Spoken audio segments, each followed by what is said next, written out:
Britannico 1986. This video is purely for entertainment and does not infringe on copyrights or laws. The rights to the novel and image belong to the original author. We do not claim ownership.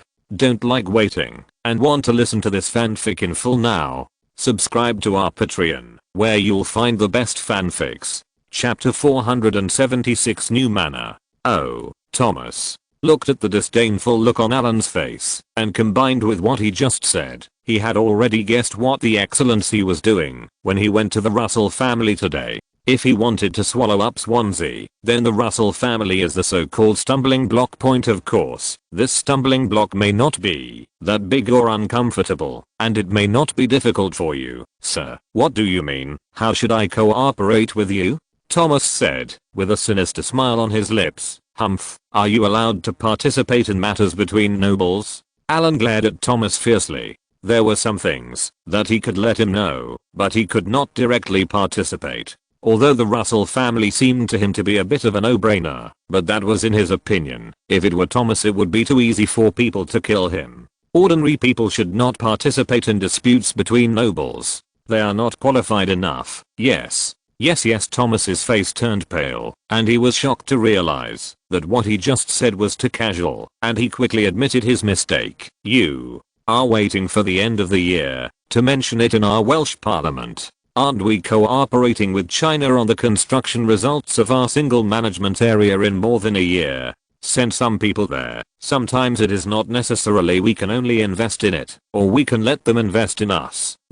They are so poor, what can they invest in? Although Carmarthenshire's economy is relatively not as good as that of Swansea when compared with China, it is much better. Let's put it this way, no matter how poor the people in Wales are, if they don't do anything without a job and just lie in bed every day and receive welfare subsistence allowances, they can still get a subsidy of a few £100 a month. Gold point. If you convert these pound exchange rates, they are worth several thousand Chinese dollars. Compare them with them. Point. The gap is huge. Over there, who can get thousands of dollars in salary by doing nothing for a month? This kind of economic gap cannot be caught up in a short while. Point. Therefore, when Alan mentioned that Chinese people should come to Wales to invest, Thomas's head got big.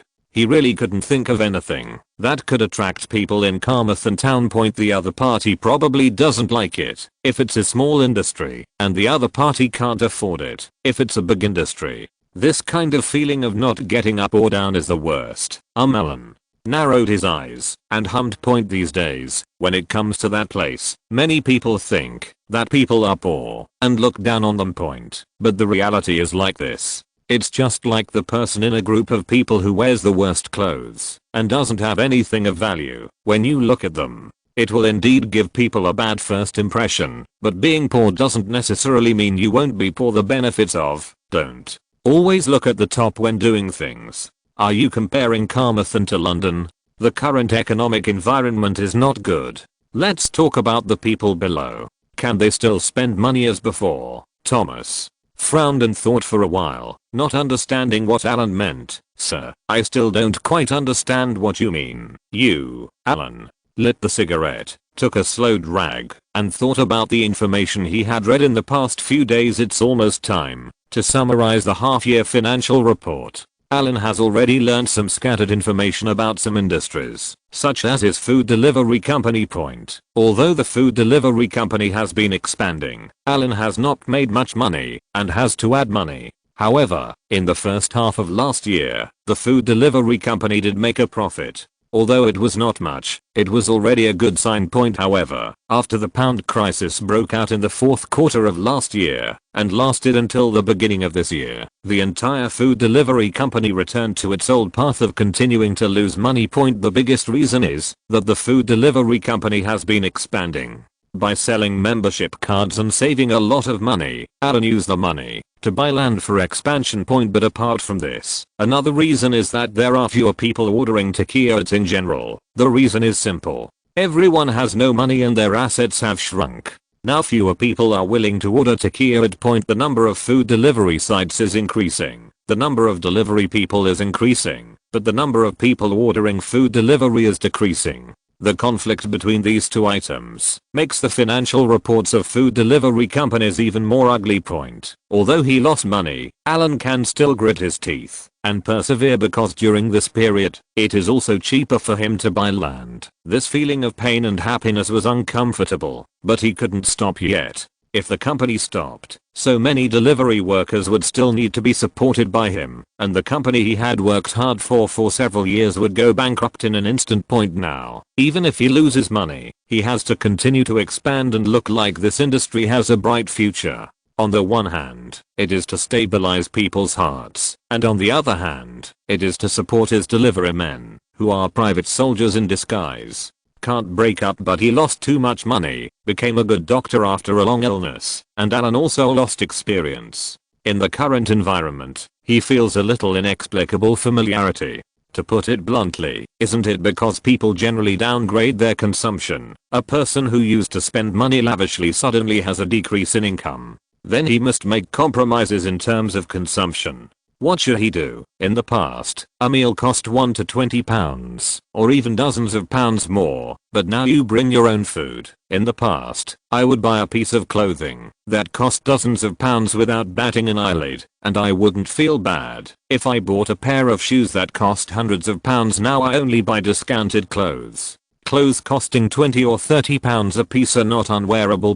Just buy the cheap ones and make do, which is consumption downgrading. In this environment, many low-end products in the past have a lot of living space. Some things that many people looked down upon in the past will now become very cost-effective things. So whose stuff would be very cost-effective at a time like this? Of course they are things produced in countries that were very poor in the past. Today's Chinese people, no matter how poor they are, they still have to have food, clothing, housing and transportation, right? So what are they wearing? Dozens of yuan per piece. What? If such clothes were imported in large quantities, or a batch of cheap goods were ordered with special templates to extremely reduce costs, and sold in the UK or Wales, take ordinary short-sleeved shirts as an example. Even if the cost is 20 yuan, can they be made? If you go there to buy it at this price these days, you can definitely buy it, even cheaper than this. As long as there is foreign exchange, they will sell. Even if they lose money, 1 or 20 Chinese dollars, how much does this cost in pounds? Single digits of 2 or 3 pounds. You can increase tariffs at will, but how much can you increase if they are doubled? After excluding shipping costs, sales costs, etc. Even if it sells for £9.90, you will still make money, of course. Alan is not purely doing charity. There is no need to lower the price to such a low price. It's not like the British can't afford it. Just raise the price a little, just a few pounds cheaper than the cheapest clothes on the market now. Not just clothes, but other daily necessities, as long as they are cheap. After a while, when he has a TV station, he will promote it on TV and then set up a large supermarket in Lanelli to sell these things in one step. If you want to mess with others, you have to make yourself look like that. You have to develop, right? When it comes to economic development, Alan is really not very good at it. Being able to resell low-priced things is already his limit. His current industry requires money everywhere, so he can make a lot of extra money. And Swansea Lanelli, who is close to them, will be in sharp contrast to them. Alan is not good at economics, but he is good at troublemaking. If he wants to disrupt the public order in Swansea, shouldn't he just do whatever he wants? If you can't compete with others, then everyone will compete with others. As long as you are worse than me, then I will look strong. As long as Swansea slowly becomes chaotic, it can be operated. What is the most important thing in Wales overall? Stable, still stable. In the past, Wales was calm and no one would pay attention here. But what if Swansea's security index suddenly plummeted? Will this attract people's attention? By then, Carmarthenshire, next to Swansea, will naturally attract attention. Swansea is so chaotic. Why is there no chaos here in Carmarthen? Because he, Mr. Allen, is in charge. Because Carmarthen town has good traditions and good public security. This is the preliminary plan that Allen has come up with in the past few days. He will deal with them first, and then wait until Swansea is messed up before taking another step. However, Allen generally does not do loss-making business, and the food delivery company has already caused him enough losses. So while messing up Swansea, he can make a little money and then force the Russell family away. This is the interest he charges. When I think about the fact that in just 20 years, the Russell family has changed 3 earls in a row, and the family fortune is almost at its bottom, the Russell family is the one who can't bear the loss the most. With the character of Earl Conrad, if you scare him a little, this if the goods are not guaranteed, I want to run away. Alan is not as big-hearted as his father. Since he plans to swallow up Swansea first, he must find a way to drive away the Russell family. However, under normal circumstances, nobles cannot fight each other with swords and guns, and can only play dirty tricks anyway. The Russell family is not local. In the past, their family had to sell the estate and move from Cardiff to Swansea due to inheritance tax. Now they can move to Swansea because of instability and fear. Go somewhere else. After hearing Alan's idea, although it felt a bit unflattering, Thomas still had to comply. Your Excellency, you mean to ask people from the Ministry of Commerce to recruit investment after you return, didn't we send an inspection team last time? This time we sent a purchasing team. By the way, you can contact the chambers of commerce in their coastal areas. Just let them know that we welcome them to come and do small business here. I understand, Your Excellency. I will start making arrangements when I get back. Alan stood up and talked about things in this kind of coffee shop. It felt quite good.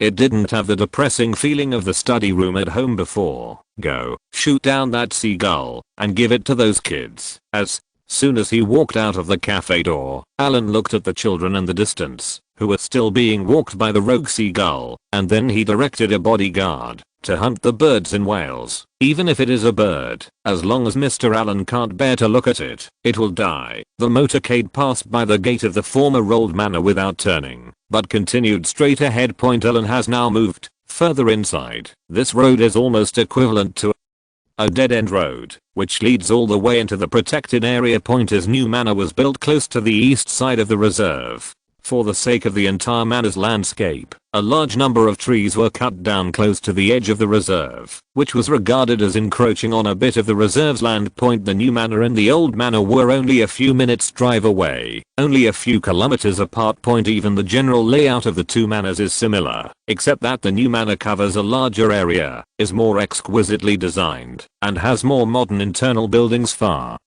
away. Under the cover of night, illuminated by car lights, the outline of the manor wall in the distance gradually appeared. Unlike an ordinary stone building, the wall outside Alan's new manor, illuminated by the car lights, showed a kind of overall wall. There are little bits of dark orange light, like lava flowing through the wall. This is the most expensive item added later, the full sodalite wall table decoration. The surrounding walls of the manor, which covers an area of hundreds of acres, are all decorated with this kind of sodalite material. Under normal circumstances, most of this kind of sodalite is blue or cyan. During the day under normal circumstances, the appearance looks like pebbles. At night, or when you shine a flashlight directly on it, the inside of the stone will show blue stars, which is very transparent. Some places also produce another kind of dark orange sodalite, which has the same effect as ordinary blue sodalite, but the color is different.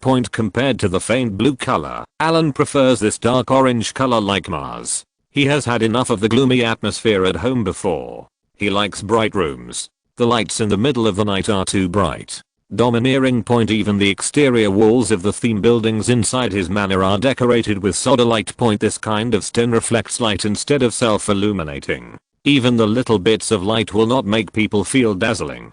It is the kind of dark and hot light. It is not cheap to process a piece of pebble-shaped sodalite into a building material suitable for wall exteriors. The cost of this thing is a bit expensive now, and some harmful substances will be produced during processing, but all these shortcomings, in front of its advantages, it seems not worth mentioning. After this thing is processed, it is extremely fire resistant and hard. After it is installed on the outside of the wall, the visual effect is also very impressive. On the exterior wall of the entire manor, there are spotlights shining on the wall every few steps. On the surface from a distance, the manor in the dark night looks like it is standing in the lava. It is both mysterious and domineering. Only a house like this is worthy of the residence of the famous Welsh overlord, Mr. Allen. In the old manor, there was no cloister at the entrance to the hall. After all, it was a residence transformed from a battle fort, and the influence of the architectural form could not be changed. As a result, the previous front door of Allen's house could only be climbed up by a few steps, which was an attractive point. The main building of the current new manor is different. The lobby door is more than 8 meters high. There is a semicircular corridor at the entrance, just like the lobby of many hotels, but the overall shape of Allen's new manor more like a palace point. The front door of the new home looks domineering, like that point who led several servants, and watched Allen get out of the car with a smile. The male servants also specially changed into new uniforms, and looked more imposing than before in the old manor. Chapter 477 Old Carl. The young master is great. Although the new home does feel a bit like a hotel when I first come back point, but now this hotel is Allen's own private hotel. The hundreds of servants in the entire family have to surround him and serve him point. This is the result of Allen's hard work over the years. Regardless of where the money spent to build this new manor came from, he has a new home now. Every penny spent on this manor was earned through his hard work point. I made so much money and lost so much money, but for what in the end? Isn't it just this moment? As soon as he got out of the car, Allen stretched out his hands, and a servant helped him take off his windbreaker. Who led the way and explained today's trivial matters. Allen followed behind and listened point. In fact, Hute doesn't have to come out to greet him every time, but Hute likes this. He likes to stand at the door of the house to greet Allen as soon as he comes back. Only at this time is he happiest. Master, that Leipzig man has been quietly brought back and locked up. When do you want to see him? Who?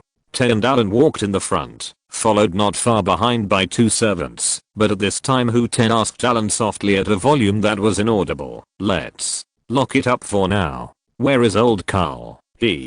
Haha. He went to London yesterday, probably to some film and television school. He went with Patrice. He just came back at noon today, and he seems to be still resting now. Who? Tess said, and winked at Allen, with a look that every man would understand. Oh. Looking at Hute's eyes, Allen was stunned at first. After walking a few steps, he remembered that these 2 old guys got together and teamed up to go to London. Then the 2 of them might not be able to do anything. What a good thing to do point. Although old Carol and Patrice are not young anymore, they still have the necessary needs. They are not as good as they were back then. With their status, even if they only play high-end games and occasionally run away. You can be forgiven for going to London for fun point anyway. Allen knew that Patrice preferred the older, charming kind, but as for what kind of person Carol Leo liked, he was not sure point. It's just that these 2 old guys came back from playing and haven't gotten up yet. Go and ask the kitchen to get me something to eat. I want to eat hot pot fish. I'll call old Carl later and ask him to eat with me. Okay, I'll notify him shortly. Who?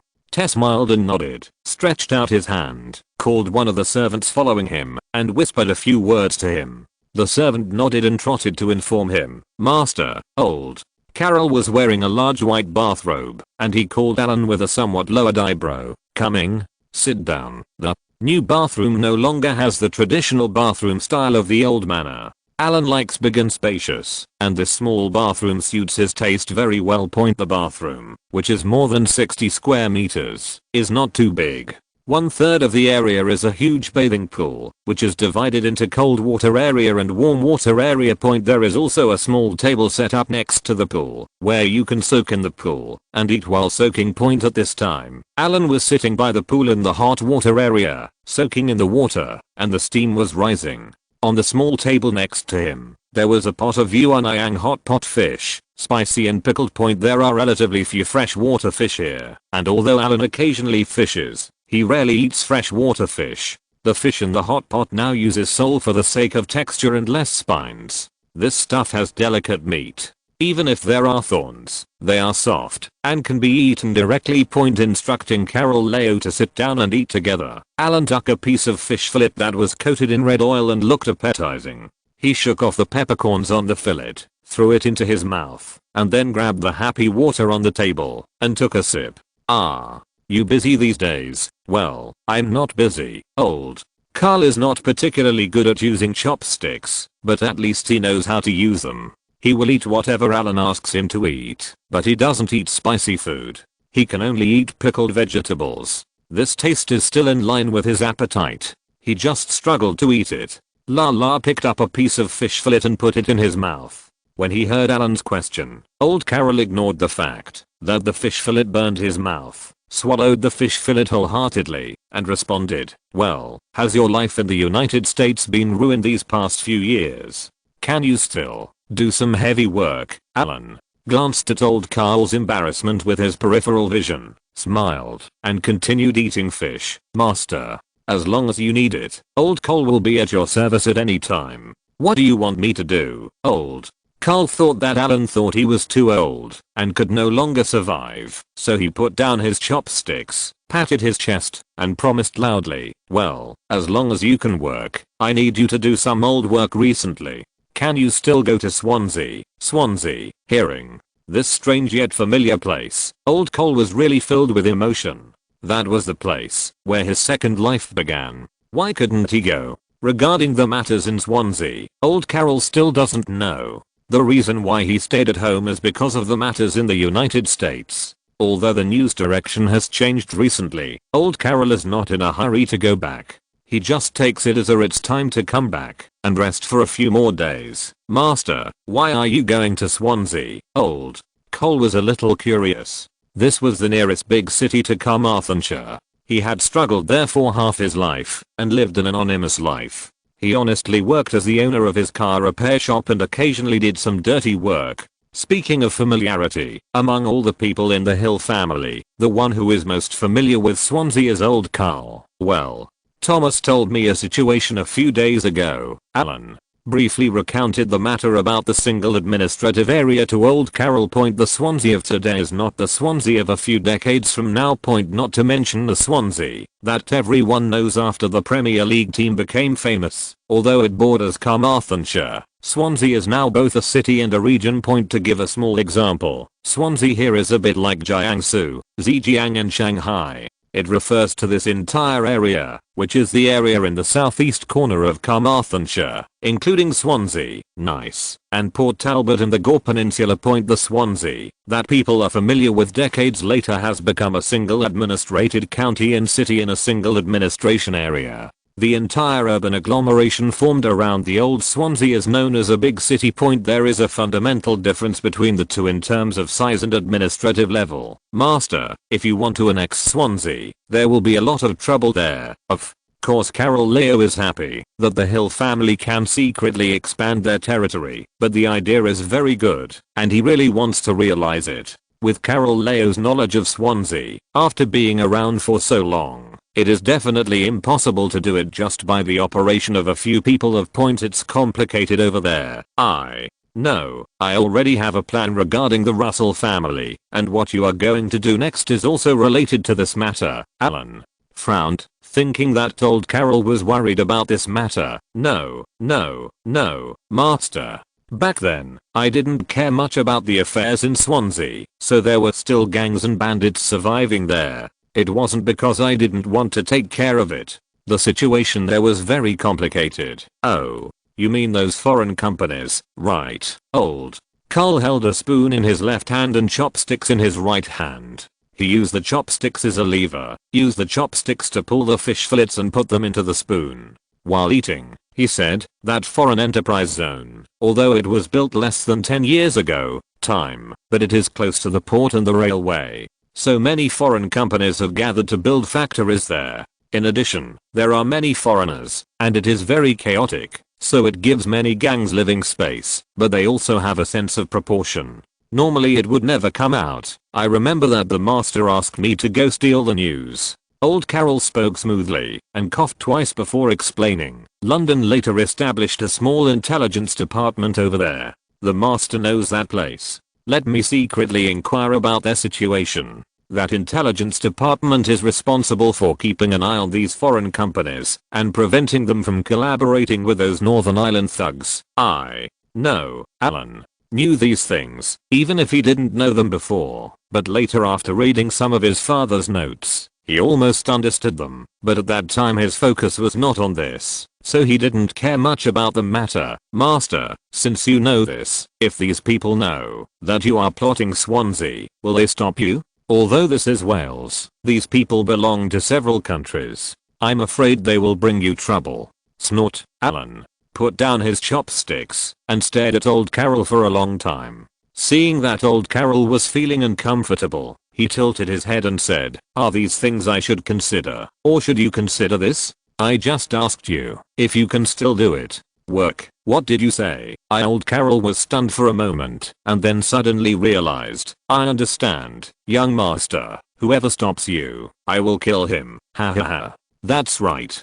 Who do they think they are at our doorstep? If they don't obey, kill them. I want to see if they were afraid of me before Talbot Port was filled with their corpses. Or am I afraid of them?" "Yes." Old Carl excitedly grabbed a can of Coke, drank it in one gulp, and then burped. Since going to the United States, he has slowly transformed from a person who can do dirty work with his own hands to a boss later. Alan gave him a knighthood, and he transformed into an old knight from Great Britain. When he was outside, in order not to embarrass Alan, he had to pay attention to his image wherever he went. After living like this for a few years, the conditions were it's okay, but old Carl always feels that life is boring, otherwise he wouldn't personally ask about the arms sale. He is bored, and his hands are itchy. Now, the young master finally allowed him to do some dirty work in person. It was the dirty work he liked, and was best at, and it was right at home, in the city he was most familiar with.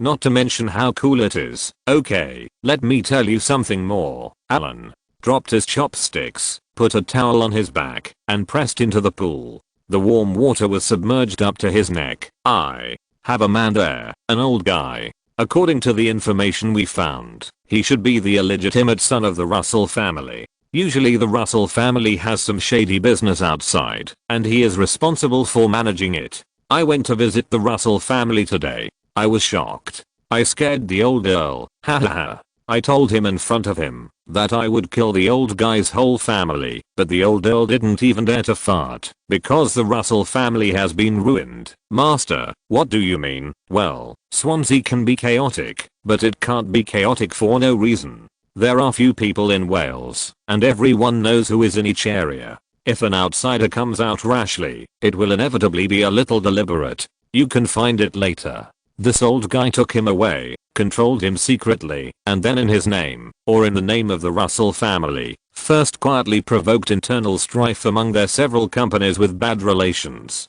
As for their competitors, you can be more ruthless." Old Carl didn't care about eating at this time.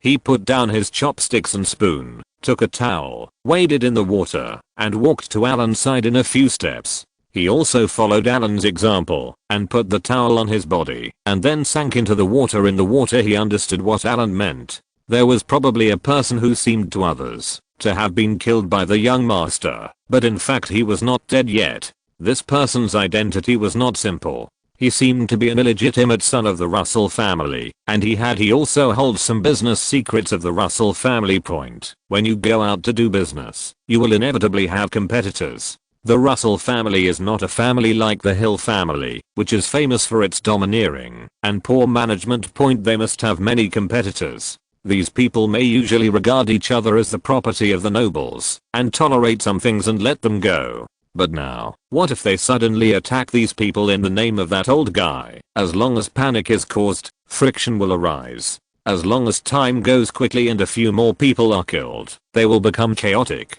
When those foreign companies are involved, it will be lively. Point. When the time comes, if they beat them, old Carol can withdraw and kill people secretly. After killing people, others have to take the blame. As for the person who takes the blame, of course it is the Russell family. The entire city's economy has been affected by their dishonorable methods. Even if they are nobles, and will not blame Earl Russell. For nobles who are extremely shameless, when their property suffers heavy losses, when their reputation is ruined, it's time for them to move home. As long as the Russell family moves, there will be no big nobles in Swansea. In this way, Alan, who has been watching eagerly from the side, can stand up and openly criticize the chaos in Swansea that has affected Carmarthenshire. to help Swansea point, then everything can happen naturally. Master. Gayo, if your plan goes well, it will not only force the Russell family away, but also weaken other families in the city. It will also make those foreign companies suspicious of each other, and prevent them from uniting together. When the time comes, Swan the West is in chaos, and you are the closest. We have the best security in Carmarthenshire, and you are their savior. Ha ha ha, what kind of savior is not the savior of the world? This is called sharing the worries of the Empire, the Queen, and the Prince. Aren't the affairs of Wales the affairs of our Hill family? Yes, I believe that. If the Master could know, he would be proud of you, young Master. Chapter 478 Old Carl. Okay, I will ask someone to give you his information in a while. You can go get the information, and arrange the rest by yourself. I only have one request. Take your time, don't do it so deliberately, and try to hide it. This matter has nothing to do with us. All faults must be attributed to the Russell family. Do you understand? I understand. I understand. Then young Master, am I going to get someone right now? With the sound of water, Old Carl stood up from the pool, as if he couldn't wait. He held a towel in a somewhat funny manner and saluted Alan. When Alan nodded in agreement, Old Carl grinned widely, then walked out of the pool, waved to the servant on duty at the bathroom door. Clean it for me. You go find someone to find me a set of old clothes. Please, in the dark dungeon, in a space more than 3 meters high, there is only a finger-sized light source on the top of the house. The cold light emits a weak light, so that it can be seen in this small cell of a few square meters. Clear things around you. Leipzig was curled up on the bed with his eyes blank. His hands and feet were shackled. The floor was clean. There was no cutlery on the stainless steel dinner plate, only a pile of cold rice, and another pile of rice. It looked like a sauce with mashed potatoes or something. He didn't eat anything. He had been locked up here for a long time. On the way here, he stared at the scenery outside the car window, which took him all the way from Swansea to Carmarthen Point. As for Alan, who threatened to send him to the sea to feed the fish in front of Count Russell, why he didn't kill him, but locked him up here again, Leipzig didn't know, and he didn't want to know. Just look at the cell in front of you. It has a high-rise design. Even if you stand on the bed, you can't touch the roof. There was no window in the entire cell, just a small exhaust fan. Moreover, the exhaust fan was specially designed and covered with a layer of iron mesh. It was placed in the upper right corner of the room. With his ability, he couldn't touch it anyway. The door to the room. When he arrived in Leipzig, he noticed that the door of each cell was a one-piece steel door, almost an inch thick. This is a single room. With such a thick door, it can block not only bullets, but also artillery shells. There is only a long flat window in the door that can be opened, from which meals can be delivered inside. The entire prison building is constructed with extremely standardized facilities. And when I came to Leipzig, I could clearly see that this was the underground of a manor, and the exterior of the manor looked very new, if he guessed correctly. This should be the newly built manor built by the Earl of Carmarthen, who would be a serious person who would build a prison cell underground in his own manor. How many years ago was this method used? And it was built so professionally. Just observing these details, Leipzig was already heartbroken. He still didn't know why he was caught and why Count Russell didn't save him. Could it be that there was some conflict between the Russell family and the Hill family, so he was implicated? Just as he was thinking about these trivial matters, there was a sudden sound of a key opening the door. Leipzig was so excited that he leaned back and sat on the bed as close to the wall as possible. Unknown fear swept through his body. He didn't know who was coming and who was going to come. What are you doing? He is in a panic anyway. Ha ha ha. Leipzig, do you still recognize me? As the cell door opened, a middle-aged and elderly man with a short but stout figure, wearing a greasy overalls, walked in. The young man followed behind him. He glanced at Leipzig, turned around, closed the door, and went out again. Suddenly there was another person in the whole cell, and he was dressed like this, and he asked himself if he recognized him. Leipzig subconsciously moved to the side of the bed,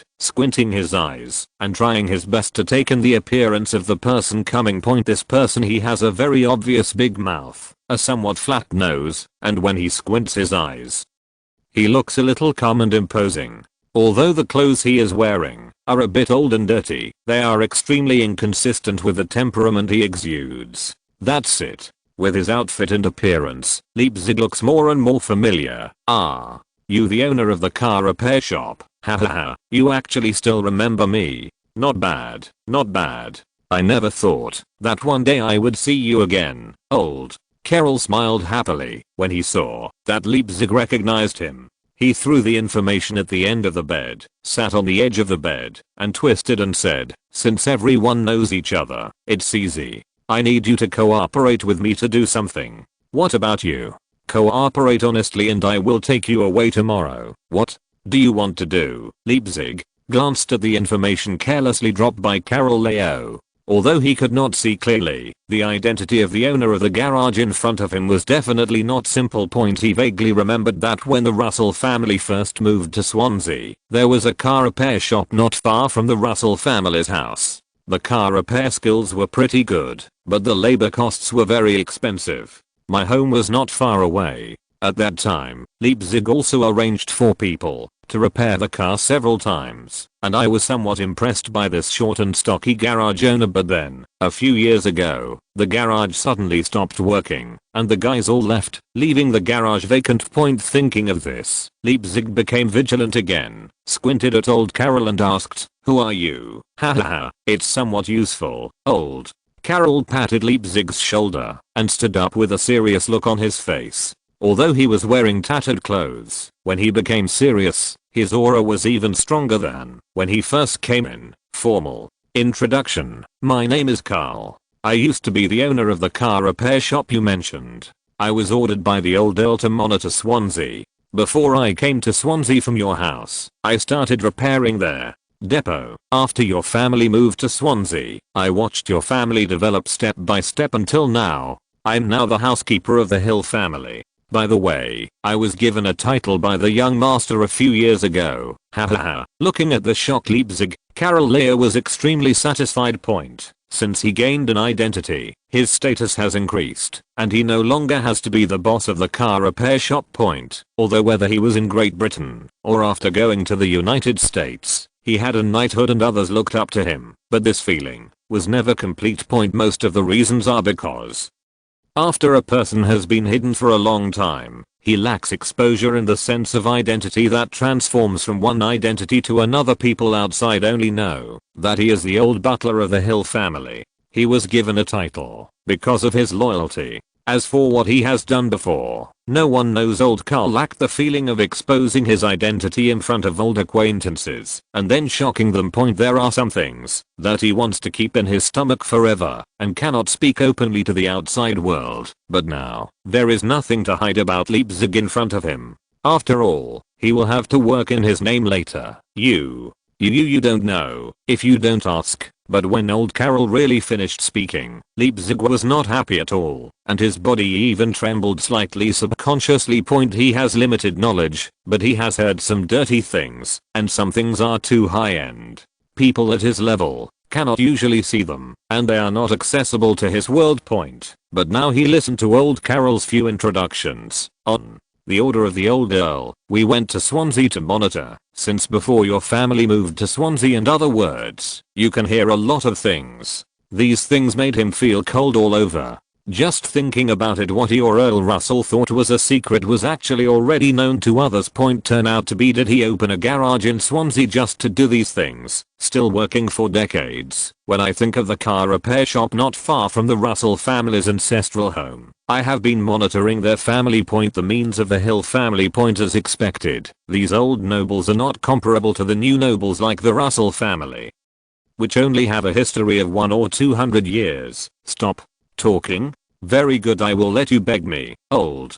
Carol looked at Leipzig, who was staying there after he introduced himself, turned around, opened the door, and whispered a few words to the bodyguard, who had been waiting outside. Allen's old manor, also known as Hill Manor, was converted from an ancient battle fort. To put it bluntly, these ancient battle forts had a standard circle of tall stone walls on the outermost perimeter, with watchtowers on the walls. Their main functions were defense, surveillance, and troop garrisoning. The architecture inside is relatively simple and practical. They are all 3 or 4 story stone buildings, mainly to reduce the height of the building and accommodate as many people as possible. If they are built too high, it will be difficult to repair. If the trebuchet throws a big stone. The buildings built back then were purely for combat needs. The first floor was the commander's combat conference room, canteen and other halls, and the rooms above were for people to live in. There are basements underground, but those basements were used to store food or weapons later. After such a battle fortress was remodeled, the overall appearance of the building remained unchanged, and the basement was converted into a warehouse, where successive counts stored some weapons in the early days.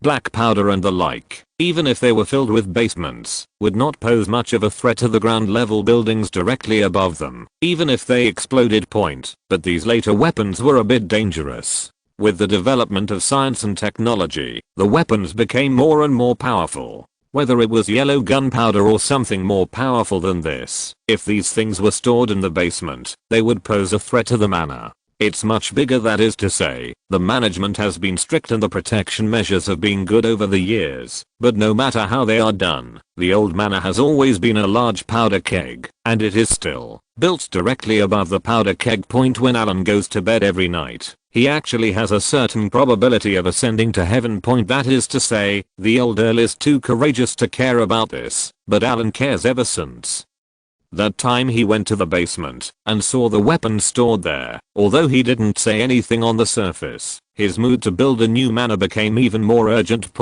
Now that the new manor is built, the basement must be standard. The new basement also cost a lot of money and was specially designed. Theoretically speaking, in general buildings, basements are built directly below the above ground buildings, but not so in the basement of new manor. On both sides of the manor, there is a 2-lane underground passage about 3 meters high, which leads directly to the basement. These 2 are said to be basements, but they are actually giant underground frame buildings made of reinforced concrete. The 2 passages each extend underground on both sides of the manor. The underground warehouse extending to the west of the manor is a new weapons depot planned by Alan. Directly above this warehouse is beyond the scope of the manor. Above it is a protected area, specially designed to store the family's old weapons, as well as new weapons, that will be added in the future. Even if something goes wrong, it will not be punished. What impact does the building on the ground have?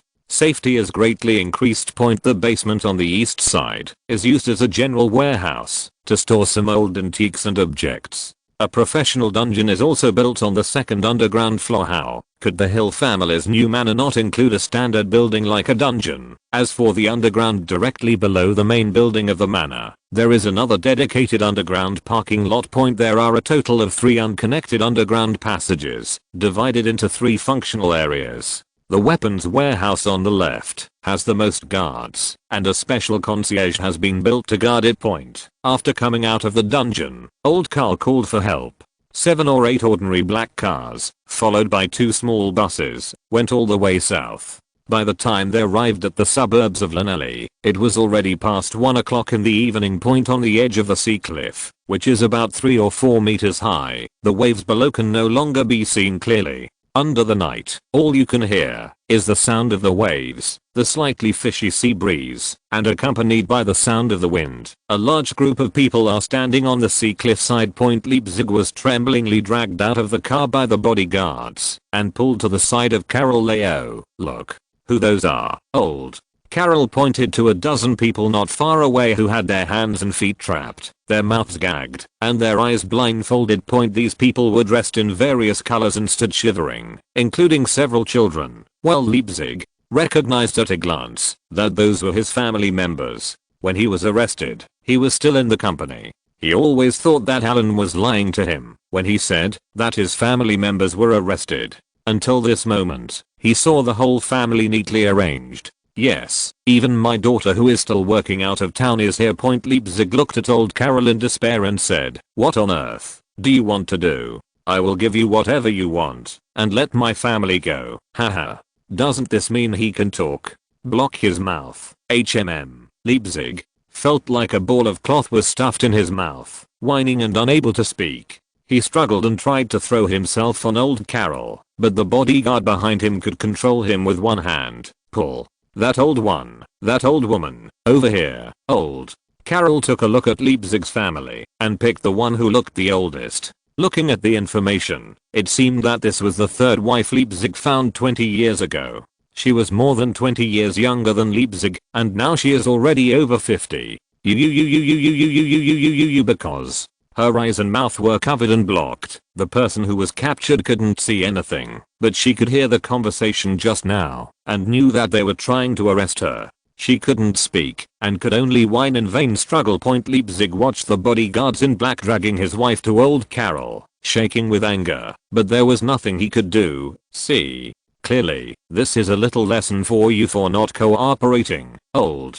Carol took out a short knife and smiled at Leipzig. If you're listening to this novel on a channel other than Fanfic World, it means they downloaded and uploaded it without effort. We cordially invite you to visit our channel, Mundo Fanfic Novelos. There you'll find the original version of this story and you can explore many other novels of various genres. We're waiting for you to immerse yourself in a world of incredible novels.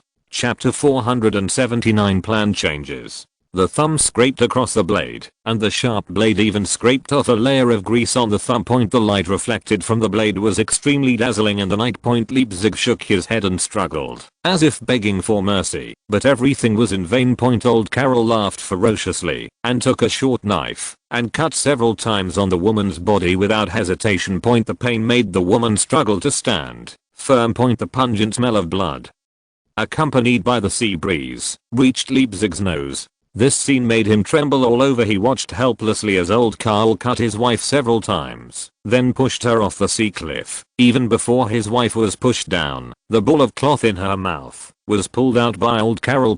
Loud screams accompanied by the sound of falling water echoed throughout the venue. The dozen or so Leipzig family members over there were frightened by these movements and became even more panicked. There are some small sharks living along the coast of Lanelli Port. My young master usually likes to catch these small sharks. I wonder if you have seen these small sharks. The screams from the sea and the popping sounds caused by the struggle were heard in my ears. Old Carol looked down at Leipzig and explained to him, normally, these small sharks will not attack people, but they are extremely sensitive to the smell of blood. With these smells, small sharks within 2 to 3 nautical miles will be attracted, and then they will take a bite out of curiosity and find out. If it's delicious, I'll leave, but small sharks from far away will be attracted to it in a steady stream. People in the ocean would be bitten alive by these little sharks before she drowned. These are methods used to deal with traitors or extremely evil people. Before, I didn't expect your wife to use them first. I will do it. I will do whatever you ask me to do. Please help her. Leipzig was desperate. He had never seen such a cruel battle. This was more cruel than the most cruel thing he had ever been exposed to before, but the old Carol in front of him did not even change his expression. He just kept silent for a while, trying to show off his toughness, but what greeted him was not the sweet and sincere persuasion, but this method. Doing everything? Ha. Didn't you just say something? I'll do it. I'll do it. I'll cooperate with whatever you ask me to do. Save her. It's too late. Remember to answer faster next time when I ask questions. Old Carol turned his head and glanced in the direction of his family in Leipzig and said slowly, from now on, you will do your best to accompany me. Remember, next time it's not just one person who dies, it's up to you whether your family can survive. The screams in the sea have disappeared. For a man in his 50s, he can no longer hold on for a moment. Leipzig doesn't know whether his wife was bitten to death or drowned. The waves accompanied her. The sound of silence against the sea breeze chilled him to the bone. Take these people and let's go to Swansea overnight. Old Carol threw the knife to the bodyguard next to him, took action himself, picked up the collar of Leipzig's neck, and took him with him to get into the same car. I hope you will think carefully before we arrive in Swansea. If the Russell family has any enemies or business competitors in the past few years, tell me if you think about it. The 2-meter wide and 3-meter long bed allows Alan to flip around on it as he pleases. There is a large floor-to-ceiling window. Outside the floor-to-ceiling window is a long strip of terrace more than 1 meter wide.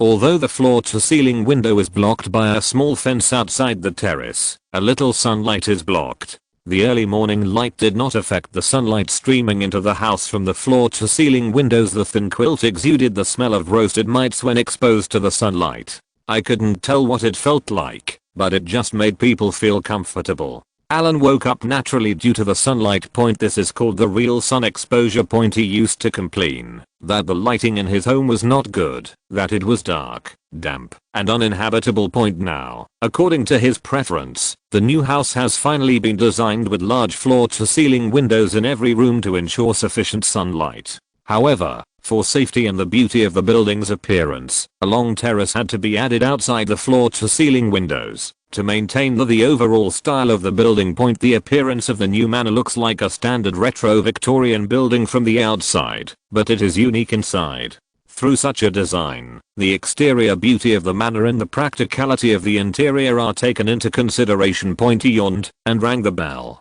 What was waiting for him was not the servant who was waiting for him to wash up, but Ute. What's wrong? You came here so early in the morning. Master, didn't you say that I would report to you immediately any developments on old Carl's side? Huh? Didn't he just go get someone last night? Did he have a plan? Alan blinked.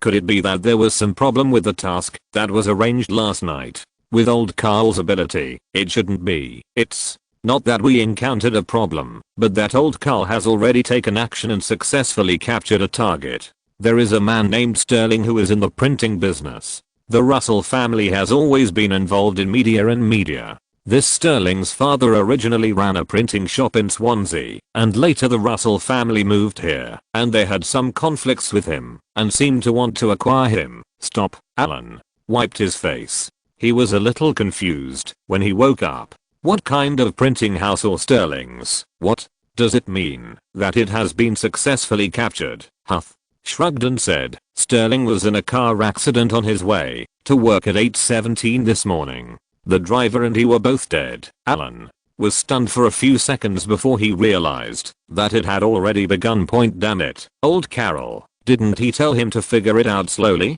This task was just handed over last night, and the plan started to be implemented in the morning. Old Carl. Hey, Alan suddenly stood up and sat on the edge of the bed. He was about to call old Carl, but then gave up. Now that this kind of matter has been explained, I believe old Carl will pay attention to propriety. If he does this, it must be he has his own arrangements in this case. There is no need to interfere with him. Point it's just that this is slightly different from Alan's original plan. His people can do bad things, but Alan originally expected that when the European Parliament's inspection team is almost formed, he will go to Sweden on a business trip. What will he do at home? Why, wait until he comes back to clean up the mess. Everything will be perfect. Point. Now that old Carol is doing this, he continues to stay at home, which is a little embarrassing. Point. If someone asks me in the future, it will be somewhat difficult to say. Point. This thing is a bit like those monsters in Journey to the West. Point. There are so many gods and powers in the sky. Are they powerful and powerful? But for immortals with such great abilities, don't their mounts often sneak out to the lower world to cause trouble? After a serious incident occurs and someone comes to the door, you can find an excuse, such as being careless in seclusion, etc., and it will be over in a few words. The immortal will recall his mount and fly into the sky, and nothing will happen. Point. This is the trick Alan is playing now. Some things are done secretly. If someone really finds out in the future, he has a reason to say that he doesn't know, and it's all his subordinates who make their own decisions. But now he is still at home. If old Carol does this, if he doesn't handle it well, it will be really hard to say in the future. Point. Thinking of this, Alan felt that he had to go out for a walk quickly. He couldn't stay in this house anymore. Go and see how the formation of the inspection team is progressing. If it hasn't been formed yet, please arrange an itinerary for me, preferably from abroad. I'm going to go out for a walk. Okay, young master, I'll make arrangements right away. What about Carol? Keep him busy. Okay, early. June Jordan Point in the main hot spring, not far from the Dead Sea. Alan brought Monica Biloxi over for vacation and to participate in an important event. Point originally, Alan was planning to sneak out and play abroad, but according to the itinerary arranged by Hotel, there was a very important trip in early June that required Alan to attend. So Alan simply invited Monica to come over and play together. When on vacation. Point, this so-called main hot spring is very famous in the local area. It is said that it was developed since the ancient Roman era and was used by the nobles at that time for bathing and healthcare. Point, strictly speaking, this is a special oasis in the desert. Compared with the sea level, main hot spring is more than 200 meters lower. Due to some peculiar geographical factors, the water here is a hot spring, whether it is a waterfall flowing down the mountain or the hot spring pool at the foot of the mountain. The water temperature is warm, and it is divided into many areas according to different temperatures. After modern development, it is now open to civilians. There are newly built hotels here with complete facilities, but ordinary civilians rarely come here because the consumption here is a bit expensive. Due to the income of ordinary people, the cost of a hot spring bath here is enough for most people. Point, Prince Hussein specially booked a large number of guest rooms for Alan. The best located room was reserved for Alan, and the other surrounding rooms were reserved for his bodyguards and servants. Although the temperature around the hot spring hotel is relatively high, the air here is a bit strange. Because it is surrounded by hot springs, the air is humid, and it's still hot and humid. Now that I'm here in this season, the air conditioner is on in the room. As soon as I step out of the room, the outside environment suddenly changes. The physical experience is extremely strange. After standing outside for a while, my whole body feels sticky. Yes, I really want to take a bath, and it just so happens that there is a circled hot spring pool outside the room. Go in and soak in the hot spring to experience the unique experience brought by this unique geographical environment. Why did you come to this kind of wedding? Monica was wearing a bikini with one foot on the side of the beach chair. She bent over and stretched out her arms to help Alan, who was lying on the beach chair, apply sunscreen, asking questions while wiping. What? I can't come. No. It's just a feeling. Them and you. When Monica heard Alan's rhetorical question, she couldn't say anything. She just felt weird. She was a little surprised that a prince from the Middle East was getting married. So why did Alan come to attend? Haha. It seems you don't pay much attention to this. Do you know who Prince Hussein is planning to marry? Is it related to you too? When it comes to girls, Monica instantly understands it. She may not understand other things about Alan, but Alan's popularity, especially the popularity with the opposite sex, is it visible to the naked eye, or that kind of good? It couldn't be better. If the new princess who is about to take the throne is Alan's old acquaintance, then it would not be surprising for Alan to come here to attend the wedding. Well, she used to be my secretary and worked in a department store. Hussein also met her because of me. Do you think they should invite me to attend the ceremony when they get married? Alan gave an ambiguous introduction, deliberately saying that his relationship with the new Princess Rainier was very normal. Monica was slightly suspicious, but it was only for a short moment. She couldn't control these things about Alan, and she didn't need to worry about them. Now she finally knew why Alan came to the wedding, and the rest didn't matter. Okay, I'll lie here for a while, and you can tell someone to clean up. We'll go back later, and wait for me to rest for a while. We'll go back to Amman tonight.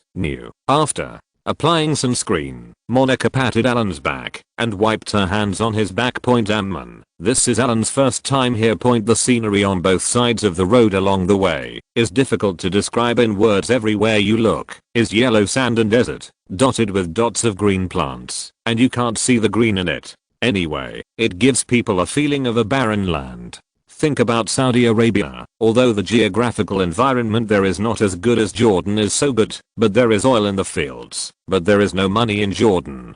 Compared with their wealthy neighbor Saudi Arabia, Jordan seems to be a beggar, poor and poor. When Alan arrived at the hotel in a motorcade, arranged by Prince Hussein, it was already past 7 o'clock in the evening. Tonight, Alan slept separately from Monica on the pretext that he had to deal with other matters, and booked a suite for her next to her. This reason did not arouse Monica's suspicion.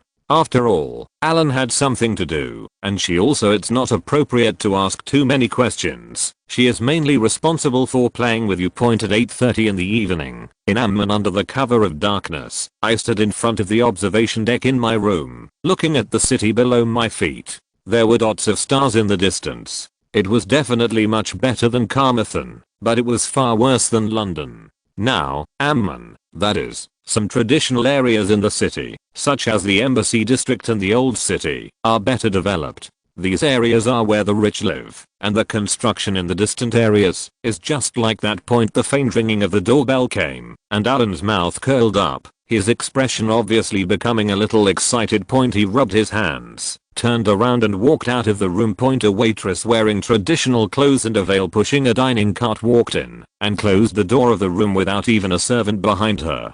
This was extremely abnormal in the past, but today, she was like this. Came in. Why did you come now? I still have a lot of things to deal with over there. Tomorrow is the wedding. It's not easy for me to come out. Yasin. Rainier took off the veil from her face and complained to Alan. There are still grievances and complaints, which is kind of interesting. Alan laughed, pulled the dining cart, and pulled off the cloth on the dining cart, revealing a large box placed under the dining cart. Here is the important prop needed tonight, the wedding dress. Seeing that Yaz and Rainier had indeed brought this, Alan sniffed and urged, "Go and put it on quickly, I can't wait." Chapter 480 Wedding Dress. As the saying goes, a wife is worse than a concubine is worse than a thief, and a thief is worse than not being able to steal. There is definitely no situation where Alan can't steal something, but he likes to change his taste occasionally and like something exciting. The first is because apart from this, he has no source of happiness. Simply making money can no longer make him happy. He needs both mental and physical happiness, which is difficult. Some extreme sports can also stimulate the surge of adrenaline to achieve the purpose of excitement and happiness, but Alan cherishes his life and does not like to do those dangerous things, so he has developed this habit now, and he likes more race-side hobby. For example, he has been thinking about the wedding dress series for a long time. On the basis of this series, there are many branches that can be developed and utilized. When I think of the various branches under the wedding series, such as the wedding dress time pause, the wedding in progress, the post-wedding moment, and the bridal chamber time pause, these series are very interesting. Even if this series is over, there is still potential for further development, such as in front of the deceased husband's photos and the widow series, which are also very interesting. Even though the deceased husband has been fully developed, the potential of this series has not yet reached its end point. In the future, we can also develop bad character series, mother-in-law series, etc. It is simply an endless treasure trove. Just this one character will be enough to keep Alan happy for a long time. How could he not be excited when he thought about this? How could you not look forward to it? In the past, I had read so many study materials and learned so much theoretical knowledge, but my dragon slaying skills were nowhere to be used. Now I finally have a chance. Get your wedding dress together. Yaz and Rainier glanced at Alan, who was obviously more excited than usual, took out the white wedding dress from the box, and prepared to change clothes. Wait. Just change it here, and I'll help you change it together. Seeing that Rainier was about to go to the next room to change into her wedding dress, Alan stopped her. With such a wonderful show, what room should she change to? There are just two of them here. Who are they guarding against? Alan doesn't know what people in other Middle Eastern countries wear when they get married, but when Jordanians get married, many people now choose to wear wedding dresses, not because Western style weddings are fashionable, but because Jordan is open. Everyone knows that the old king is versatile and has first class abilities in ordinary affairs, but why does he maintain such an identity and be able to have both sides? It's not because of this. As a country with poor economic development and poor geographical location, the only way is to cater to the West while uniting with the surrounding brotherly countries. To cater to Western countries, you have to do things according to their customs, such as weddings, dress, etc. These must be reflected. In a world dominated by Western culture, a country's tradition can sometimes be said to be the dregs of the old era. For example, Hanfu point a few decades ago, that is, now, in China, there are not many people who dare to wear hanfu in an upright manner. There are many crooked people who always say that this is feudal dross and so on. Point everything from the West is good while their own stuff is dross, but after a few decades, these original feudal dross will transform into traditional cultural customs. The same is true in Jordan now. With the old king as the vanguard, all members of the Jordanian royal family basically do not wear robes or headscarves. In their daily clothes, most men wear suits and leather shoes. If there are special needs, they will also wearing military uniforms. Like Prince Hussein, he usually likes to wear camouflage uniforms according to tradition. Women should also wear headscarves and veils. But now, after the old king's example, in order to express Jordan's integration with the international community, Jordan now has no regulations for ordinary people's clothing. Point regardless of men or women, as long as it is not immoral. They can wear whatever they want, even for women, and there are no hard requirements. Therefore, the theme pattern of Prince Hussein's wedding this time is the same as that of his father, the old king, which is a Western-style wedding, with the groom's suit and the bride's wedding dress. Rainia's wedding dress was not complete. This time she only brought the inner layer of the wedding dress, which was completely complete. There was also a floor-length white gauze several meters long at the back. From a distance, it looked like the white peacock spreads its tail point, but that thing was too big to carry, and it couldn't be used in a room like this. In the end, I just brought the innermost layer of shoulderless a chimera. Point the style of her wedding dress is from a famous Jordanian designer. It is a mutated and low-end version, based on the wedding dress Diana wore when she got married. Point it is inlaid with more than 100 diamonds. When the light shines on it, brine sparkles, and is extremely cool. Point especially the small crown on her head. Although she is not a queen yet, she is just a very ordinary princess, and the crown cannot carry such a big one. But even if it is a small crown, once she puts it on, her temperament will immediately change. Rainia, who was already extremely beautiful, wore a sparkling white wedding dress with a small crown on her head. She also wore a pair of somewhat abrupt light purple high transparent stockings on her legs according to Ellen's request. That temperament. Point there is a bit of irreverence in the holiness, and there is also a bit of charm in the irreverence. Point Rainia squatted next to the horizontal bar, preparing to take off her long sleeve gloves. To play on the horizontal bar, don't take it off, just keep it with me like this. Feeling, seeing her action, Alan quickly said something to stop it. He wasn't satisfied yet. You can't take this thing off, it only makes sense if you put it on. Point Rainia frowned and looked up at Alan, then squatted forward and played with the horizontal bar again. By the way, what excuse are you looking for? There was a sound of air conditioning sucking, and the friction of the mesh was a bit strong. Alan shuddered, his scalp was numb, and he quickly changed the topic of conversation. Point he didn't believe that Prince Hussein didn't know that Rainia was coming out. This was his territory, but if he knew, he would know. He didn't know what to do specifically. You have been here for several days. I'm getting married tomorrow, and he is also busy. Today is the anniversary of the king's coronation. He called me and said that he was going to the palace to congratulate the king. I told him that I wanted to see him. Seeing that if I don't see you, my former boss, it will be even harder to meet in the future. He agreed. Well, this reason is very good. Alan was invited here this time, firstly because of his own identity, and secondly because he was also regarded as Prince Hussein's matchmaker. If he hadn't taken Rainia to attend then Earl Spencer at the funeral, Hussein would not recognize Rainia. Point of course, we don't call them matchmakers here, they call them introducers, although the women on their side are now less restricted because they want to express the freedom of the country. Married women sometimes have to avoid suspicion and cannot be alone with men. People in the royal family must pay more attention. Point however, in Prince Hussein's view, as Rainia's former boss, Alan came to Jordan to attend their wedding. The prince himself was too busy to leave, so his princess had the obligation to receive Elaine Lun, this distinguished guest. Point however, how he was received in the end was beyond his imagination. Point the horizontal bar is polished, and the warm-up exercise is over. Now you can do a few sets of gymnastics moves. Go to the terrace. Alan smiled ferociously and was about to take Rainia to the terrace to enjoy the night view while getting down to business. No. When Rainier heard that she was going to the terrace, a trace of panic flashed across her face. It was already a shame for her to come here to see Alan today, and she really couldn't accept it, now that she was going to that kind of place again. Let's go. I'll turn off the light. I want to see what the night scene is like where you will live in the future. Don't you think now is a good time? No. If someone gets photographed, I'm doomed. Please, just stay here. Rainier held Alan's hand. With a pitiful expression on her face. Alan looked at the wedding dress on her body and her expression.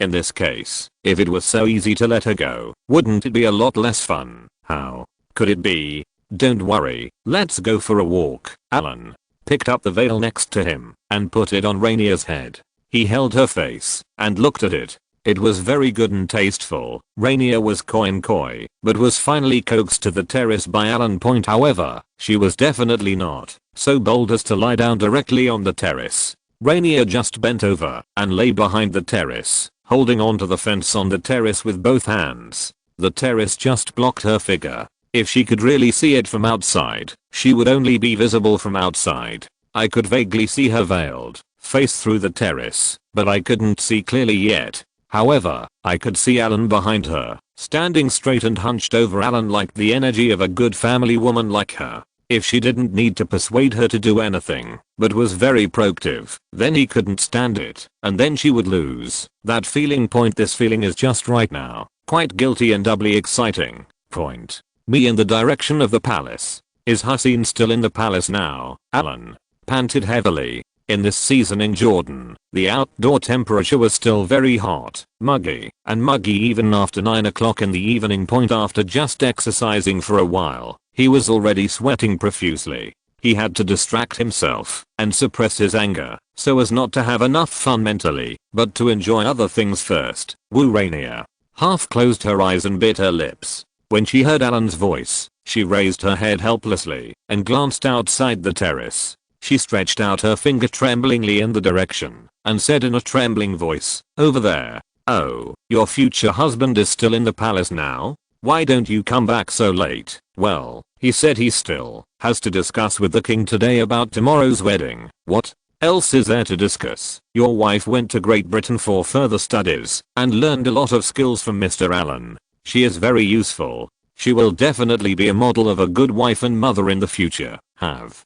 you thought about what you should do when I want to see you in the future?" Alan suddenly slapped her hard with his hand, almost shouting, "Driver, I didn't. Are you going to let me come out to see you more often in the future?" Hearing what Alan said, Rainier was so frightened that she couldn't even breathe for a moment. Occasionally, once or twice, she felt that Hussein's love for her was enough for her to hide the past, but if it happened more often, she couldn't guarantee it. TSK, Alan doesn't have time to see her often. There are so many places for him to play. Even if he really likes something, he can't play with it often. He has to change his taste after a while, but he can't say that. Rely on Rainier, let her do things elsewhere in the future. It's not like he just wants to play with the wedding dress series. This is too simple. Look at your country. Look at the lights in the cities at night. Alan gritted his teeth and stretched out his finger. Although Rainier lowered her head and couldn't see it, he still made a gesture. When you come to power in the future, you will have to build more of your character and care more about the poor. I'm not asking you to visit the poor people's homes more often, but I will ask you to work more for them and build your character. Do you understand?" After saying this, Alan slapped her hard again. Please be gentle. It hurts." "Hey, don't worry, I'm sensible. It'll be gone in one night." Seeing the red marks made by 2 consecutive slaps, Alan pulled the wedding dress with his hand. Once he blocked it, nothing could be seen. Nothing would be visible tomorrow. "You are still poor here. Doesn't the old king want to be in line with international standards? I know people from the Women's Association in the European Parliament. When the time comes, you can study it and give a speech there. As long as you go there often and form a habit, Hus, because I'm used to you traveling frequently. Do you understand? Rainier was a little dizzy. Her face was flushed. Her forehead was covered with a thin layer of sweat, and her hair and veil stuck to her face point in this state. She didn't know why, but she was very unfocused. Alan's voice seemed hollow, but it was clearly conveyed to her. It might be the reason for the stimulation. She remembered these words very clearly, and she never remembered them. There had never been a moment when her memory had been so good. Point. After establishing a character, caring for civilians, and giving speeches abroad, the rest is to raise funds and establish a good external image for the Jordanian royal family. Then, on the way abroad, it is natural to encounter Alan. Very reasonable plan. At around 11 o'clock in the evening, after practicing several times and completing several gymnastics classes, Alan lay in the bathtub. The bathroom door was open, and the air conditioning air spread into the bathroom. My body was soaked in hot water, and my head was blown by the air conditioning. I looked very tired.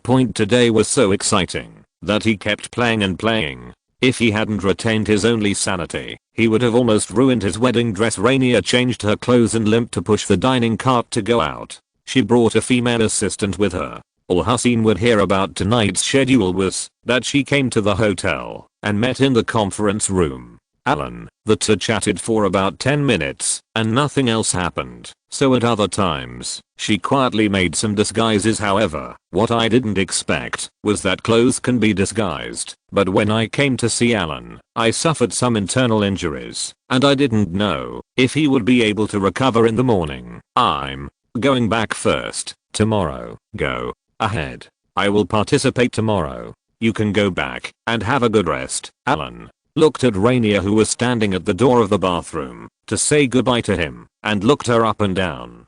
Her face was very rosy and her complexion was very good. This was an effect that no cosmetics could achieve. I believe she would definitely look like this at tomorrow's wedding. The most dazzling woman in the room. Chapter 481. Old friend, enemy. Prince Hussein's wedding started on the morning of the 10th point. Since he is still just a prince, theoretically he is the heir to the throne, but after all, he has not been promoted to the position of crown prince. Therefore, there are not many foreign guests coming to this wedding. Alan is already the highest status among all the foreign guests who have come. That group of people are gone, and the rest are basically the people sent by the embassies of various countries to celebrate. They are not ambassadors, just some counselors and the like.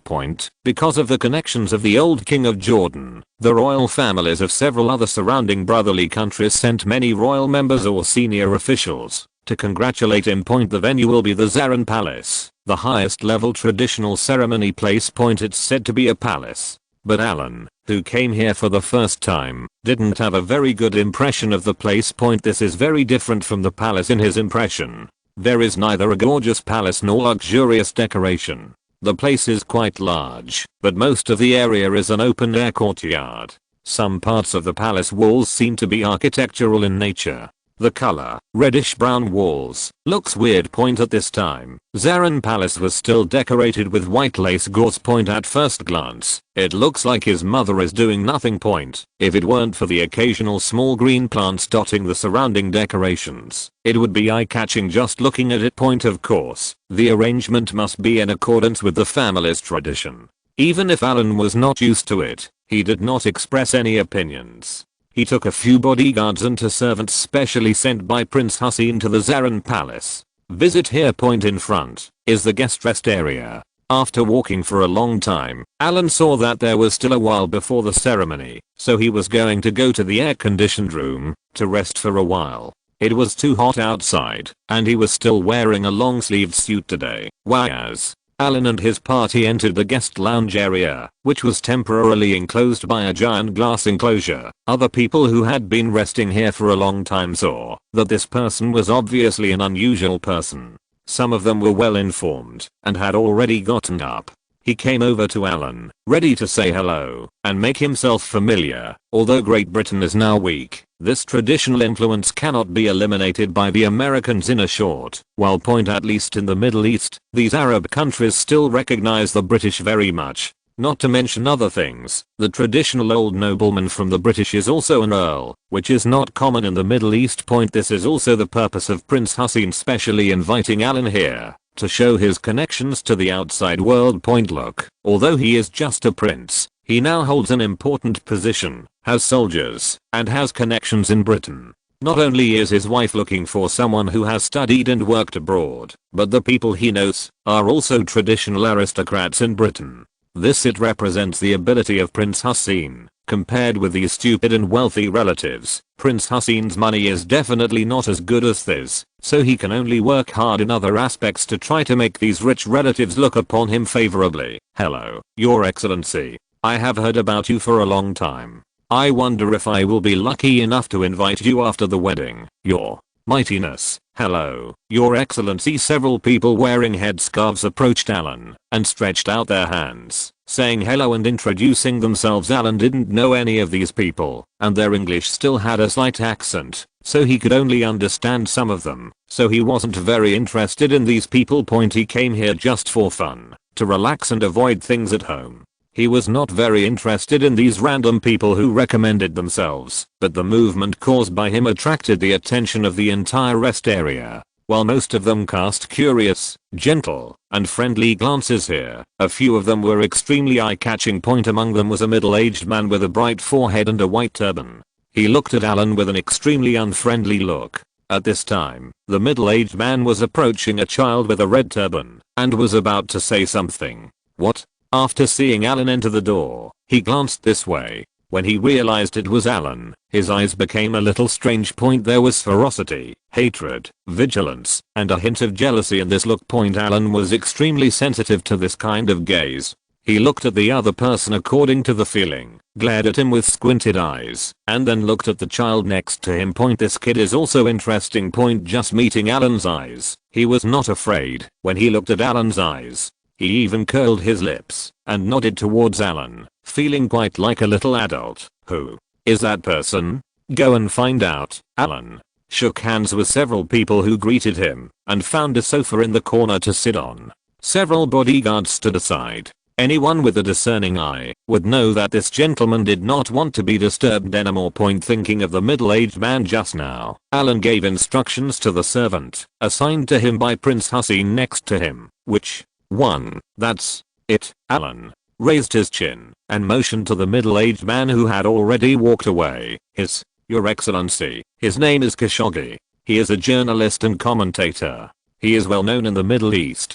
He once went to the United States for further study and internship, and later worked as an editor for a newspaper in the United States. After returning a few years ago, he founded his own. He has founded a small company, and he also cooperates with TV stations, and he is often seen commenting on international events or hot topics. Oh, did you intern at a newspaper in the United States? Alan wanted to look at the middle-aged man again, but he had already disappeared into the rest area. He briefly recalled his attire, wearing a white turban. Alan deliberately reviewed it before coming here. In the Middle East, a lot of information can be seen just from the headscarf. For example, people from different countries have different colors of headscarves, and even the methods of tying their headscarves are different. Take Saudi Arabia, for example. Their headscarves come in many colors, but red is the most noble. Generally, the Saudi royal family wears headscarves of this color. Then there are the Palestinians, who wear black and white plaid headscarves, and other Emirati and Qatari people. The difference between white headscarves is that their collar styles are different. The former is a round collar, and the latter is a stand-up collar. The person just now is obviously not in these categories. If Jordanians basically don't wear headscarves, civilians generally wear plain headscarves. Of course, this average person refers to the wealthy people among the civilians. Those ordinary people basically don't wear headscarves. Because of the materials and craftsmanship of the headscarf, the ones sold here are not cheap, and ordinary people don't have the spare money to do this. As for the kid wearing a red headscarf just now, if you follow this rule, he should be from Saudi Arabia. He might be a prince or something, but I don't know which prince he is. Their princes are everywhere. Where's the kid? Alan gestured to the child again. That one. The servant looked carefully at the Saudi child, who was not leaving. frowned and said, "Sir, this seems to be a guest who came with an adult in the family. I don't know who he is specifically. I'll send someone to ask later." As an honest British aristocrat, Alan has always been loyal to the Queen. He doesn't cause much trouble. He thinks that he handles all the things he usually does cleanly. He has never had any interactions with people in the Middle East before. In theory, there should be no communication with this side, but the look in the middle-aged man's eyes just now made him very strange. If he hadn't met him, he wouldn't have cared about it, but now that he had met him, and the man looked at him with something wrong, Alan became a little concerned. The overall Western-style wedding situation, mixed with their religious ceremonies, and some weird weddings, were held as scheduled at Zarin Palace. There weren't that many procedures. As a guest of the ceremony, Alan didn't have any speeches or anything like that. He just had to witness the ceremony with other guests. How could a person like you with blood on your hands come to a place like this? You are not welcome here, you devil. A voice suddenly appeared not far from Alan. This made Alan, who was watching the excitement, suddenly startled. As soon as he turned his head, he happened to see the middle-aged man he had seen in the rest area not long ago. At this time, the venue was very quiet. Everyone was watching the new couple in the venue, looking at each other and preparing to change rings. The sound next to it was basically heard by a large number of people around. Everyone's attention was drawn again. Alan frowned, and 1,000 fucks flashed through his mind. He had seen idiots before, but this was the first time he had seen such an idiot say such things in public. The people who can watch the ceremony here now have some status, and the bodyguards are standing further back. Alan is not worried about what he is carrying. It is just this atmosphere. So fucking embarrassing. This was the first time that someone had made him so embarrassed in public.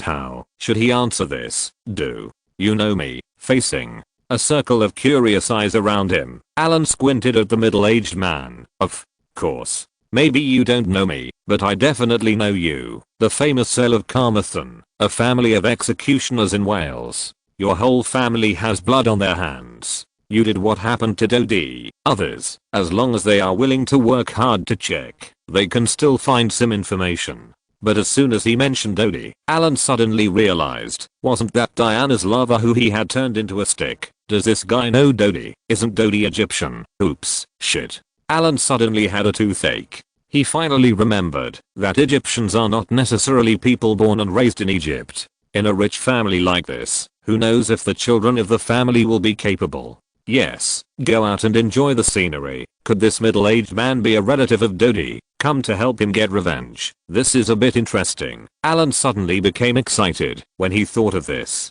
After living for so many years, he really didn't see such battles very often. How many years had it been since he had seen such a brave person in front of him? He waved to the servant next to him, who had a confused look on his face, and said, "This person may have mistakenly recognized the person. Today is Prince Hussein's wedding. Don't affect the wedding.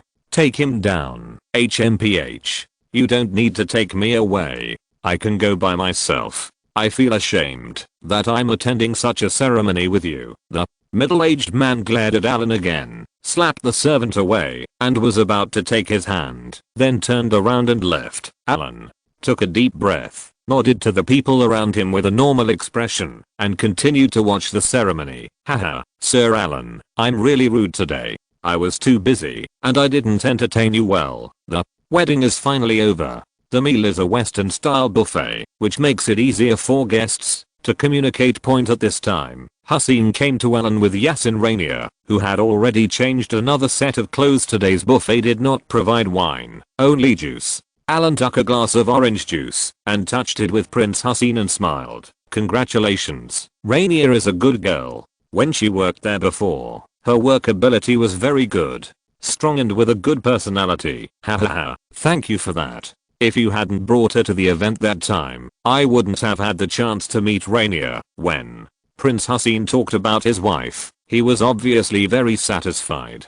The young couple looked at each other and both picked up their glasses to toast to Alan. When Rainier's eyes met Alan's, it was obviously a little unnatural. She still hadn't recovered a little bit. If the hem of the wedding dress she wore today hadn't been big enough, she would have almost been exposed. Hussein turned his head and whispered something in Rainier's ear. Rainier looked up at Alan again, then nodded, and walked away holding the cup point after she left. The smile on Hussein's face suddenly became serious and he whispered, "Sir, I'm so sorry. I just heard that during the wedding ceremony, there was a guy who caused trouble for you?" "Haha, that's not true. I don't even know him." "Oh. I heard from my subordinates that he seems to have a cousin who followed his uncle to do business in Daying. He seems to have some issues with you. You taught his cousin a little lesson, and he started to hate you." "Need me?" As he spoke, Prince Hussein narrowed his eyes, and his meaning was already obvious. "Need. Not." Alan decisively refused. For such a trivial matter, Prince Hussein didn't need to sell his favorites, just that the middle-aged man just now was actually Doda's cousin. It was a coincidence that Alan was now even more curious about this person, named Khashoggi. How long has it been since Doda's incident? This guy just brought it up now.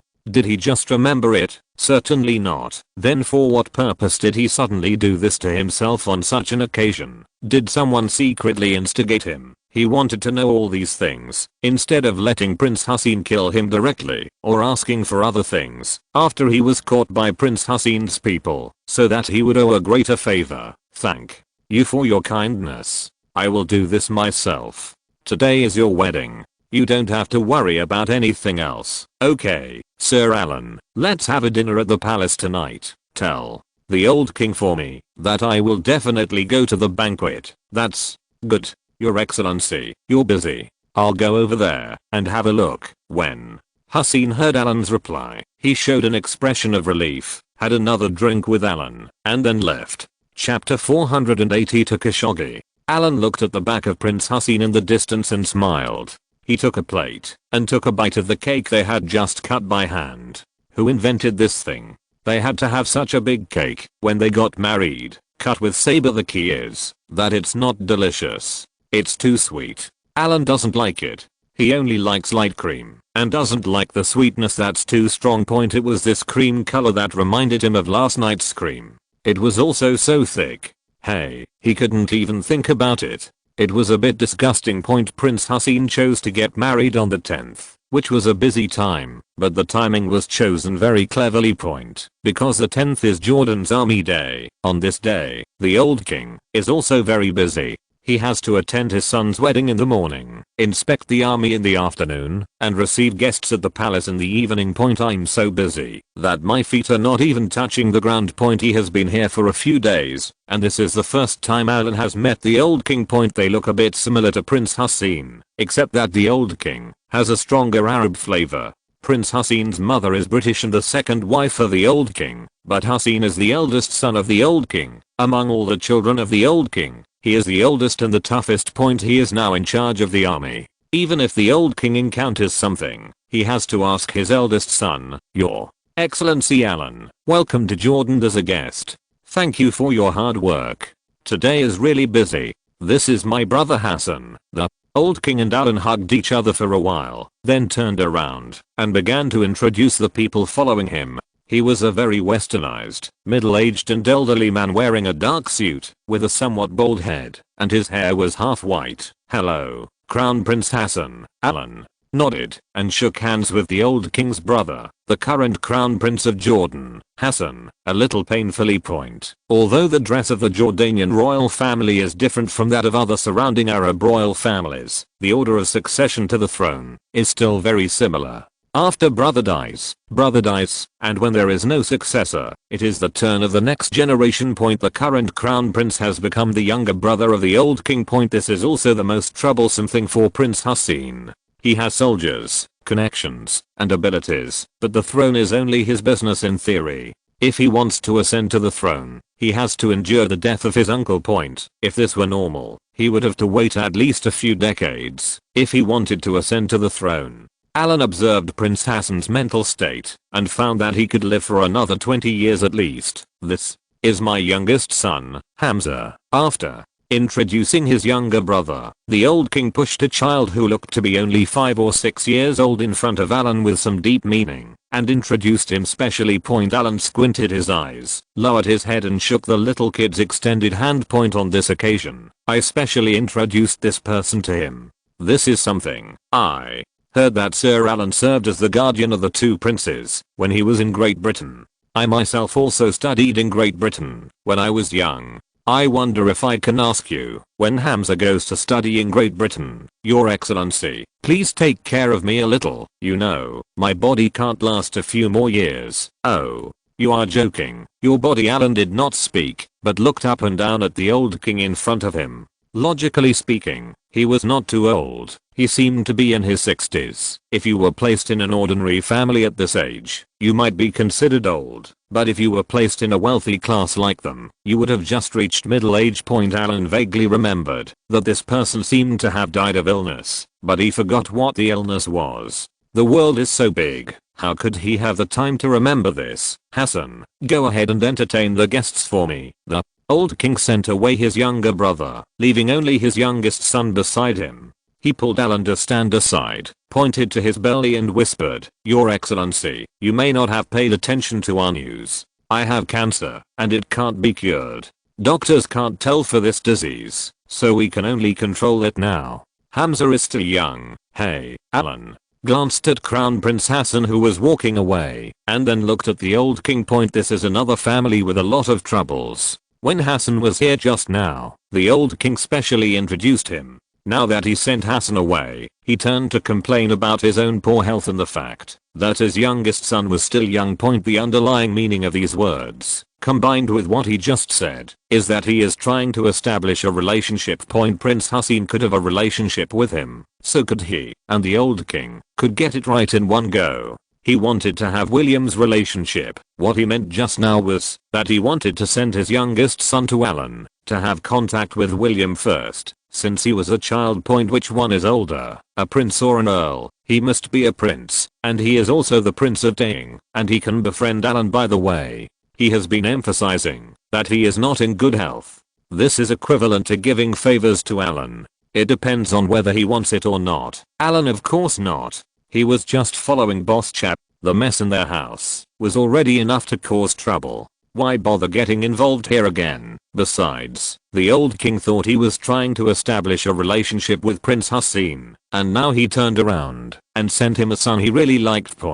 But is Alan's relationship with Prince Hassan? As long as there is no such little brat in front of me, won't there still be Yasin Rainier in the future? Who and you are still writing ink here? How many years will it take for this little kid to grow up? Will he have the means to compete with Prince Hassan then? If we move to another place, we might be able to get some support. But where is this? This is the Middle East. Strength speaks here. Sometimes a reputation is not as good as a scrap of paper. Of course, it would be better if he had both strength and fame. Obviously, Prince Hassan has the advantage in this regard. Why sacrifice the near for the far? Your Majesty the King, I'm too busy with daily affairs now, but if Prince Hamza goes to study in Britain and needs help, you can contact me. Alan neither explicitly refused nor agreed. This made the old king open his mouth, feeling a little helpless. In the end, he could only nod and let this matter go. Your Excellency, you are here in the British Embassy in Jordan at 11 o'clock in the evening. The ambassador looked awkwardly in his pajamas at Alan, who had just come out of the palace to visit the embassy. Haha, I'm disturbing your rest. It's okay. It's okay. If you need anything, please ask. The embassy is at your service at any time. Alan said something about disturbing him, but the ambassador didn't feel disturbed at all. Although Your Excellency also has a false position as a diplomat and is technically from the Ministry of Foreign Affairs, there is no superior subordinate relationship between them. And secondly, this position is convenient for traveling, and he occasionally accompanies Boss Chap when he goes abroad, which is a good reward. Spare, but you can't really think of him as an ordinary diplomat. Now that he finally comes to the embassy, he just wants to hold a bank party here, so he has to be satisfied. Okay, two things. First, let me borrow a room from you. It needs to be soundproofed. I'm going to interrogate you. Second, when my men go to arrest people later, you send someone to lead them. By the way, I want to find out something about the situation from you. No problem. The ambassador nodded. Just as he was about to make arrangements, he paused with his outstretched hand. He stepped forward with some curiosity and whispered, Your Excellency, the interrogator? Are you in trouble? That's right. Little trouble. It seems to be a reporter with some American background. He is very hostile to me. Alan frowned and thought about the reporter he saw during the day. That's it. The ambassador rolled his eyes and suggested, if you have a background in the United States, Your Excellency, I suggest you use a special room for interrogation. Special room? Alan blinked. It was just an interrogation. What else is there to say? Your Excellency, sit down and talk. Sit down and talk. The ambassador tightened his pajamas. The temperature difference between day and night here was a bit big. He had just woken up and was woken up again. To be honest, he felt a little depressed. He came out in pajamas. It was still a bit cold at the moment. After the two of them found a small living room and sat down, the ambassador took a few sips of hot coffee and then said, we have several houses here with bugs inside. If he himself has an American background, what are you talking about? Interrogating him in this kind of room can save a lot of trouble. Of course, there are some important things that you should pay attention to, and don't say them out loud. Bugging device. Alan was a little confused. He asked me to go there, even though there was a bug. Why did he go to such a room specifically for interrogation? Why? Wrong thinking of this. Alan narrowed his eyes and whispered, a bug installed by the Yankees, right? The ambassador admitted it straightforwardly, and then said with a slight sarcasm on his face, these Americans are very arrogant, and they stretch their hands very far, thinking that their things are the best, and no one will find out.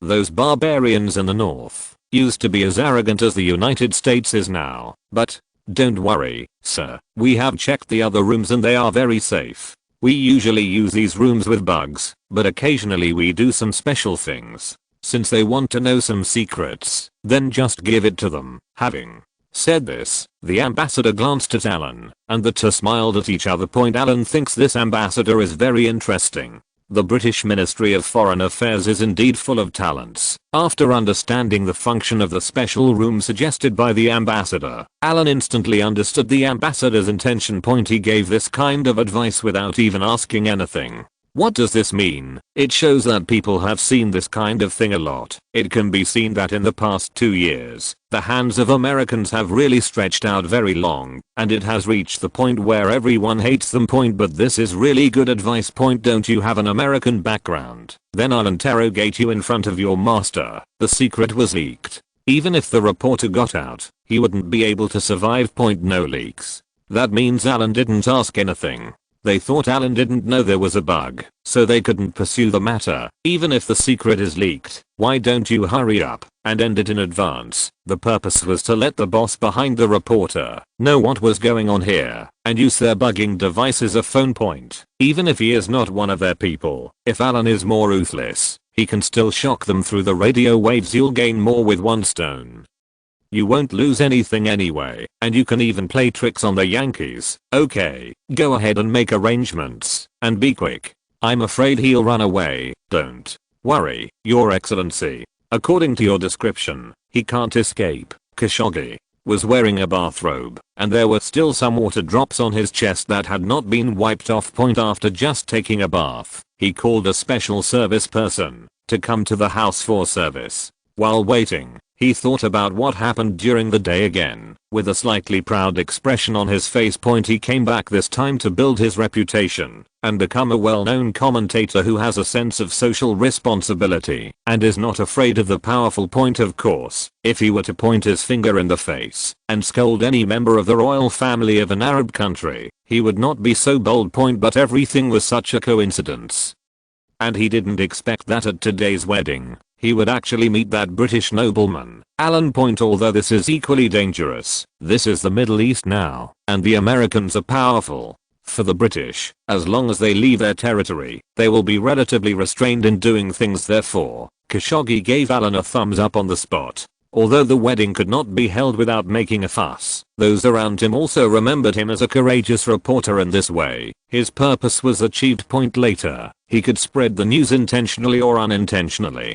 Khashoggi had once angrily denounced a hereditary earl in Great Britain, but the other party couldn't do anything to him. As awesome as it sounds, this is what it feels like to step on top of a celebrity. When he thought of this, he couldn't wait for the customer service to come to his door. He wanted to come one more time tonight. Ding. Dong. The doorbell rang. Khashoggi sat up straight, rubbed his hands, walked to the door expectantly, and opened the door. There were two big men standing outside the door, and the three of them looked at each other, all a little embarrassed. The two people outside the door didn't expect to knock on the door so easily. Khashoggi was a little confused. He clearly called for female customer service, so why did two men come? When did you have to pay first for the change? Peng. Without giving Khashoggi time to react, the big man on his left hit him hard in the chest with an elbow.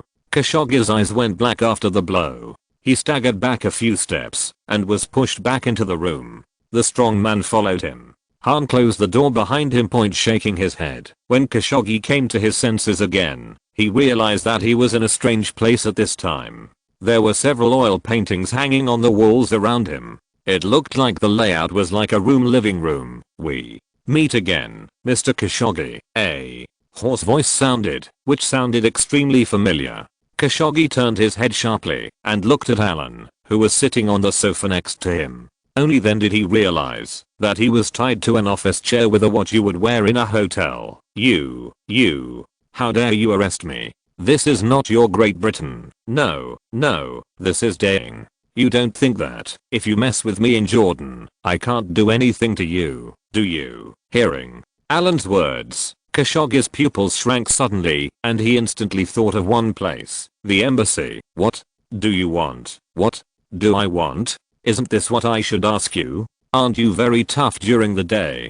Tell me what your purpose is, and who ordered you? Khashoggi looked at Alan, who looked joking, and was somewhat silent. He is a little panicked now, but the more he is at this time, the more he has to stay calm. He has the trump card, but he is going to fight hard first to see if the count is going to cheat him or play hard. Chapter 483 Trip to Sweden. Seeing Khashoggi's tough look on his face, Alan smiled. I didn't expect to meet a tough guy. Isn't it a coincidence? This man was so hostile to him during the day, and now he looks like he would rather die than surrender. People who don't know the inside story would think that Alan has done something to him. In fact, before today, Alan didn't know him at all, or even heard of him. If it weren't for what he said to himself at the wedding, Alan wouldn't bother to pay attention to him. But now, you're just pretending to be cool, and you turn around and say nothing. It just so happens that this house is a bit special. Since I don't want to talk about it, let's use it as waste, snapped. Alan snapped his fingers on his right hand and said, bring the thing in, and let him experience it. After saying that, he crossed his legs and got ready to watch the show. Several bodyguards lifted the chair with Khashoggi tied to it and moved it aside first. Several people lay on the ground and began to spread plastic film. The extremely thick plastic film covered half of the room. When the edges were closed around it, wooden sticks were used to support it, making it look like a simple large square basin. After the plastic film was laid, Khashoggi was brought in again, and the chair was put down. Khashoggi was half lying on the chair. The rope on his hand was untied. The bodyguard who untied the rope looked at Alan and saw Alan nodded expressionlessly. He grabbed Khashoggi's right hand and tied it to a wide wooden board on the ground, with a rope on one end, tightly trapped on nails in the board to stretch his arms. Although Khashoggi didn't understand what these big men in black were going to do to him, looking at the posture of these people, it didn't look like they were planning to do anything good. As his arms were straightened and fixed, an inexplicable feeling of fear came over him. He was lying on his back on a chair with a bad angle of view. This position was so uncomfortable that even turning his head was difficult. Let me go. What do you want to do? What do you want to do? Gag. His mouth. Yes. Woo. Woo woo woo. He didn't know what was stuffed into his mouth. Khashoggi whined and couldn't speak. The more this happened, the more frightened he became, but now he couldn't move anywhere. Even if he struggled, he couldn't use any strength. The sound of the zipper being activated, followed by a sound like sawtooth rotation, reached Khashoggi's ears. A sound of footsteps came to his side, and a man wearing something like a raincoat, rubber shoes, and even a pair of shoes appeared upside down in his field of vision. The person wearing a mask and diving goggles is holding a bone saw that has been started. It's a long saw blade, a small machine used for sawing bones and meat. The piercing sound of the saw blade made Khashoggi's pupils suddenly dilate, and he looked at this scene with trembling disbelief. What is this for? But, without giving Khashoggi time to think, the bone saw slowly lifted up in his field of vision, then quickly approached. And then the saw blade hit his arm, which was straightened and immobilized. Woo, woo, woo woo woo. Khashoggi suddenly began to struggle, but it was all in vain. The straps on his body were strong enough. Even if he used all his strength, he could not even move the chair, let alone the arm. The sharp sound of the saw blade was accompanied by the sound of grinding bones. Khashoggi's eyes almost popped out of his head in pain. The severe pain made the blood streaks on his eyeballs clear. They were sawing off his hand along his wrist. In just a few seconds, there was a spurt of blood, and the surrounding plastic film was so spattered that it was almost impossible to see clearly. Alan narrowed his eyes and stood up, signaling with his right hand to stop. The big man wearing a raincoat and holding a bone saw stood up and took a step to the side. Take that out of his mouth. As the contents of his mouth were taken away, Khashoggi's ear-piercing screams filled the room. Alan sneered and glanced at the oil painting on the wall not far from him. It was an oil portrait of an unknown ambassador. The person in the painting is wearing a suit, sitting at a desk, and has a beautiful button on his collar. There is a bug on this button. Oil paintings are not flat. Many oil paintings have certain ups and downs due to the stacking of paints. This little bug is hidden here, which is very clever. It's just that the person who planted the bug may not know that it was discovered not long after the bug was pressed. Alan looked in the direction of the bug and smiled, then took 2 steps forward and looked at Khashoggi lying inside through the plastic film. Don't you like to call me a devil? How do you feel about such devilish methods? Khashoggi lay on the chair with a pale face, throbbing in pain. He could no longer hear Alan's questions. His whole body ached now, and he was in so much pain that he was unconscious. Snort cut off his hand as well, and then continue the interrogation. Once you've asked clearly, write it down for me and give it to me tomorrow morning. The smell of blood in the room was a bit strong, so Alan didn't have time to waste here.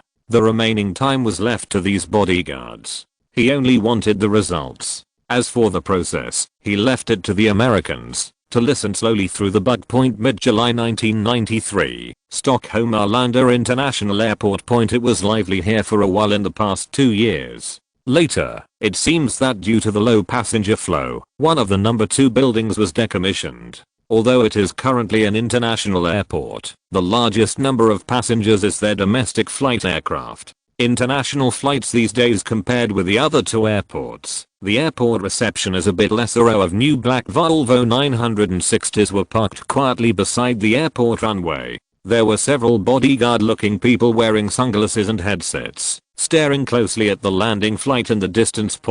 After seeing the flight number clearly and communicating with the control tower to confirm that it was the target's flight, one of the bodyguards walked to a car parked in the middle and gently knocked on the window. Your Highness, Your Excellency's flight has arrived. Oh, the car window slowly opened, revealing the face of a young lady. This person looked very young, but his actual age was also very young. He was only 14 years old this year, and was the eldest prince of Sweden. The work of receiving Alan this time did not require a little kid like him, but the reception staff that had been arranged were suddenly replaced yesterday, and the king personally appointed the eldest prince to come in person. Reception. Although the prince is young, he has high standards. When he heard that Alan's plane had arrived, Prince Bertel simply nodded, neither excited nor nervous. He had really never heard of Alan. We were more than 10 years apart in age, so we were not of the same generation, and we had nothing in common. Prince Bertel didn't like the movies Alan made. So Prince Bertel had no idea about the person he was about to greet. To be more precise, he was even a little bored. This was a task assigned to him by his father himself, so it also delayed his personal lifetime. Haha, I didn't expect that it was Your Highness who came to greet me in person. It was only after the plane stopped that Alan was told that the person who greeted him had changed from an ordinary person from the Swedish Ministry of Foreign Affairs to the Swedish Prince. Although he has never met the eldest prince, Alan has heard of his name. Prince Bertil was famous throughout Europe. It's not that he's great, it's that this guy has been a big tragedy since he was born. What a tragedy. The throne that was obtained flew away. Is this a tragedy? This is the throne. When he was born, he was the apple of the eye of all Sweden, or rather the whole hope of King Gustav. But just 2 years later, everything changed. In order to reflect the absence of gender discrimination, new legislation appeared. Parliament stipulated that members of the royal family can inherit the throne regardless of whether they are male or female. Prince Bertil, who was only 2 years old at the time and had not yet been officially crowned the crown prince, lost the throne in such a confusing manner, and the first person to inherit the throne eventually fell to his sister, who was born 2 years earlier than him. What's even more magical is that the old king really doesn't want to agree to this bill, but he can't be the home of Sweden, so what he says is of little use. Anyway, as the only prince in Europe so far who is the eldest son, Prince Bertil is neither the crown prince, nor will he most likely have no hope of inheriting the throne in the future. Is this a tragedy? Anyway, Alan uses himself to judge others. If his title suddenly disappears, he will go crazy. But when he really saw the little prince, Alan didn't see any expression of humiliation or bearing the burden on his face. This little kid was only a few years older than William, and he didn't seem to particularly understand losing the throne. What does it mean? Hello, nice to meet you, Prince. Bertil spoke broken English and gave Alan an extremely American greeting. Me too. Then let's Alan couldn't answer these words, as if two company bosses had just met at a very formal negotiation table, and both parties asked each other if they had eaten. This is a bit out of line with the times, but it cannot be said to be frivolous. It is just weird. Get in the car and follow me. I will take you to visit the palace. Seeing that this little kid was not enthusiastic, but not perfunctory, and looked business-like, Alan looked at the bodyguard behind Prince Bertil. The bodyguard and Alan looked at each other and shrugged normally, without even saying a word. Sitting in this seemingly new Volvo, Alan touched what he considered to be an extremely crude interior in the car. Is this a luxury car, or a new model from 1991? This car is not even as good as his old Bentley from the 1980s. It's too clean. All Swedes have this style. Master, I did some research before I came here. It seems that these Swedes are not as enthusiastic as us. But it's not that they are not enthusiastic. It's just that most people are like this, a bit cold to everyone. Zaro Shitau sat in the passenger seat and twisted around to introduce Alan. After he finished the introduction, he said a few words in Swedish to the driver. Sir, just speak English. I can understand it, and you don't have to be so close to me when you speak. The driver didn't turn his head, held the steering wheel extremely seriously, and answered Zio Shitau's words while driving. Small stone. Alan looked at this interesting scene and wanted to laugh a little. These Swedes are quite interesting. I'm used to the life in Great Britain. In fact, most of the people in Great Britain are not stereotypes, but it is true that most people are talkative. When people chat with each other, they rarely get straight to the point. That would appear stiff and rude. Even civilians would not chat like this when everyone usually chats. They first talk about the weather, current situation, and current hot news, leaving the important things until the end. Even when chatting between Alan and Boss Chap, usually there is a lot of rambling. The more irrelevant the conversation, the closer the relationship between the two parties appears in Great Britain. Talking less proves that the relationship is not good. It's that simple. But when you come to Sweden, the people here seem to be the exact opposite of Britain. Alan even wondered how people from two countries with such huge personality differences could relate to each other in the international arena. The long-awaited inspection team finally took shape at the end of June. A total of several large and small inspection groups were divided in order to prevent mutual cover-up or fraud. The European Parliament's inspection of countries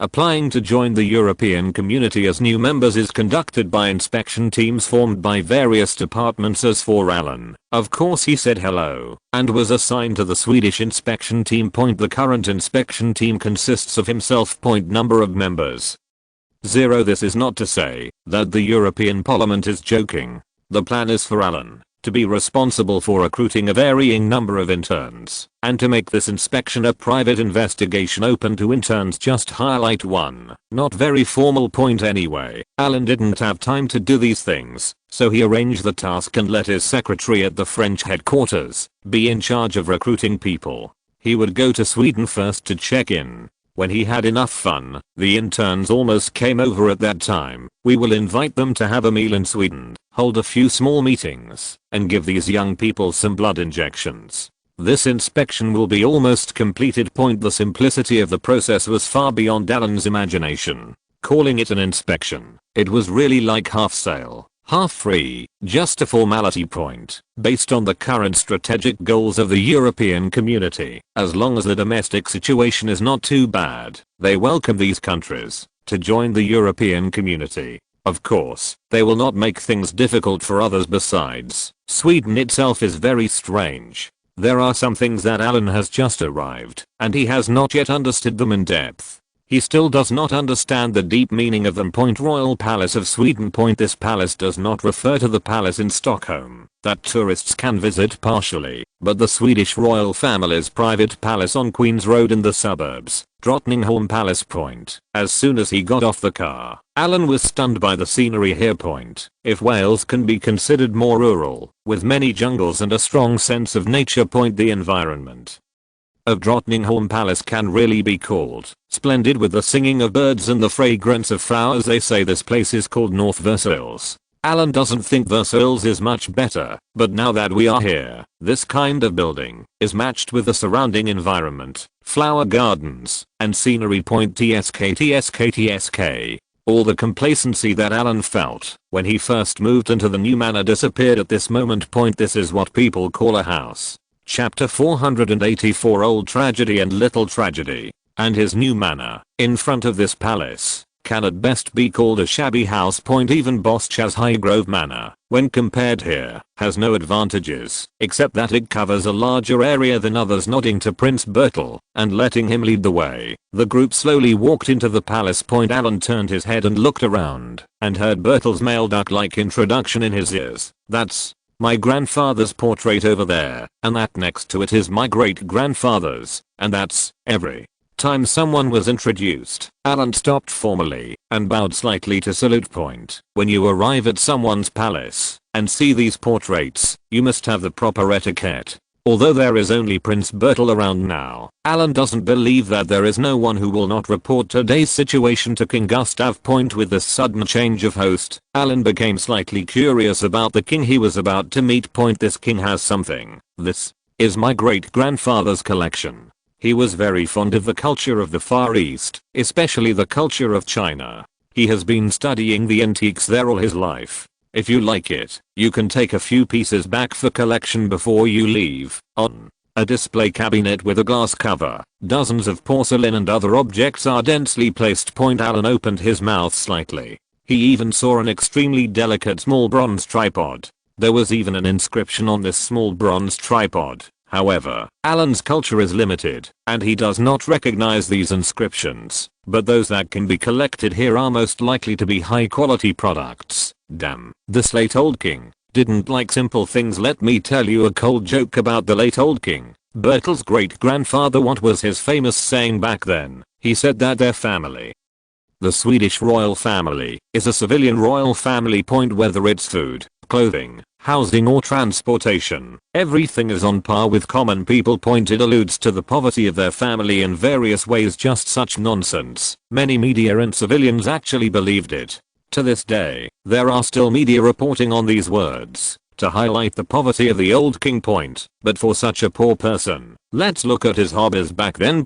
How much is this small piece of collection worth? Okay, let's just say that these porcelains and the like were not worth much a few decades ago, but they are only a small amount. The old king's collection even opened a national museum, and the things in it, even if it is not as good as the collection of the Forbidden City of China, it is definitely not small in terms of quantity and exquisite collections do you have on earth. to call this kind of hobby civilian, which civilian has so much money to buy so many Chinese antiques for collection and research. This is Sweden, halfway across the world. Just transporting these things intact from China would be an unimaginable huge amount of money with the technical conditions of more than 10 years ago. As he scanned these collections one by one and looked at the simple introductions above, Alan was shocked to find out Yuan Qinghua is considered to be the lowest grade among this bunch of things, damn it. One of them, according to the above introduction and translation, should be a set of tea sets used by someone called Zhao in the Song dynasty. Anyway, Alan didn't recognize the word, but the surname was Zhao, and he specifically specified that it was from the palace of the Song dynasty. The porcelain is probably something used by a Song dynasty emperor, right? Now it is placed here for some ignorant people to visit. What a pearl covered in dust. How great would it be if this thing could be put in a display cabinet at home? Hello, Your Majesty Gustav, on behalf of His Royal Highness Charles and myself, I would like to extend my most sincere greetings to you. After being taken around by Prince Bertel, Alan finally met the real owner this time, King Gustav, in the living room on the second floor. Seeing this person, Alan jogged 2 steps and first bent down to salute. The etiquette is very good. Gustav squinted his small eyes and his big nose was up and down. Seeing Alan, who was tall, looking like such a young and talented man, being so respectful in front of him, he couldn't help but feel good. It has to be a nobleman from Great Britain who can do something. Just this etiquette and this greeting made it feel comfortable to listen to. He had never heard such a sincere greeting in Sweden for many years. Even when ordinary people saw him, they would at most say hello, just like they were meeting each other, which made him often doubt whether he was the king or not. Seeing Alan at this moment, Gustav was even a little jealous of Boss Chap. This mentality is a bit like Koko's feeling when he saw Guan Yu following Liu Bei. But Gustav is not Koko. Boss Chap is not Liu Bei, and Alan is not as good as Guan Eri. After listening to Alan's greetings, Gustav stood up on his own initiative, picked up Alan's hand and shook it gently. After shaking him, he did not let go of Alan's hand in a hurry, but said with a gentle smile, "Is there anything wrong with Charles asking you to come here this time?" Alan just made it very clear that he was representing Boss Chap and himself personally, and there was a very important person missing, the Queen. But everyone who knows the inside story knows that Alan is the captain of the bodyguard of Boss Chap. From his greeting, you can tell that when he comes to visit this time, he is probably here to deliver a message or do something for Boss Chap, not for Boss Chap. The Queen is here. It must be clearly distinguished who is the protagonist here. Now, across Alan, Boss Chap behind Alan is talking to Gustav indirectly. They are equals, and Gustav is not angry, but is very satisfied with Alan. His Majesty, before we come here, Our Highness told me that when I see you, I will treat you like him in terms of etiquette. Our 2 countries have always been friendly, Your Highness, and you are still distant relatives. But this time I come here, there is indeed something. I need to report something small to you. Okay, sit down and talk, Bertel, and you will sit next to me and listen. Gustav took Alan's hand and pulled Alan to sit on the sofa next to him with a smile. He let go of Alan's hand after he was seated and then pointed to the single seat next to him to let him get away. Prince Bertel sat down. The little prince curled his lips and sat down on the sofa reluctantly, lowering his head and looking listless. Well, Your Majesty, I would like to congratulate you on the 20th anniversary of your accession to the throne. However, Our Highness may not be able to come to this year's commemorative event. Alan gave the excuse that the Queen was ill and that Boss Chap was worried about the Queen's health and it was not suitable to travel recently. Then he said that in order to express her apology, the Queen sent the 3rd prince to attend the 20th anniversary of King Gustav's accession to the throne anniversary. Gustav frowned when he heard that neither Boss Chan or the Queen came. He could understand the Queen not coming. The old lady was not in good health. Even the palace was burned down years ago. This was understandable. But Boss Chan didn't come either, which he couldn't understand. Logically speaking, Boss Chad would usually attend such an event. Glancing at Alan, who had a sincere attitude, Gustav felt a little suspicious.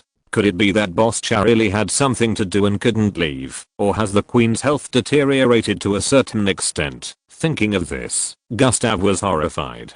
He felt that he had guessed the key point. It was not appropriate for him to ask more questions about this kind of thing. Yeah, I know, this kind of thing. Hey, Gustav.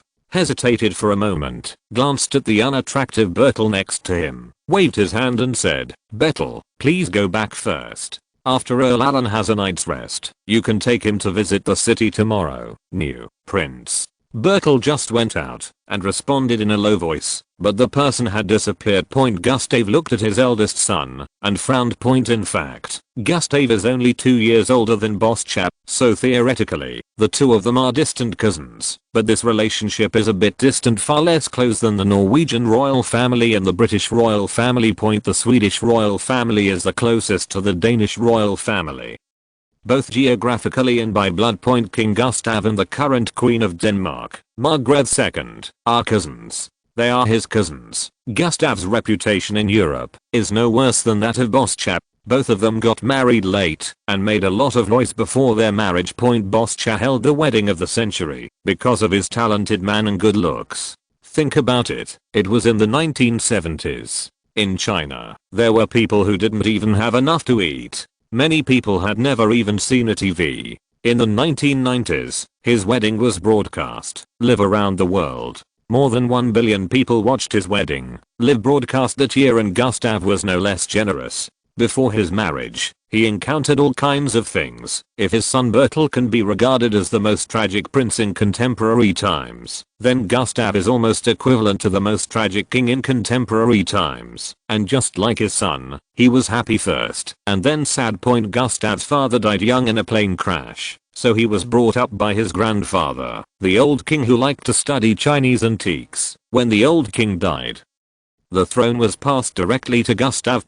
Gustav was only 27 years old at the time. In this script, the young king has a lot of money at a young age. The country is wealthy, the royal family has decent prestige, and there are no other men in the family. He takes over the country directly from his grandfather. No matter how you look at this script, it all starts with a cool text point. But the script did not develop in the direction he imagined. Gustav, who had received various elite educations since childhood, was just about to show off his talents on the throne when bad news came. He was stabbed in the back. The Swedish parliament passed a series of bills that completely restricted the king's powers. To what extent is it restricted? He went from being a real king to a real rubber stamp step by step.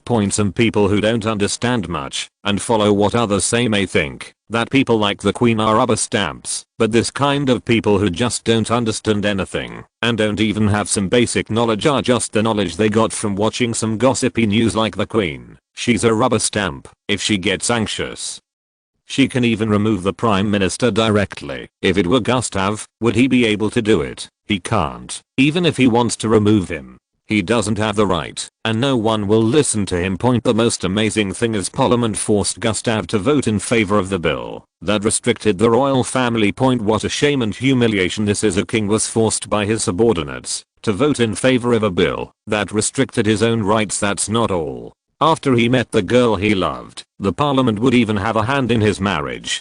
Back then, Gustav would rather die than surrender, and even threatened to abdicate if anyone stopped him. Although it is a mascot, if the king is really forced to abdicate, it will really arouse public anger. Later, the parliament and Gustav each took a step back, and the matter was settled. But King Gustav was also very tough. The German daughter-in-law he married has a very bad family background. His father-in-law is a nastiness to a certain extent. This can be regarded as a kind of resistance of Gustav. Anyway, when he got married, he also had a live broadcast, with the whole of Europe witnessing the wedding. The scale of the wedding was no less than that of Boss Chap. Later, Gustav's tragedy was not over yet. After maintaining a tradition for nearly 1,000 years, the Swedish royal family's inheritance law was finally tainted by Parliament. That is to say, in order to prevent gender discrimination, the heirs were changed from eldest son to eldest son. The Queen was a special product that was born out of no choice. How could she force the inheritance when there was a male? Get a queens. Gustav had 3 children. The eldest was his daughter, the second was Bertil, and Bertil had a younger sister. In this way, after Gustav abdicates, Sweden will usher in the 5th queen in history. Although they are all his own children, Gustav feels more uncomfortable after such a change than eating shit. He always felt that the Swedish royal family was destroyed in his hands. He was ashamed of his grandfather and his father who died young before he ascended the throne. Now there is another son who was deposed before he even ascended the throne. After living in this kind of environment for a long time, compare it with the big family staying next to you. Gustav's eyes were often red with envy, and he was speechless and choked. Looking at Alan sitting on the sofa, tall and handsome, Gustav became more and more satisfied. I don't know why, but this may be the attraction between people. He is cowardly. To be precise, he is forced to be cowardly. He likes people with strong and aggressive personalities, and Alan is such a person. Alan, you should have a good dress today, and let Bertil take you shopping tomorrow. In a few days, I will. Gustav thought for a while. He didn't need to be like a trapeze artist like Boss Chap, participating in various activities everywhere. He was very free. In this case, he wanted to keep Alan longer, but he is the king of a country after all. If it were just him and Alan, this would be somewhat inappropriate. Moreover, the age difference between the two parties is quite large, and there is somewhat of a generation gap. So, Gustav frowned and went through all his relatives in his mind, preparing to find a relative to accompany the guest, to come to the rescue. And a figure suddenly appeared in his mind. His nephew, the second Prince of Denmark, Joachim Holger. Valdemar Christian, his nephew, had just graduated recently, and was interning in France. He usually had nothing to do, and always liked to play around. It happened to take advantage of this opportunity to call him over. The two of them took Alan with them to go hunting in the north and chat, to win over the feelings. After thinking about the candidates for foreign aid, Gustav showed a smile on his face and said, "I will take you hunting in a few days. I heard that your hunting skills are very good, and your equestrian skills are also good. Hahaha, your majesty, you have given me a reward. Well, I'll introduce you to a new friend then. You two will be about the same age." Oh, that's really exciting. Chapter 485 Ike. On the night after meeting Gustav asked Alan to stay in the guest room of their private palace to rest. This kind of treatment is not available to ordinary foreign guests, which is enough to show that Gustav attaches great importance to Alan. The next day, because the reception had not been arranged, there was no welcome dinner for Alan last night, and the famous queen did not show up. It is estimated that they will not meet until Gustav officially receives Alan in a few days. Where do you want to visit today? Bertil changed into a short-sleeved shirt, or thin jacket, and jeans. He was dressed like a big boy next door. This guy's 3 years older than William, and is taller than the current William, reaching the height of Alan's chest. According to visual inspection, he is about 1.6 meters tall. Shall we go somewhere different? Alan walked in the garden with his hands behind his back, and thought about it. He had planned it before coming.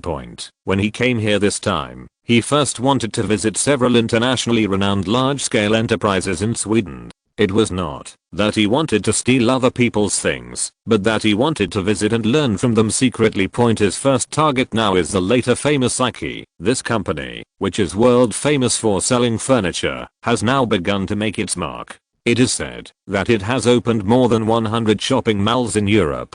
Alan wants to be a large supermarket in the future. IKEA's business model is very unique. The need for additional learning. These days, although the internet already exists, the penetration rate of the internet, information dissemination, etc. are still in their infancy. It's not like a few decades later, when you can just open a search engine and type in IKEA. You can find a lot of information about them.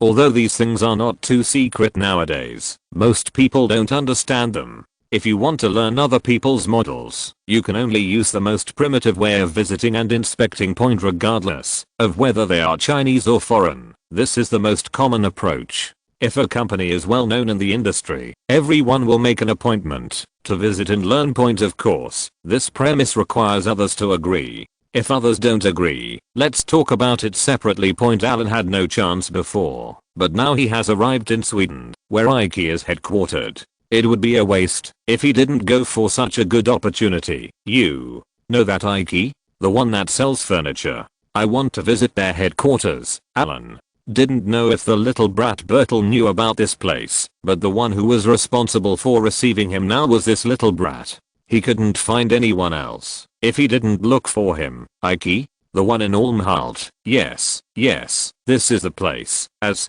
soon as Alan said it, Prince Bertel thought that he was far from being as useless as Alan imagined, but when he mentioned going to Olmhalt, Prince Bertel showed a hint of embarrassment on his face. Olmhalt is about 500 kilometers away from us. Are you sure you want to go? If we take a car, it will take nearly a whole day. 500 kilometers. It takes a whole day to drive. Alan looked at this little kid with some suspicion. Is he going in a wheelchair? So troublesome. Then, can we take a plane? By plane, Prince Bertel grinned, looked at Alan inexplicably and said, first, there is no airport in Olmhalt. Second, if so many of us go together, even if we take the nearest flight to Malmö, the air tickets. Let's just take the car. Alan looked at the little kid's face and seemed to be a little red unconsciously. He suddenly realized that this was because he thought it was too expensive. Right. I have always heard that the Swedish royal family does not seem to be very rich.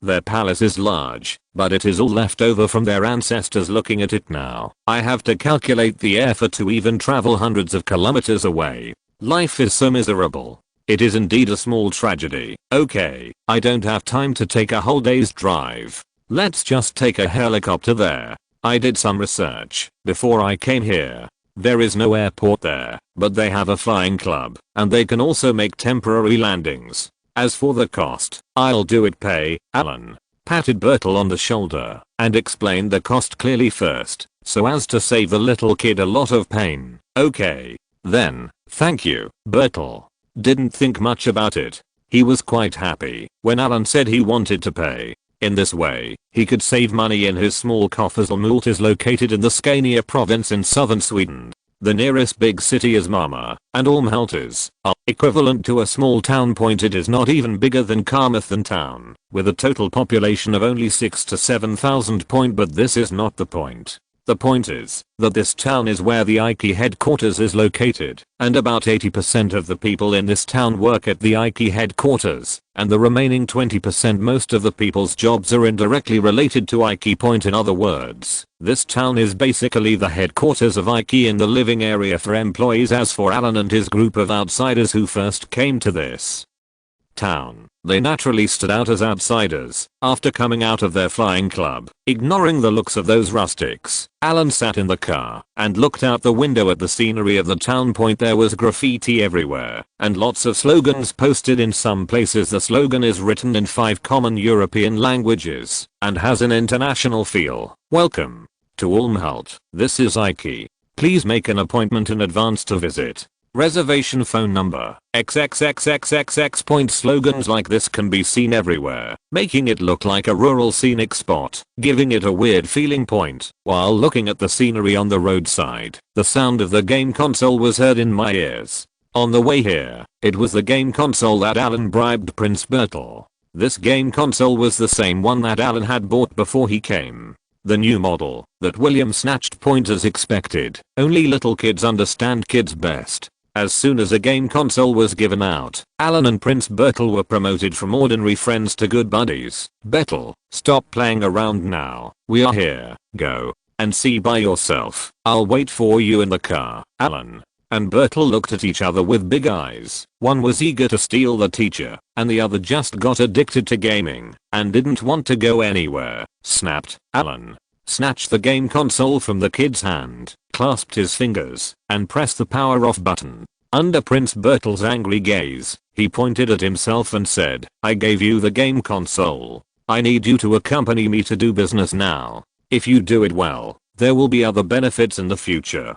If you don't do it well, you won't even be able to play the game console. Do you understand? Originally, Bertel, who had just become acquainted with Alan, was not very afraid of Alan, but when Alan was not smiling, he still looked very scary. After years of accumulating power, His demeanor was better than that of his father, who was looking. When Alan scared him, Bertel moved his lips twice. Under the power, he wisely opened the car door and got out of the car to wait for Alan. Snort. No matter how bad the Swedish royal family is, it's all relative. For private companies like Ike, Prince Bertel's words still have some effect. We had called in advance before coming. When Alan arrived, Ike had arranged a reception team of 10 people, including translators, product managers, headquarters heads, etc. If the chairman had not been on a business trip, even the directors would have. The chief is ready to come. They didn't all give Prince Bertel face, mainly because today's visitor had an unusual status. This is a nobleman from Great Britain, a great nobleman, the most traditional elite among the nobles in their opinion. This kind of nobleman is not the same creature at all as the Swedish royal family. Regardless of whether it is external or internal. If a noble person like him can come to visit their Ike store, it will be very respectable, even if it is said. And even as an ordinary person, who doesn't want to see the style of the famous British nobleman, opportunities like this are rare. When I received the call, all the people in charge at the headquarters almost got into a fight in order to compete for a spot in the reception team. Now seeing Alan was a little doubtful about life. As soon as they met. Don't you mean that Swedes are very indifferent to outsiders? Why are these people so enthusiastic? That's Prince Bertel, right? Oh, is that your excellency? The one next to him. As expected, he is a nobleman from Great Britain. He has extraordinary bearing. Then, didn't you see that the prince had to get out of the car and wait for him? Boss, do we need to go over to greet him? The middle-aged man in front of the team was wearing a light grey thin suit with his hands in front of him, standing outside the gate of Ike headquarters, staring at the stopped motorcade with bright eyes. The arguments from the rest of the reception group reached my ears. It was also the first time for him to see such a battle. In the past, when members of the Swedish royal family traveled, there was no fleet of this size. Although the cars were not very good and might have been rented nearby, the momentum could not be supported by luxury cars. As soon as that kind of convoy stopped, dozens of big men in black came down, both on guard and for inspection. Just looking at it makes people feel nervous. In addition, Prince Bertel got off the bus first and waited for the distinguished guest to get off. This strength is far beyond the cognition of these people. It gives people a feeling that it should be like this. They didn't feel like their Swedish prince got out of the car first, as if they had suffered some kind of humiliation. The Swedish royal family has a very low presence in Sweden and is not very popular in the British aristocrats. With so many film and television works, legends, novels and other news, everyone is full of curiosity about this group of people, and the person here today has a certain reputation and many identities. What are the identities of members of the British House of Lords? Members of the European Parliament, Sweden's accession to the European Community, leader of the Human Rights Council's inspection team, personal assistant to the Crown Prince of the United Kingdom, deputy chief of the British Royal Guards, and chief of the Prince of Wales's bodyguards. Whichever one of them is taken out, it looks countless times more glamorous than a title like Prince of Sweden. Stand still, they are coming. Don't be embarrassed. The middle-aged man watched Alan get out of the car, took a deep breath, tightened his belly, and stood in the most standard posture, looking at the VIP team coming this way, like guards waiting for a view. Ah, you the person in charge of receiving me? Yes, your excellency, I'm very happy to see you. Welcome to visit the Ike headquarters. Our chairman is on his way back. I don't know. The middle-aged man standing at the front of Alan's reception team was very satisfied with the attention they paid to him. He first shook the middle-aged man's hand and then started asking questions. No need, just let him be busy. If you have anything to do, I'm here today just to visit and study. I won't disturb you, right? Don't disturb, please. The middle-aged man was somewhat panicked. He had just told his subordinates not to be embarrassed, but when things came to pass, he was the first one to be nervous. Even though Alan was smiling when he spoke, his attitude of smiling but being distant from others was very hurtful. His natural attitude when shaking hands with others will make some people who have never seen much of the world feel inferior. This is a very wonderful feeling, the kind that, after seeing him in person, you will unconsciously be suppressed by his momentum and then become inferior and inferior. The next step is nervousness. Haha, little stone, pull the gift over here. Alan shook his hand lightly and then took it back. He stood there and glanced at the Ike reception team that was receiving him. He raised his right hand and waved lightly, signaling Zio Shitao to start giving gifts. He did not specify in what capacity he came this time. Whether he came as the leader of the inspection team or as a private person. I just gave my name. In this way, Ike is not sure of Alan's intentions, but they welcome him, no matter what identity he comes to visit. Alan doesn't think so. He thinks that, since he wants to learn something, he has to do something good, right? Forcing people to take him on a tour has a different effect than taking him on a tour. After bribing them, Zio Shitao called a bodyguard, who held a large tray with exquisite wooden boxes of the same size placed on it. The decorations on the boxes did not look cheap. The items inside are all jade bracelets, the kind made of gold inlaid with jade. The popularity of jade is not high here in Europe, and it is mostly brought by immigrants from East Asia. But this is what Alan does. These jewelry are specially designed to meet European aesthetic standards as export models. Materials: it's very rubbish. It's all jade scraps. However, after the designer's design, the gold inlaid jade model was adopted.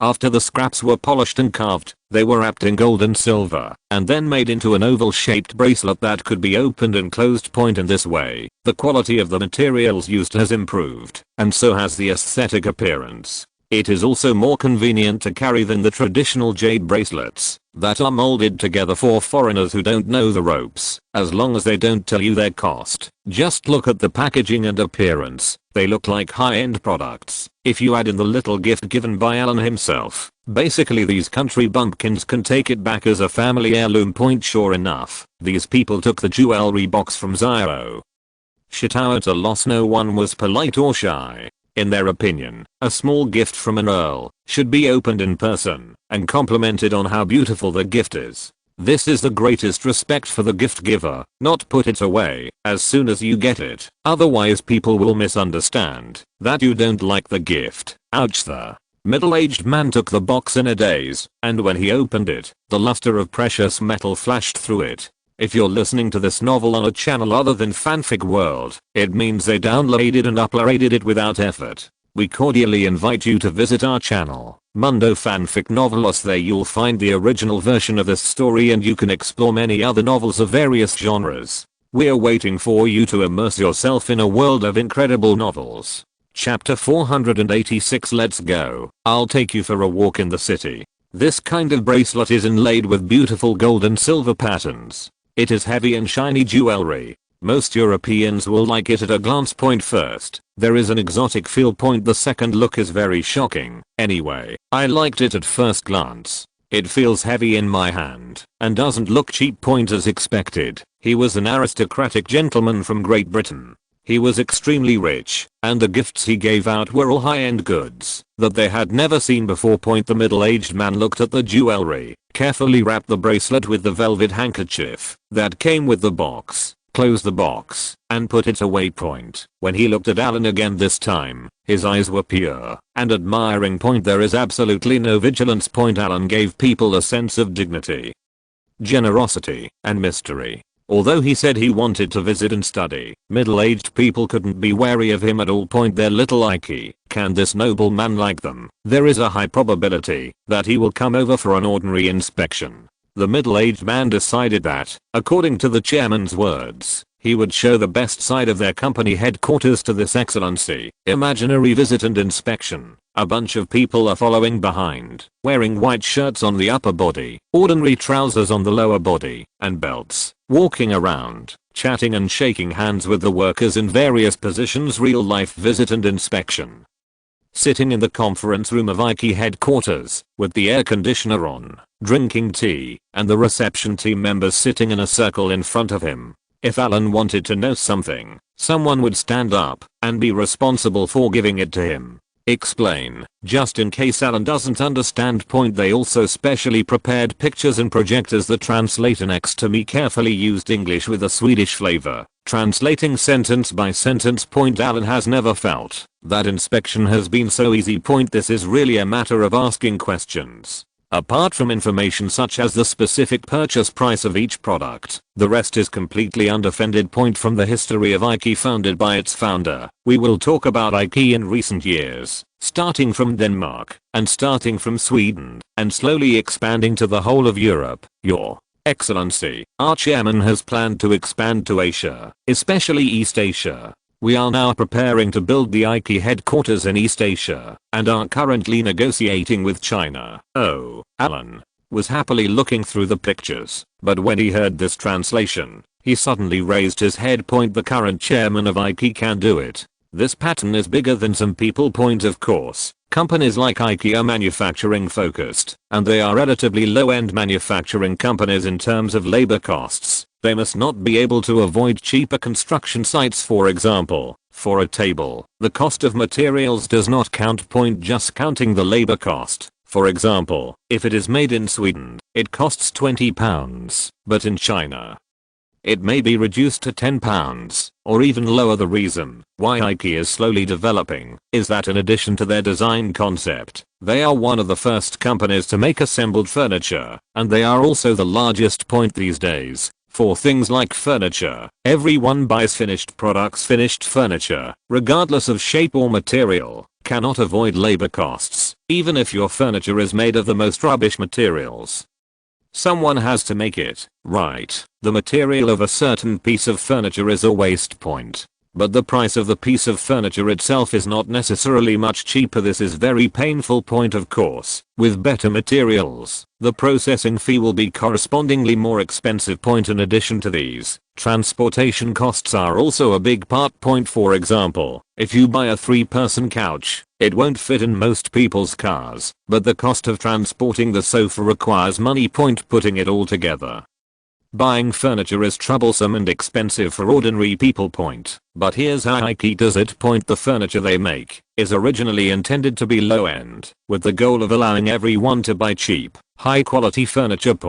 Whether the quality is good or not depends on quality control. The price is cheap. There are many doorways here. First of all, you can find some common replacement materials, and after compressing the materials, the bulk of it is the labor cost. How to reduce labor costs, and even transportation costs. The answer given by IKEA is that the wool comes from the sheep.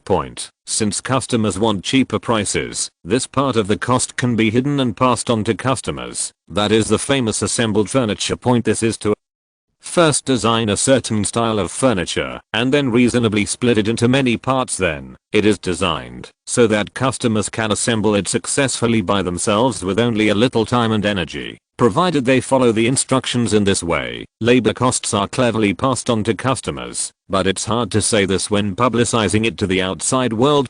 Later, after planning and design by a certain genius, this behavior was called personally experiencing the installation of your favorite furniture. This way you will have a sense of participation and accomplishment. This is called IKEA fun. In other words, after such a change, the original labor cost passed on to the customer has become what is called a sense of participation. Many people also like this one, and as long as the installation is not particularly difficult, they can accept it. As for whether the time spent installing furniture will affect their money, you won't pretend. After get off work, wouldn't this be a delay? Does this sound reasonable? After the furniture is designed in this way, the assembly process is eliminated as soon as it comes out, and the labor cost is directly saved by more than half. And in this way, furniture that is made of parts can be reduced in size and directly packed in large cardboard boxes, which will make transportation easier. Even many customers' private cars can be transported. Even large items cannot be transported. That doesn't matter. As long as you shop in an IKEA store, they can provide professional delivery services and even include installation. In this way, the problems of the last handful of problem customers are solved. Therefore, the rise of IKEA has had a huge impact on the traditional furniture industry in Europe. But the common people are the most honest. As long as you have reliable quality and are cheap enough, IKEA will be very popular among them in the current environment. Now, IKEA is no longer satisfied with simple expansion. They also want to find another production base to further reduce Costs. In order to achieve greater profits, Alan was intrigued by the plan. It is true that IKEA sells furniture, but Alan is ready to quietly copy many of IKEA's models. For example, the furniture's appearance, design, unified production base, unified transportation channels, factory direct store model, and IKEA's product catalog manual. This thing is the same as the IKEA membership manual created by Alan. They all make their own products into manuals and distribute them to customers regularly. But IKEA does not yet have an online shopping model as advanced as Alan's takeaway company. If you take these IKEA business concepts and models, take the essence and discard the dross and apply it to your own supermarket, plus the membership and online shopping models developed by Alan. Now everything is finally ready. Right, and now IKEA is preparing to expand into the Chinese market. Alan felt this information was crucial. He planned to secretly find someone in China to make things difficult for IKEA, and then stand up and be a good person at the critical moment, and then do favors and see if he could have a chance to get into an IKEA car. As long as you take IKEA's car, you can slowly share IKEA's logistics channels for Alan. This can save him a lot of money, and it will also facilitate his expansion when the supermarket is ready in the future. It's simply killing multiple birds with one stone. In just 2 days, Alan's visit to the IKEA headquarters was fruitful. How the entire IKEA works, what each department is responsible for, the stories behind various products, etc. are all very inspiring to him. On the way, Zio Shitao relied on Alan's familiarity when he gave the greeting gift to ask for the contact information of some relatively capable managers at the IKEA headquarters. Of course, Alan doesn't want to poach people now. That would appear to be too deliberate. He plans to ask his secretary to chat and connect with these talented people he likes first, and then after returning, he will send a few people to IKEA headquarters for internships and learn on the spot. Wait until all the preparation work on his side is almost done, especially after the funds are in place, before poaching people. By the time. What's the point of only making money at IKEA headquarters? Working with Mr. Alan can not only make money, but also gain honor. That is a title, a British title. Using this big cake as bait, Alan doesn't believe he can't lure anyone. Some of these management elites pursue money from the beginning. As they get older and become more knowledgeable, their pursuit of money is no longer so urgent. Instead, they pursue honor or status. Urgent. As for identity, what else can't be solved by a British knight? This status is enough for ordinary people, enough for them to become real upper class people. The hard work of doing business, starting from scratch and building with hard work. Effortless business practices, tap existing talents, and develop on the shoulders of giants. Alan likes the feeling of eating ready-made food more and more. As long as the benefits are enough, he can save a lot of energy. The formal welcome dinner officially started on the evening of the 4th day after Alan arrived in Sweden. Alan thought he could finally experience a state banquet level reception for a foreign royal family in a serious manner. By the time the dinner officially started, he already felt a little regretful. Queen Sylvia only smiled and shook hands with him when they first met. The rest of the time, she kept a dark face and sat there silently without speaking, staring at Gustav with cold eyes. Gustav didn't say anything and ate with his head down. As for long speeches such as toasts and welcome speeches, there were none. As for the food, it wasn't the state banquet that Alan imagined. It was just ordinary Swedish home-cooked food. Apart from a housekeeper who was responsible for introductions, there were not even any servants. This reception dinner was like a dinner party for colleagues from the company, and the atmosphere was very strange. Next to Queen Sylvia sat a girl of 15 or 16 years old. She stared at Alan with eyes that looked like an alien the whole time. Seeing this look made Alan almost unable to eat anymore, and felt uncomfortable all over. Next to this girl, there is a little carrot head who is much smaller than her. Judging from the hairstyle, she should be a girl, but she is not very old, at most about the same as William. The older one should be the eldest princess who stole the position of Crown Prince Bertel, and the younger one goes without saying. The impression given by the two of them is that the older one is quieter, but looks at people in a wrong way. Although the younger one occasionally looks at Ellen, most of her attention is on what she is eating. In this way, during the entire dinner, Ellen was the only one who occasionally looked at each other or Bertel, or glanced at Gustav. There was no communication between the few people at all, which was quite embarrassing. Alan, I made you laugh. The queen is not in a good mood these days. After dinner, Gustav eagerly signaled to Alan, and the two went to hang out in the garden outside. Gustav explained hesitantly, the queen's performance today made even Alan feel annoyed. The key is that Alan was wondering what was going on. Even if the Swedish royal family is in danger, the couple will not be like this, right? What happened? Besides, King Gustav, this is too much, isn't it? He is strict with his wife. It's okay, your majesty. Thank you very much for the welcome banquet you specially organized for me. This banquet has a very family atmosphere. I like it very much. Alan doesn't know how to praise him. He can only say that it has a family atmosphere and is very casual. Well, it's still early. Shall I take you for a walk in the city? My nephew Christian will arrive tomorrow. Let's rest after he arrives. We will go hunting the day after tomorrow. Gustav didn't say much on this issue, and instead told when the second Prince of Denmark would arrive, and invited Alan to go to the city for a walk. Now. Alan looked up at the sky. It was already dark. He didn't know much about where else to go in the city this late at night, but since the king had invited him, he could just do as he pleased.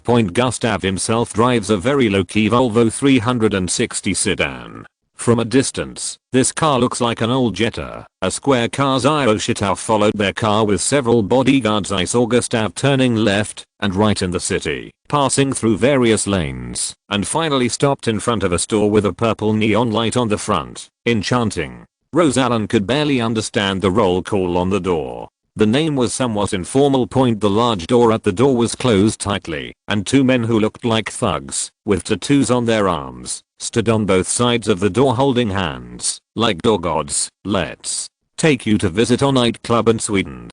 Nightclub. As soon as King Gustav got out of the car, his whole mental outlook changed, giving people a feeling of excitement and anticipation. But when Alan heard his words, he was slightly stunned. You, the majestic king, said you would take me to the city for a walk in the middle of the night, and then you ended up taking me to a place like this. Nightclub. This style of painting is not quite right. Alan suddenly recalled Queen Sylvia's stinky face at the dinner party, and he felt that he had found the reason for the queen's unhappiness. Could this be because the king likes to go to nightclubs?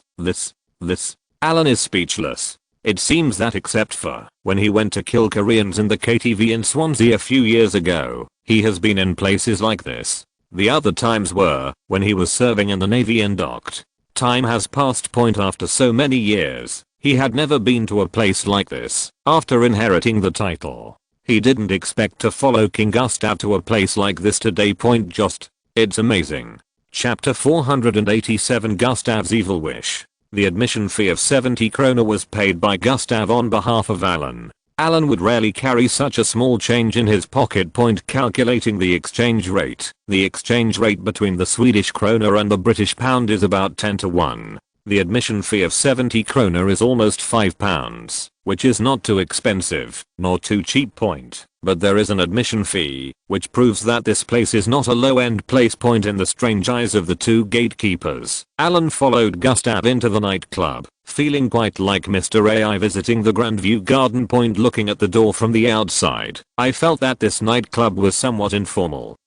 But when Alan came in, I felt the meaning of the saying that people should not be judged by their appearance. The interior of this nightclub has a palace style. It's a bit like the decoration style of KTV or bathing centers in China in the early 1990s and 1990s. But there are some differences between the two sides. The palace style here is just the style of reliefs, turrets and other details in the palace, without any splendid and exaggerated things standing in the nightclub lobby. You will feel as if you are walking into the library of a certain palace, which is very serious. It was this weird feeling that made Alan feel a little uncomfortable. He thought Gustav was going to take him to do something exciting and inappropriate.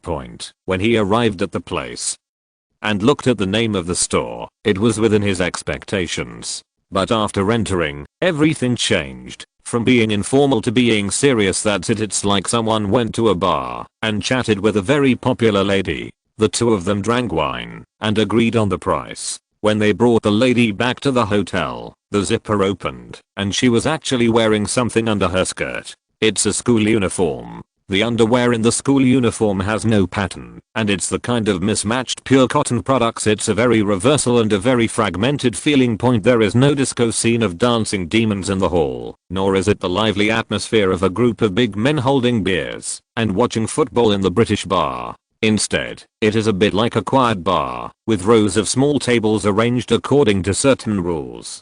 Some people were talking and drinking quietly, and there were singers singing on the stage. Point, is this a Swedish nightclub? This is too clean, right? Gustav chose a table in the corner and sat down, snapping his fingers to call the waiter. Your Majesty the King, it is a pleasure to serve you. What do you want to have today? The bartender was a young man. He stood next to Gustav and shouted with respect and ridicule, "Same as usual, by the way, change the song for me and let her sing the sign. What do you want, Ellen?" Alan looked at this posture and blinked. Point, he has never experienced this kind of thing. If he acts too unfamiliar, will this tragic king look down on him? I'm in Sweden. I just got off the plane and I act like I frequent nightclubs. I'm waiting online in a hurry. I'll be the same as usual. The bartender finally saw Alan's appearance clearly. His eyes lit up, and he said with a more enthusiastic attitude than he treated Gustav, "Sir, I have never seen you before. What do you mean by your old look?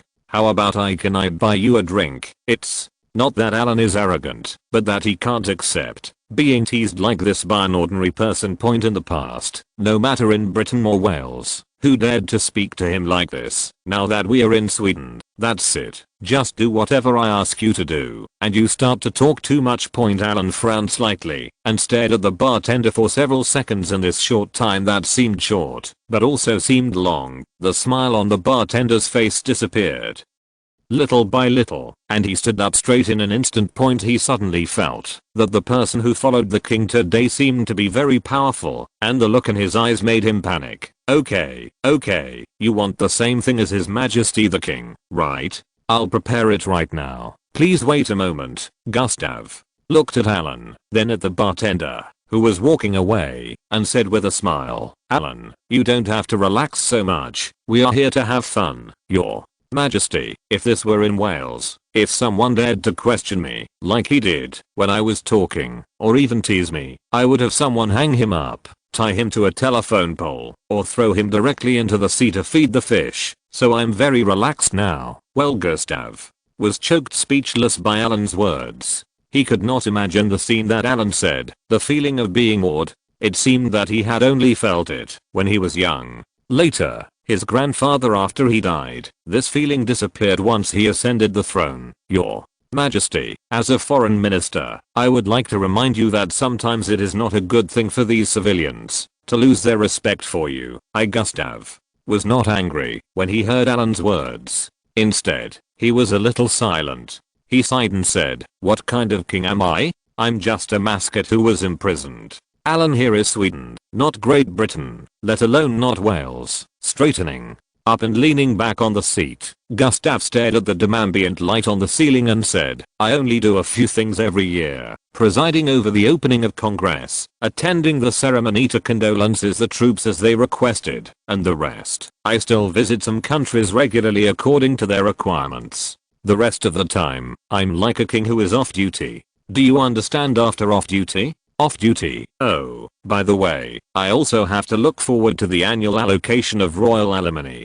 They don't even allow me to do business. The taxes imposed on the royal family are much higher than those imposed on ordinary people. It's like I'm working for them. Employees should always look at their boss's face." In just a few words, King Gustav's sad past was revealed. This is so fucking heartbreaking for those who hear it, and tears for those who hear it. It's so tragic. Your Majesty, could I ask you how much alimony they allocate to you every year? Alan is still very curious about this money. He knows the approximate amount of the British royal family's money. It is an expense that can satisfy the entire British royal family to live, and I without doing anything. Point of course, if part of this money is used to build a garden, it will obviously not be enough. In addition, their consumption is generally high, so the British royal family always complains that the fee is too small, and Alan also likes to hold on to this. Let the matter be told in Congress, but judging from Prince Bertel's stingy and calculating behavior when he went out a few days ago, Alan always felt that the Swedish royal family seemed to be poorer. It shouldn't be the case that Sweden is so rich. Now that the biggest client is right in front of him, Alan's gossip soul is burning, and he is ready to ask the client personally how much money he can get every year. How much money does the Swedish official give them every year to make this family like this? Me. Gustav was about to speak when the bartender lowered his head and came to their table. He gently put down 2 cocktails and several plates of snacks. He bowed to Alan again and then withdrew. After the bartender walked away, Gustav took a deep breath and said, "The annual alimony will be about £5 to £6 million. It will fluctuate, but the increase will be very small." Hearing this amount, even the well-informed Alan was stunned. £5 to £6 million. Looking at this amount, seems like a lot. But that's what it would cost all members of the Swedish royal family for an entire year. This includes the maintenance fees of the palace, house, travel expenses, cars, planes, etc., living expenses for their family of 5, wages of all servants, etc. If calculated based on £6 million, that would add up to almost £500,000 per month. This amount of money is certainly enough for ordinary people, but for a monarch, it is really Europe's lowest, at least in Alan's opinion. It's the lowest, right? If we want to make a horizontal comparison of goals, let's say check the boss. His monthly expenses are almost higher than Gustav's family's annual alimony. If it is twice as high, it seems like a joke of point even for Alan himself. His annual living expenses are much higher than the combined expenses of Gustav and his family of 5. King Gustav's grandfather, the late Old King, left him a lot of wealth, which are various palaces built by Swedish monarchs in the past generations. These places do not need to be repaired every year, but at the very least, someone should look after this kind of palace, right? Do you need to hire someone to repair it every few years? This expense has to be saved bit by bit from their family's alimony.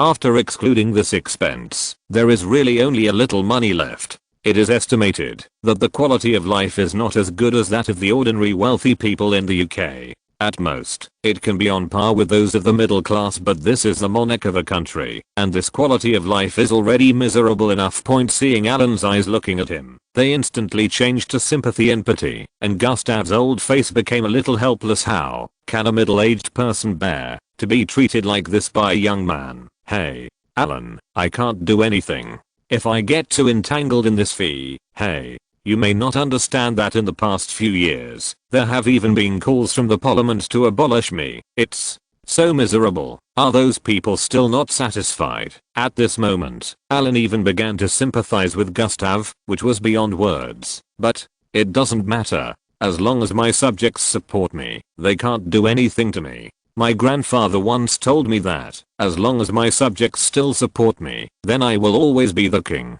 This is the philosophy he got from the East. Alan thought about the scene when the bartender teased Gustav just now, and he was not angry. Could this person regard this behavior as a support of his subjects? Sometimes, some philosophies may not be acclimatized to another place. Doesn't the old king know this stuff? Compared to this kind of thing, Alan now believes in the power in his hands more. For example, next year it's time to elect members again. To elect a member of the European Parliament. Then Alan won't need to check with his boss to pave the way for him. In Wales, Alan wants a seat in the European Parliament. Will anyone object? Nobody. If he wants it, he will have it. Whoever dares to compete with him will not be able to see the sun the next day. It's that simple. What is the support of ordinary people, and what goes deep into the masses? Alan doesn't need this stuff at all. If one day he becomes as weak as Gustav, not to mention being ridiculed, with the piss-taking behavior of the people in Wales, it will be too late for them to kill him. In Great Britain, even ordinary people don't want to be seen as weak or defeated, as that will make people think that you are no longer good. Therefore, Alan has always been tough on everyone. Unless he is dealing with people like Boss Chad or the Queen, or people who are higher than him, he will give in. If others do it, it will be over. Either you die, or I die. Everyone has different ideas, so the final results are also different. Look at Gustav now. He has repeatedly given in, and has reached this point, while Alan, he is still fine. Ding. He raised his glass, and gave it to Gustav. Alan didn't make any comments. He could see this kind of thing. Gustav was a little arrogant. After all, he was the master he had met when he was young. His grandfather. When you are a king, you have real power. At that time, he was still a king and grandson, and he was very powerful. In the later stages of his grandfather's reign, there were already signs of weakening the power of their family. Later, when the old king died, when Gustav was young, and had just ascended to a high position, with no prestige or connections, this weakening completely began. It continues to the present, from the initial restriction of rights, to the deprivation of rights, to the succession of the throne, and now to the consideration of abolition. This is to kill them all step by step, just like boiling frogs in warm water, retreating step by step, being pressed step by step, and in the end there is no retreat. For a person who has experienced these things, he will not miss them before he gets them. But if he has got them before, or experienced them, and then lost them, then this feeling is the most painful.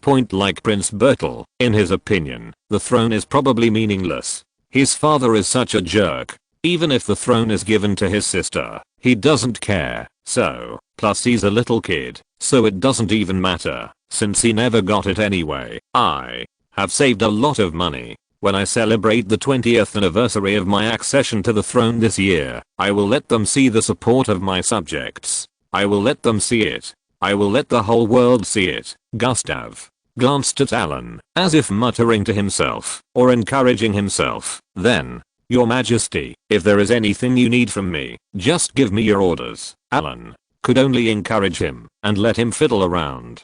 People have to have some hope, right, Ellen? I have exactly where I need you right now. Gustav suddenly looked at Alan, and his expression became extremely serious. Your Majesty, please tell me, take care of Bertel more. He is too weak. This won't work.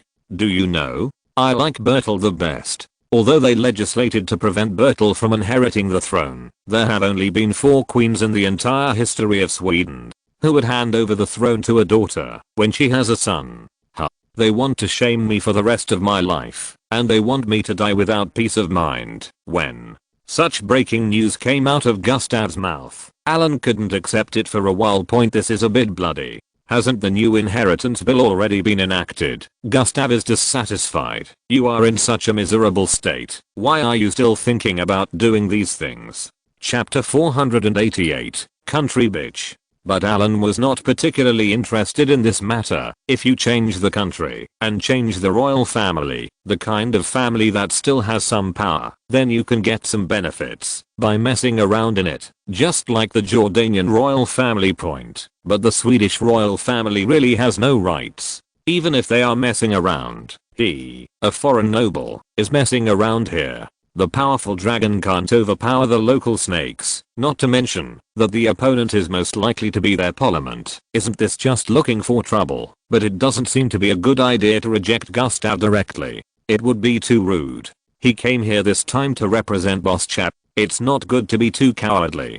Don't go back and be troubled by Boss Chap. Thus Alan has a toothache. What should he do? Help. How to help? How can I shirk it if I don't help? Moreover, when we were talking about this while drinking cocktails in a nightclub, it felt very unreliable and low class. Your Majesty. As Alan was about to refuse, Gustav interrupted Alan with a smile and interjected, I heard Bertel say that you seem to like the antique collection left by my grandfather, those oriental antiques. Well, it's okay. I quite like it. Alan didn't know why Gustav suddenly mentioned this. That's easy. I can give you all the collection. If you are not satisfied, there are some calligraphy, paintings and other things that I don't understand well in the warehouse. You can choose at will. These antiques first of all, were brought back from the east with great effort by Grandpa Gustav, and some of them came from unfair sources. Even if Gustav died of poverty, he would not sell these things for money, otherwise he would be laughed to death by people all over the world. But he didn't like those things. Putting them there, they not only took up space, but also wasted his current money to pay people to come back and regularly maintain these things. In Gustav's opinion, this was undoubtedly a burden point, but wouldn't it be okay if he took these things that were of no use to him and gave them to Alan and reuse them? I searched all over Europe several times to find out who was capable, could help him, had a strong personality, and also liked Oriental antiques. It's hard to find such a person. He happened to meet Alan, who was very fond of him. The first time he saw him, Gustav admired Alan inexplicably, so he directly offered things to him, hoping to let him. Alan helped him. Even if there was no result, it would be fine. When Alan thought of the cabinet full of antiques, he couldn't say anything. Forget it. For the sake of the everlasting friendship between Great Britain and Sweden, to investigate the boss, and for the sake of the Queen, I, Mr. Allen, took over this job. Your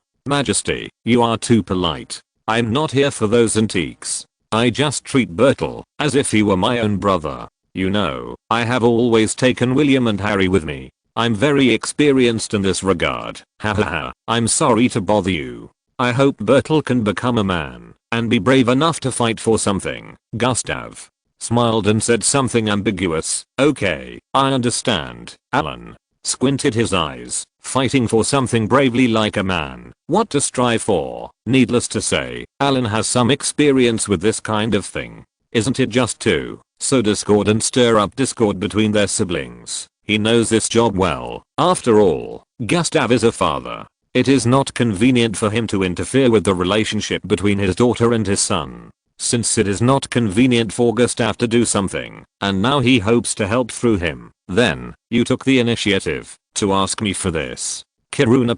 A very famous city in northern Sweden. Of course, this famous place is now limited to Sweden, or the 3 Nordic countries. Outside of here, not many people know about it. Kiruna is a typical Arctic Circle city. The area they are located in, including the surrounding northern parts of Norway and Finland, is collectively known as Nordic Lapland.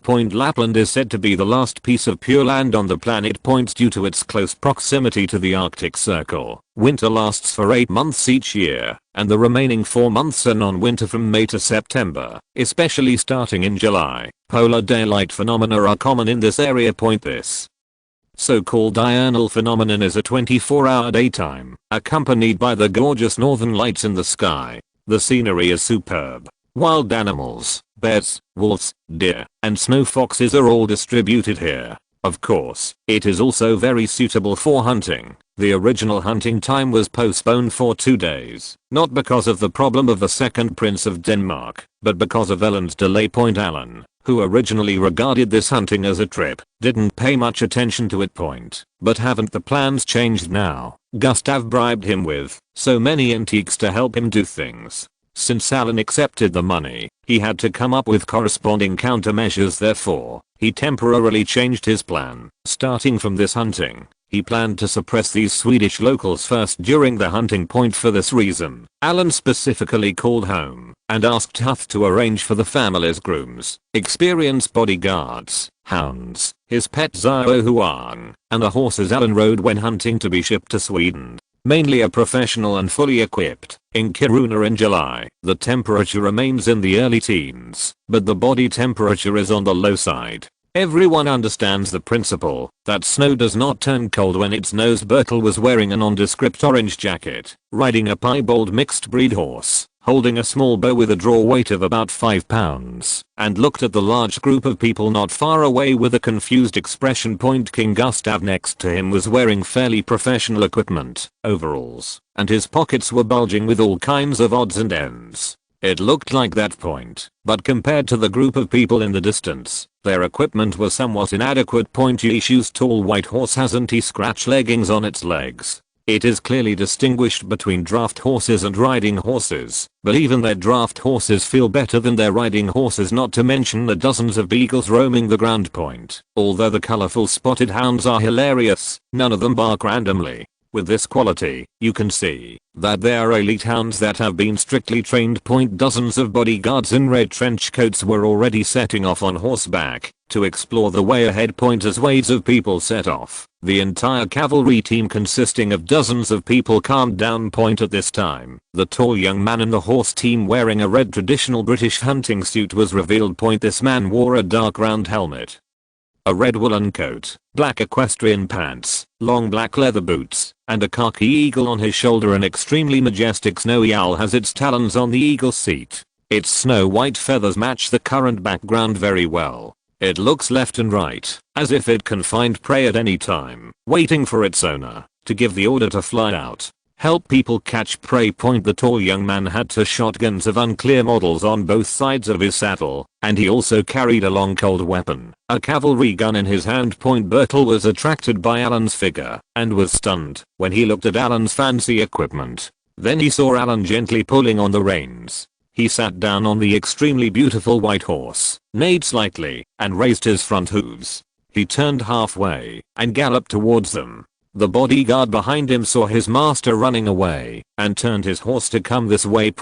When I saw them not moving just now, their momentum was already exaggerated, but when they rush towards this side now, even though there are only about 10 of them, their momentum is still huge. In his more than 10 years of life, he had never seen little Bertel. He was so frightened by the momentum coming towards him that he opened his mouth and couldn't make a sound, as if he was immobilized. Even the flower horse he was sitting on was frightened by the momentum coming from the opposite side. Some irritably kept neighing. The rumble of horse hooves came from far away and approached in just a few dozen seconds. Bertel watched helplessly as Alan stared at him. The spear in his hand even shrank back and then adjusted. Once the position, then, whoosh, black light flashed. Bertel only felt something pass over the top of his head, and then his scalp felt chilly. Ha ha ha, how do you feel, Bertel? You are so brave, you didn't even run away. After rushing forward for dozens of meters, Alan pulled the reins to slow down the horse slowly, turned around, and made a large circle. Finally, he came to Bertel's side, holding Bertel's hat on the tip of the lance in his hand. He thought Bertel was very brave. Faced with his direct charge, the little guy didn't even move, which was commendable for his courage. Bertel subconsciously took his hat.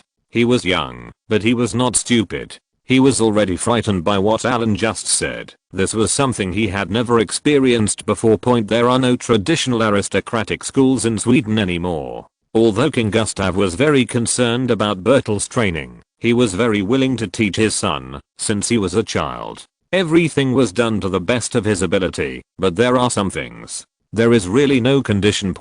Even if Bertel wanted to learn this most traditional equestrian skill, which belongs only to the nobility, there was no place to learn it. In ordinary equestrian clubs, people teach how to ride horses, or the fancy equestrian skills, but that kind of equestrian skills are not at the same level as the practical equestrian skills that Alan just used. This kind of thing should be regarded as a family inheritance. Only when you practice it, since childhood, can you have this effect. Although this kind of equestrian technique is no longer used now, this kind of equestrian technique of cavalry charge is still very important for cultivating a person's courage and momentum. Want to learn. Want to learn. Hearing Alan's question, Bertel's eyes lit up, and he looked at Alan excitedly. His action just now was so cool. What boy wouldn't like this kind of cavalry charge? Ha ha ha, let's go. After they find the prey, I will show you how to hunt with a cavalry rifle later. Alan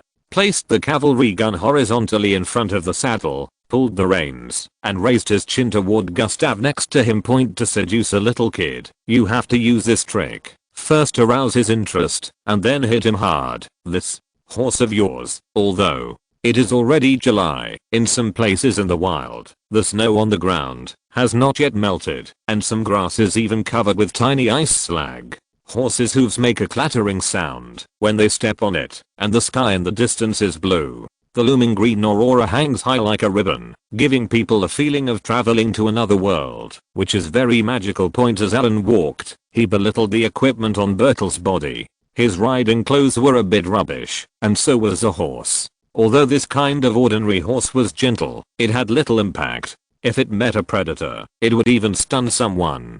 Go down, run away on your own, and hunt on this thing. Just like a joke point Basilicillin wanted to reach out and pull the small bow and arrow that Bertel was holding point with this little power. In this weather, where the weather is not very good and there is a bit of cold wind, even if it is fully loaded, it can only shoot a dozen or 20 meters at most. No matter how far it is, it will have no lethality point even at close range. Facing some prey with thicker fur, one arrow cannot kill it, unless it hits the vital point. But looking at Bertel's unfamiliar movements, it is at this level point. Unless those prey are fools, it is unknown whether they can hit the prey that is escaping at high speed point. In the past, Alan liked to hunt with machine guns the most. It was for this reason. If you had little experience with ordinary shotguns, it would be easy to shoot inaccurately, which would delay things too much. Machine guns were more satisfying. They could shoot casually while standing in the car. They were powerful and had strong firepower, but this time, he specially sent a traditional cold weapon lance just to give them a performance display point. Alan hasn't played with this thing for a long time.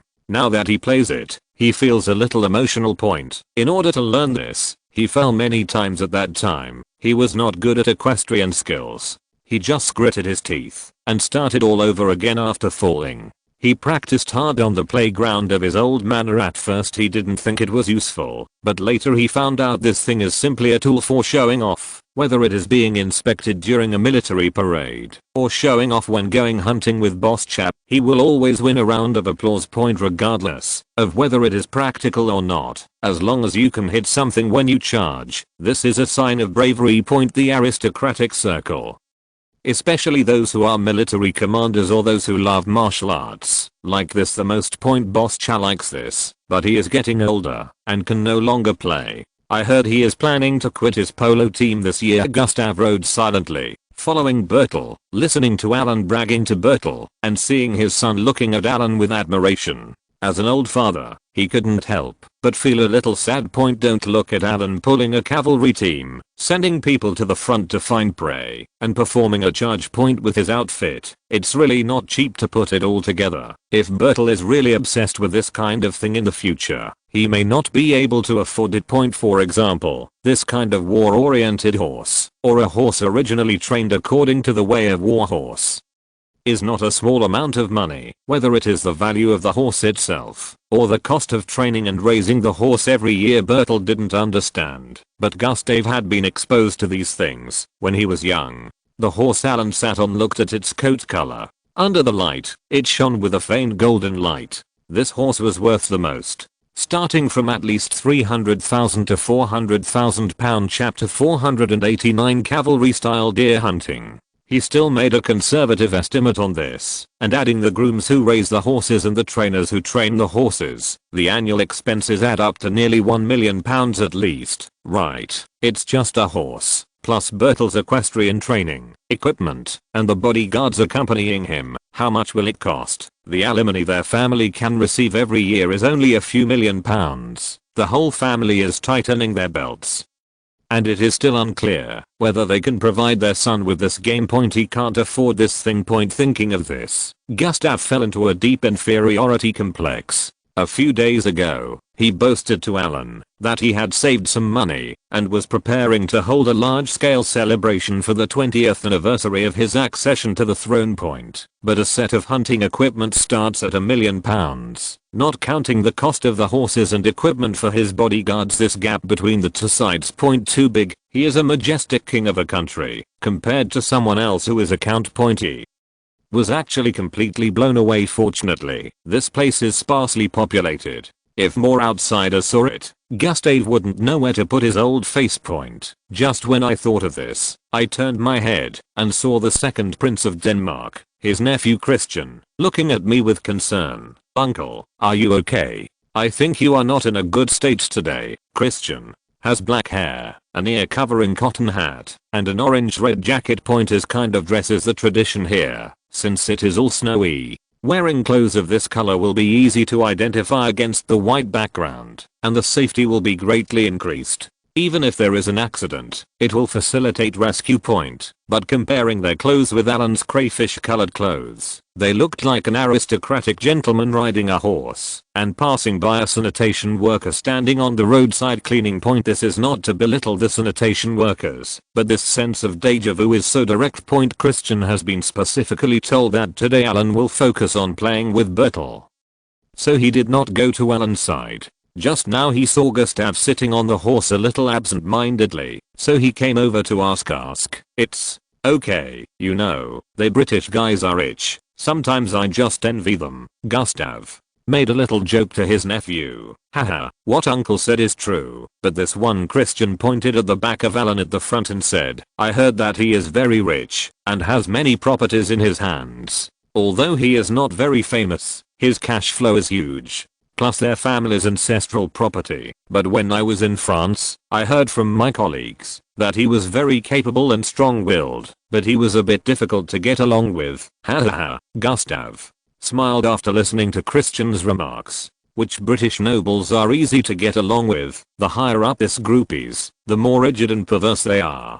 People are low-key, but low-key does not mean being kind, otherwise they wouldn't still exist today. Not to mention that he would not take the people-friendly and down-to-earth route like his cousin who was the Queen of Denmark. Prince Christian, the second son of the Queen of Denmark. His mother, Queen Margaret II of Denmark, can be regarded as a true old friend of the Chinese people. This Queen is still young, only in her 50s, but she has extremely upright views and is very independent. She is not like Gustav, a mascot king, someone else's queen, but one with real power. When outsiders hear the word queen, the first thing they may think of is the legendary Queen Victoria.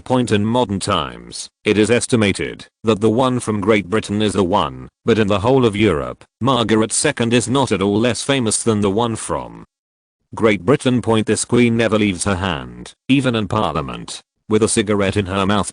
Many uninformed people will probably be overwhelmed by the queen's fierce style when they learn about this queen for the first time. Imagine a middle-aged queen with outstanding grace, sitting at the front of the Congress in gorgeous clothes, holding a cigarette in her hand, crossing her legs, and scolding anyone who disobeys that style. You can imagine a northeastern aunt in her 50s, who is a bit gangster, very enthusiastic, and smokes. She gives people this sense of deja vu.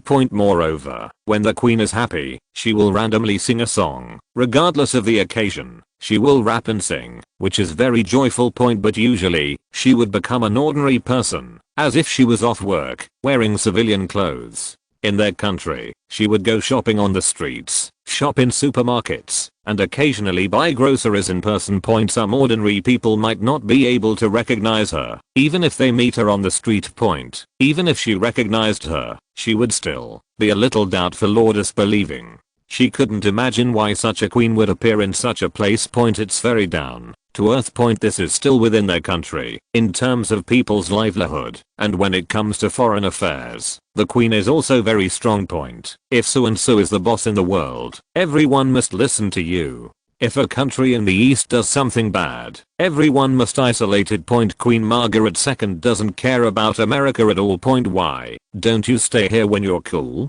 Don't stand in front of me and be an eyesore. Are you trying to teach me how to do things? She can talk to whoever she likes, because she is a queen and sometimes has a rebellious temper. The more you don't let her talk to anyone, she just likes to have to talk to others during such important time periods. The main theme is, what are you looking at? I'm just looking at you. What's wrong? She is so rebellious and maverick, but the Danes just do this and say that the queen is awesome. The queen has done a great job, and we support the queen. The Danish royal family is very prosperous. Although they may not be well known in the world, they are not the richest, and they are not the most influential, but when it comes to being unique and loved by the people, they are definitely the most popular. The one at the front can't even compare to Dang's side. So this queen raised sons with temperaments like hers, and Christian had an older brother, but they get along very harmoniously within the royal family. The family atmosphere is very strong. The queen is considered the head of the family, and her children all obey her. There is no internal fighting, and even the relatives around her get along well. Prince Christian doesn't even have the nobility of Alan. If no one introduces him, he looks more like a college student who just graduated a few years ago. After graduation, he went to France for an internship. The lives of ordinary people. As soon as his cousin, uncle, summoned him, he came right away. Come up and sit here with me. Alan stopped his horse and extended his hand to invite Bertel to ride with him. The bodyguard who had just gone to hunt in front had already circled the prey, and he was just waiting for Alan to pass by before he could hunt it. Now is his time to show off. All other prerequisites were arranged for him by his servants. I let you experience it for yourself. Alan glared at Bertel, who moved his mouth. The little kid couldn't stand the look in Alan's eyes. With a little encouragement, he got off his horse and took Alan's hand. The two of them were riding on the same horse, still hunting, so it was a bit crowded. But it's not a big problem, and I don't ride it all the time. Under normal circumstances, if you use a lance, not a firearm, but a cold weapon like this, to hunt, there is a high probability that people will think you are crazy. Because this is too inefficient. And in most cases, when prey is suddenly encountered in the wild, it is difficult to pursue it for a long time on horseback. The terrain in the wild is complex. Generally, wild animals will escape from their pursuers in a short period of time, either running away or hiding. There are too many surprises, so using firearms is more practical than using cold weapons, unless you are using a bow and arrow. However, bows and arrows also have many restrictions, which test basic skills more than firearms, but this time Alan was more of a performer. The bodyguards who went to explore the way and attract monsters had already surrounded a male moose and drove him away for half an hour. The male moose could no longer run at this moment. Moved. In this case, it would be much more reasonable for Alan to appear with a lance. That moose was like a huge living target. If he stabbed it, he would almost certainly die. Bertel felt the warhorse under him slowly change its pace and speed, and Alan had already drawn out the lance lying in front of the saddle. The wooden gun body was so polished that the original color of the wood could no longer be seen. The gun head was about 10 centimeters long. It had a double-edged gun head. The black gun head exuded a cold light and could be seen when you turned your head. This was his first experience of hunting from a first-person perspective. Do you know where to hunt? Hit the vital points. Alan sneered and said, "What's the key?" This Bertel was a little stuck and hesitated. Head, humph. When the prey is in motion, how can it be so simple? If you want to hit the head, you will only hit the head when ambushing or at a very far distance, but under normal circumstances, hit the lungs. Oh, Alan poked Bertel on the ribs and said, "Right here, as long as they are hit, the prey will not feel the pain at the first time. They will run away immediately, but after they are hit in the lungs, they will become more and more painful. The faster you run, the faster you die, especially when the climate is cold. Are you ready? Hold your hands tightly. If you fall down later and get your ribs broken or something, don't blame me. Hold on tight." As soon as Bertel spoke, a breath of cold wind poured into his mouth, and he almost choked. Bend over, lean over, and prepare to charge. Alan took a deep breath and clamped the mount between his thighs. Without his command, the big white horse under his crotch already knew that it was time to speed up again. The scenery on both sides quickly became blurry, and a lone moose appeared in the field of vision. The huge antlers looked like two bushes on its head. Hearing the noise here, the moose subconsciously turned around and ran away, but it had just been chased for half an hour. How could it still run at this time? The distance between the two parties has narrowed visibly to the naked eye. 100 meters, 50 meters, 15 meters, 0.5 meters close. Bertel was almost blinded by the wind and turned his head slightly, just in time to see the tip of Alan's gun pointing slightly downward, his arm drooping so that the lance was parallel to the horse's body. Then the sound of the gun tip rubbing against the wind and the sound of the gun tip digging into flesh came one after another. Bertel felt like he had hit a moose, but the moment before the impact, the moose seemed to have been pushed away by a lance. Then he saw the moose that had been pushed out several meters away. It struggled to stand up, took a few staggering steps, and then staggered again before falling down. Bertel didn't know how to describe this feeling. At this moment, life seemed not worth mentioning.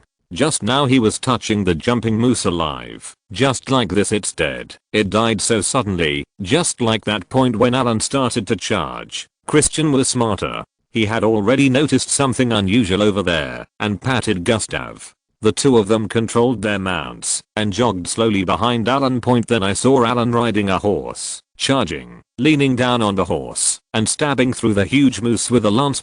This kind of moose, with bare shoulders, is almost as tall as the mount Alan is sitting on. It is considered a big guy point, but even such a big moose was staggered and took a few steps forward before falling down. Looking at this scene, Christian felt his scalp numb again. This is a 500 to 600 kilogram moose. If the target had been a human, he would have been stabbed through by a lance and then thrown several meters away, killing him instantly.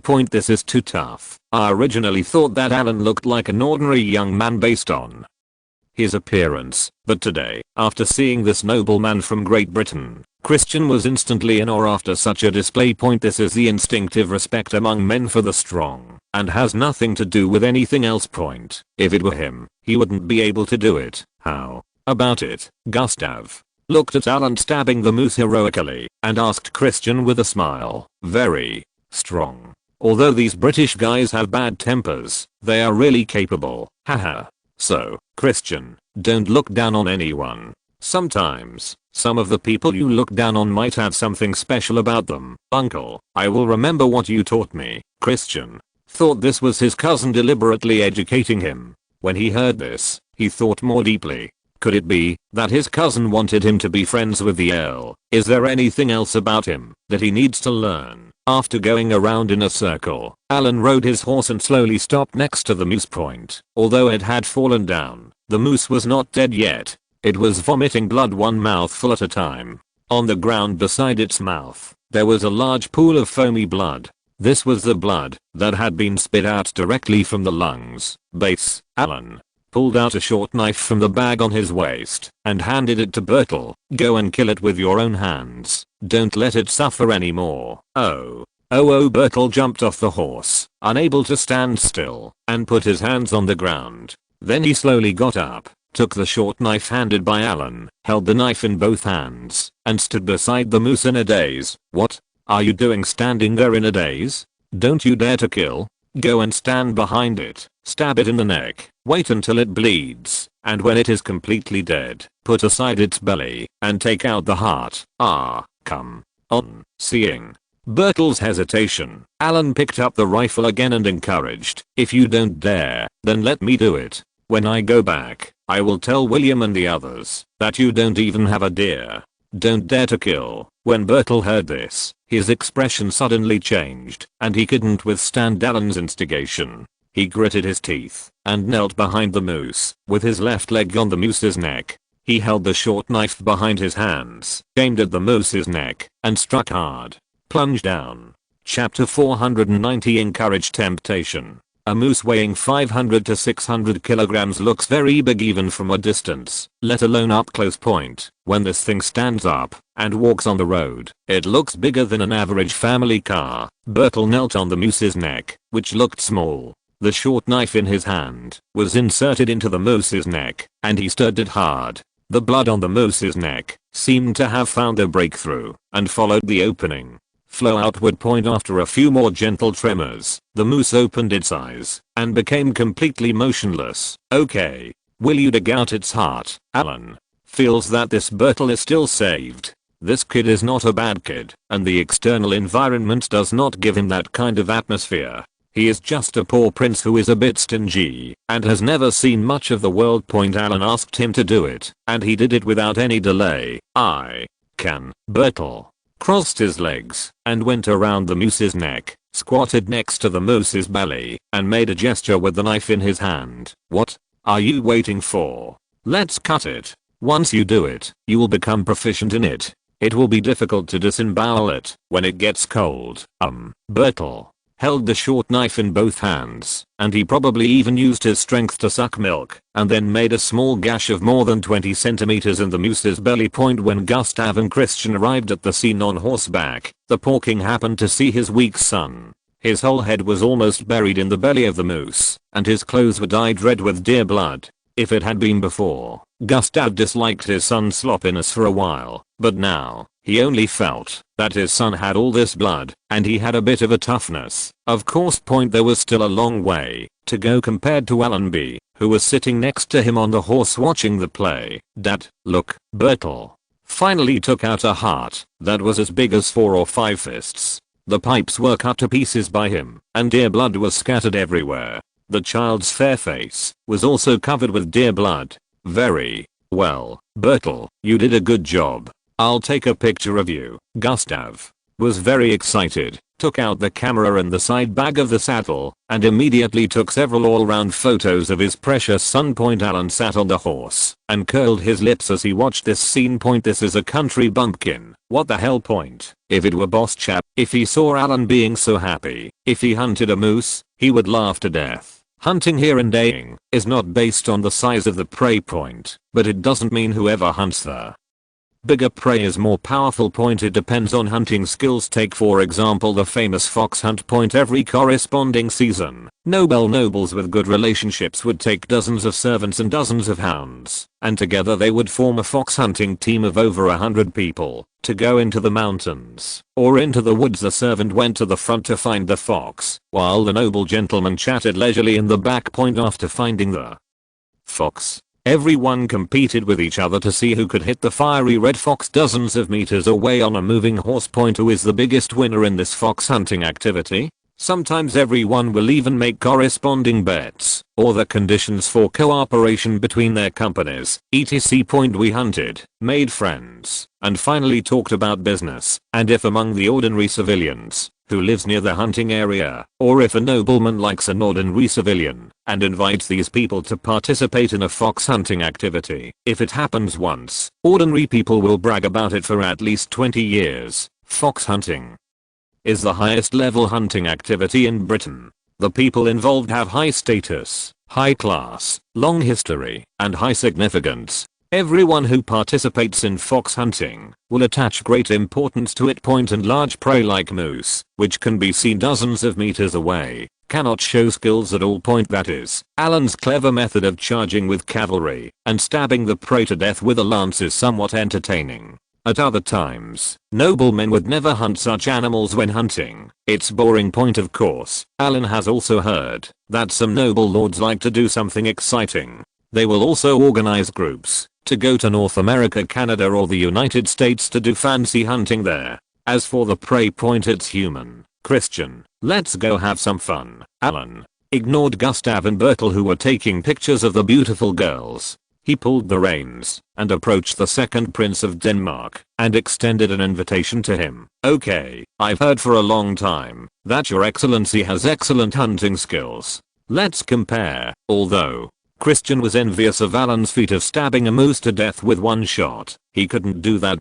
This kind of thing seems very simple, as if you just need to ride a horse and rush over and then poke it. If you haven't learned it systematically, you can just learn it rashly. The result would be a broken arm at the very least.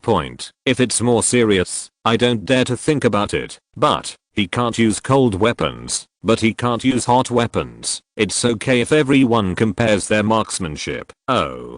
Haha, show me what gun you are using. Alan looked at the confident look on the second prince of Denmark's face and was full of curiosity about him. This guy's appearance is very strange. He doesn't look like his tough old mother at all, but looks a bit like his father, especially his face, which looks like a shoehorn. The old man looks like a horse face. He looks very happy, and coupled with his current confident expression, it gives people a feeling that he is particularly unreliable. Now, this is a gift my father gave me on my 16th birthday, a Royal Dutch vertical double-barreled shotgun. Christian pulled out an extremely beautiful old-fashioned shotgun from the side bag of the saddle, clicked the back end of the barrel, checked that there was no bullet inside, closed the barrel again, and pulled the trigger to the side.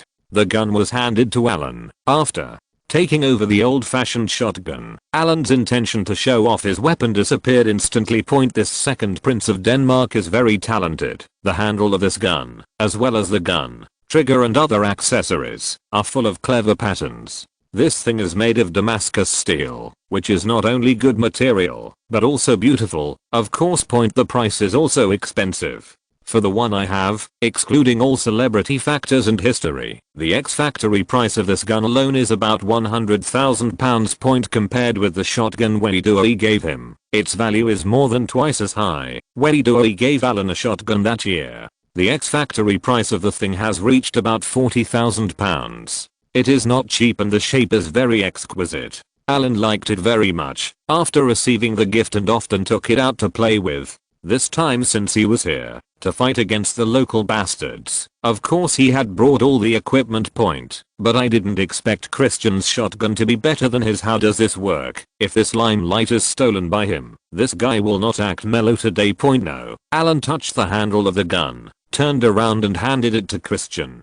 Under Christian's expectant eyes, he slowly pulled out a different gun from the side bag of the saddle. Huh? What era is it? You have to accept high technology.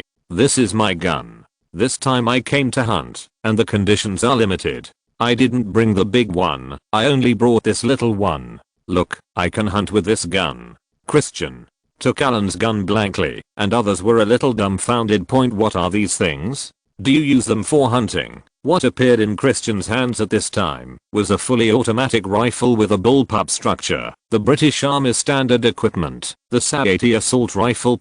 At first glance, this toy looks very similar to the Chinese Type 95, with similar appearance and structure. The gun body has no bullpup, so it looks very short and is very convenient to carry. There is also a lot of plastic material on the gun body to reduce the weight. The two magazines are glued together upside down, making it easy to change orders quickly. A full set of tactical accessories is included. There is also a magnifier mounted on the barrel rail. But do you use this thing for hunting? Automatic rifle hunting? Aren't you cheating? How can this compare? On my side, I fired a gun and reloaded it, while on the other side, I clicked my fingers and a bunch of bullets went out. The prey has been sieved. I'm feeling a little uncomfortable today. How about we compete another day? Christian's face looked a little ugly. This is incomparable. Whoever likes to have fun can go and have fun. It was hard to tell the time by looking at the sky. It was still bright anyway, and they had been playing all day. It was already after 8 o'clock in the evening when they returned. On the grass outside the temporarily rented B/U0026B. Gustav, as the host, specially invited a performer to perform for Alan. Several people were sitting around the bonfire, watching a middle-aged man laying out props next to them. Alan, this is a relatively famous artist here. He is quite proficient in bubbles. Please pay attention to his performance in a moment. Oh, bubbles. Alan had never heard of this kind of program. He smoothly took the plate handed over by Bertel, which contained a few slices of deer heart that he had roasted, which he had dug out with his own hands. On the field next to it, a middle-aged man was wearing a white suit and evening gown. He was holding his prop in his hand, something that looked like a badminton racket, but without a net. He then reached into the bucket, stirred it up, and then pulled it out. As he moved, the oversized bubble was pulled out of the circular hole of the badminton racket. It is daytime outside now, accompanied by auroras. Things like bubbles usually reflect the light from the outside world, so that the bubbles now look colorful, like a kaleidoscope. This unbroken super large bubble slowly spiraled upward in a circle around the middle-aged man's body as he pulled it. This made his whole body seem to be entangled by a transparent python that glowed with various strange lights. Not to mention, although there are no difficult moves, it looks quite interesting. It doesn't mean that you have to watch some ballet or stage plays to watch the show. This kind of countryside show is still very unique. Although the temperature outside is now more than 10 degrees Celsius, these bubbles do not exist for long. Following the middle-aged man's movements, when the critical point seems to be reached at a certain moment, the entire transparent python suddenly explodes. It feels like a large ball of colorful light exploded in front of people's eyes. It's not an explosion, but an explosion of colorful lights. Have you seen the old Ultraman series? It's very similar to the opening title, but it doesn't have that weird atmosphere, but a very smart atmosphere. Looks very sci-fi. Snap, snap, snap. Alan waved his hands excitedly and said, not bad, not bad, very unique. Reward.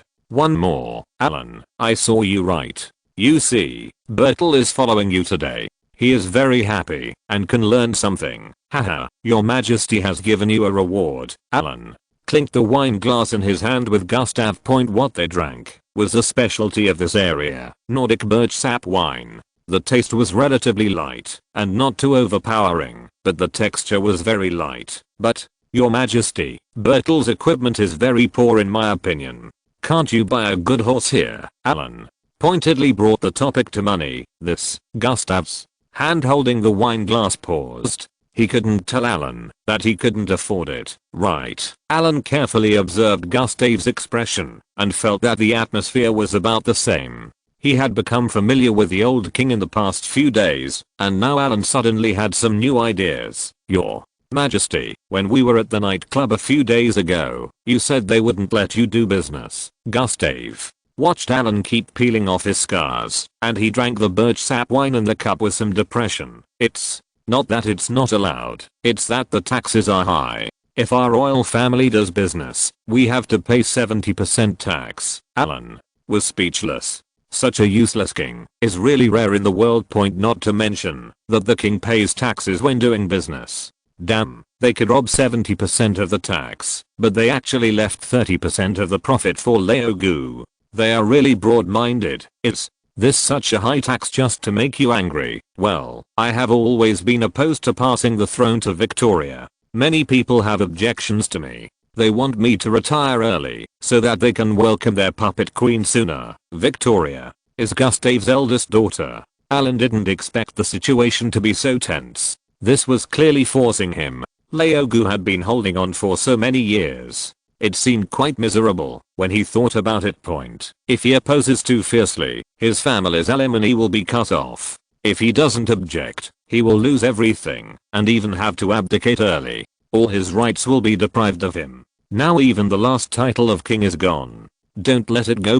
This no wonder Leogu likes to go to nightclubs. He is idle at home every day and can only think about things. If a person stays in this environment for a long time, even if he is depressed, he will die of suffocation sooner or later. Your majesty, have you never thought about getting some money from other channels to develop your own strength? In my opinion, you are just sitting back and waiting for death. Gustav was a little silent when he listened to Alan's words. Didn't he want to? He really wanted to, but where could he go to do it? What else can be done? But after thinking a little deeper, Gustav suddenly reacted, looked at Alan with squinted eyes and said, Alan, what do you want to say? Haha, with your majesty's wisdom, I can't hide anything from you. I have a business now, which can not only benefit the Swedish people, but also bringing a lot of money. It is just that there is a shortage of manpower. I have seen you in Sweden these days, and it seems that there are many people who have escaped from Ukraine. I wonder if your majesty can help me. You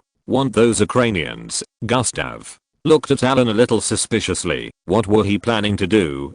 Being a human trafficker with Alan's status, that's not a problem, right? Chapter 491 agreed to return to China. To be precise, I want Ukrainian women who are beautiful and have a good level of education. It doesn't matter if they are not Ukrainian.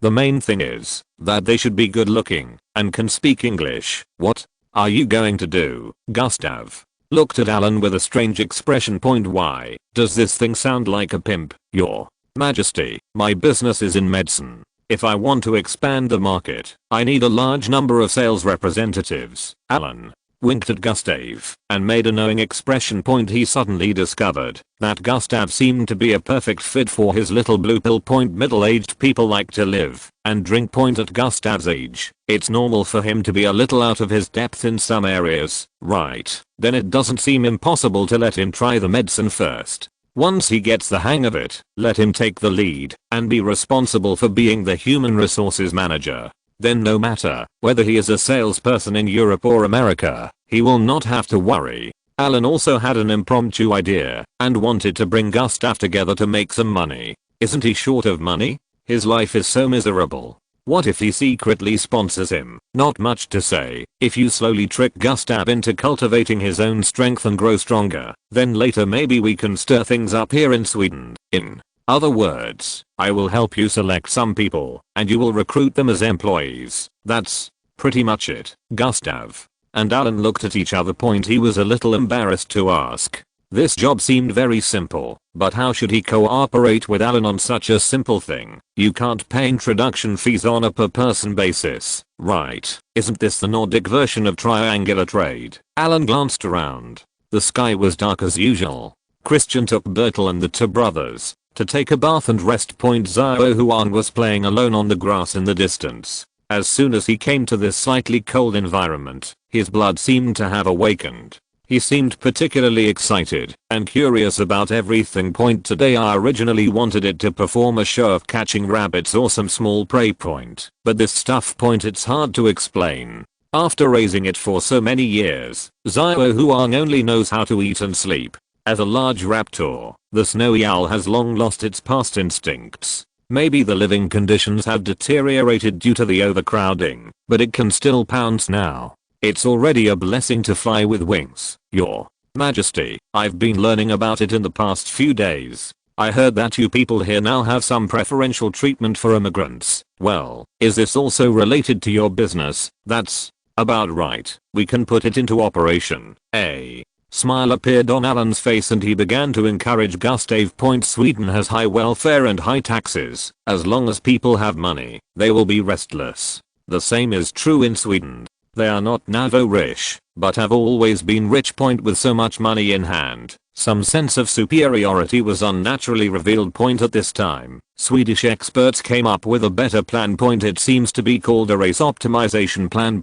This so-called racial optimization plan fully responds to the current non-discrimination and large-scale integration policies of the outside world. The general idea is to attract high-quality foreign immigrants to settle and naturalize in Sweden. Then through the integration of immigrants and locals, the purpose of optimizing Swedish locals can be achieved. According to estimates by Swedish experts, it will take about 150 years for Sweden to be at the forefront of the world, completely eliminate the bad habits of discrimination and race, and complete what they call race optimization. Anyway, the plan sounds lofty, but in reality it is a subsidy plan for immigrants. As long as foreigners come to Sweden to settle down and pass the assessment, they can receive a large amount of benefits. It is said that the amount will fluctuate based on the results of the investigation of a single individual. Anyway, even the smallest amount is not a small amount of money. It is equivalent to the officials spending money to buy people, according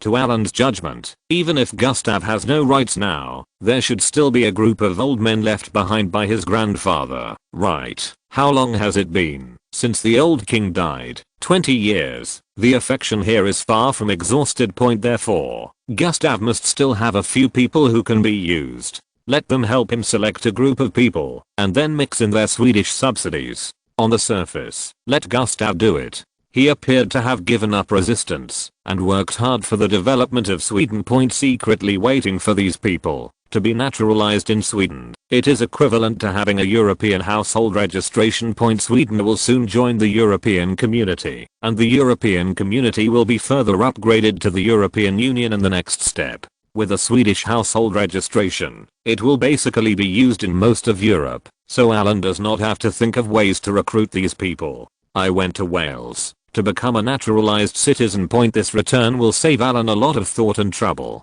Sweden, just like landowners, can directly take over the escapees from the east and then naturalize them. As long as it is done properly, they can even set up a training center here. While asking for subsidies from the Swedish government, they can train these people in basic professional skills. When these people are trained, Alan can take over. Gustav would do all the dirty work in the early stage, and Alan would just wait and pick up what was ready. Of course, as long as the deal is done, the benefits will be his, and everyone can get what they need. Now that Gustav is so poor, Alan doesn't believe that he is not tempted. Yeah. After hearing what Alan said, Gustav didn't rush to agree. Instead, he gave a long hum and asked about something else. If a large amount of money is transferred from my account, Congress will investigate me. There is no other king who wants to make some money, but is so frightened. Alan took a breath and said, Your Majesty, we can open an account for you directly overseas instead of transferring money to your account. If you think the account is not safe, we can also register a company for you in Cayman. Or, if you believe me, I can also help you. Well, no matter how I operate, the money will eventually come to me.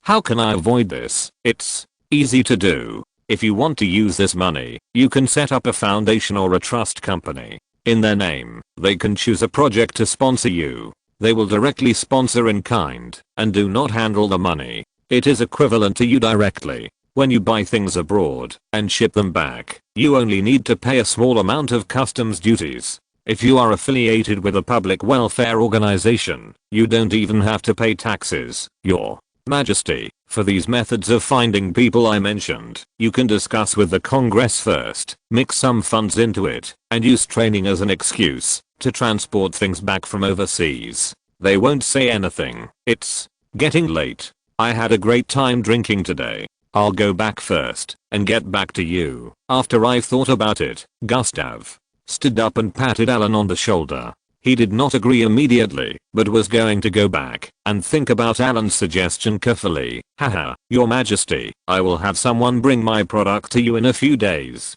You can try it then. Okay. After spending a week in Kiruna, the team returned to Stockholm Point this time. Queen Sylvia took advantage of Prince Christian and prepared a slightly larger family dinner than the last time she welcomed Alan Point. Alan directly refused this family dinner. Alan is somewhat disdainful of family banquets like this. Last time they went there, because of the disagreement between their husband and wife, the Queen had a dark face the whole time, but this made Alan remember it particularly fondly. He didn't want to do this kind of face-saving project again. This is my second experience point without giving Gustav a chance to persuade him. Alan used the excuse that he had a family emergency and directly booked a flight back to his country. Master, how was your trip to Sweden this time? Who? Tech came to pick up Alan at the airport in person this time. As soon as he got off the plane, Tech quickly took over the coat that Alan took off. The weather in Sweden is a little cooler than that in Great Britain. Point looking at Xiao Huang, who was still a little confused in Alan's arms.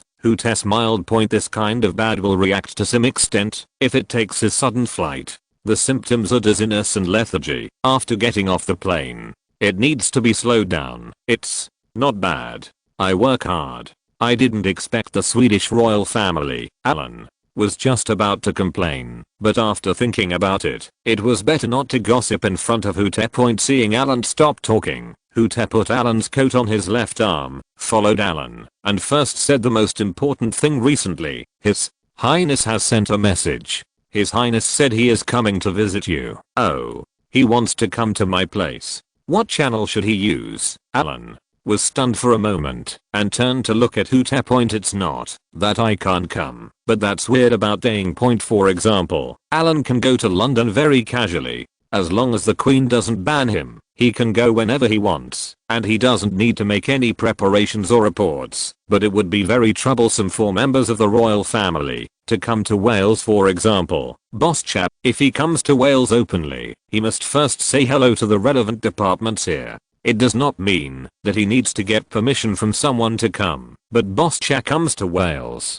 That is not called an inspection. Call for a visit. It may be to take care of the mood of the Welsh people and facilitate unity. Anyway, over the years, whether it is a queen above or Boss Chap, whenever they come here, they will all call it an interview in the same way when they are officially reported. Point. And if other princes come over, it will be the same point, unless you don't notify me and just come over in a private capacity and keep a low profile, then there won't be any problem. Point this was the case when Boss Chap came over to Hunt. Point anyway, there are many rules in the royal family, and Alan is afraid of trouble. If the third prince comes to his side and goes through official channels, then he has to prepare etiquette, welcome the ceremony, etc. It is very tiring. Butler Capel said it was a smuggling channel.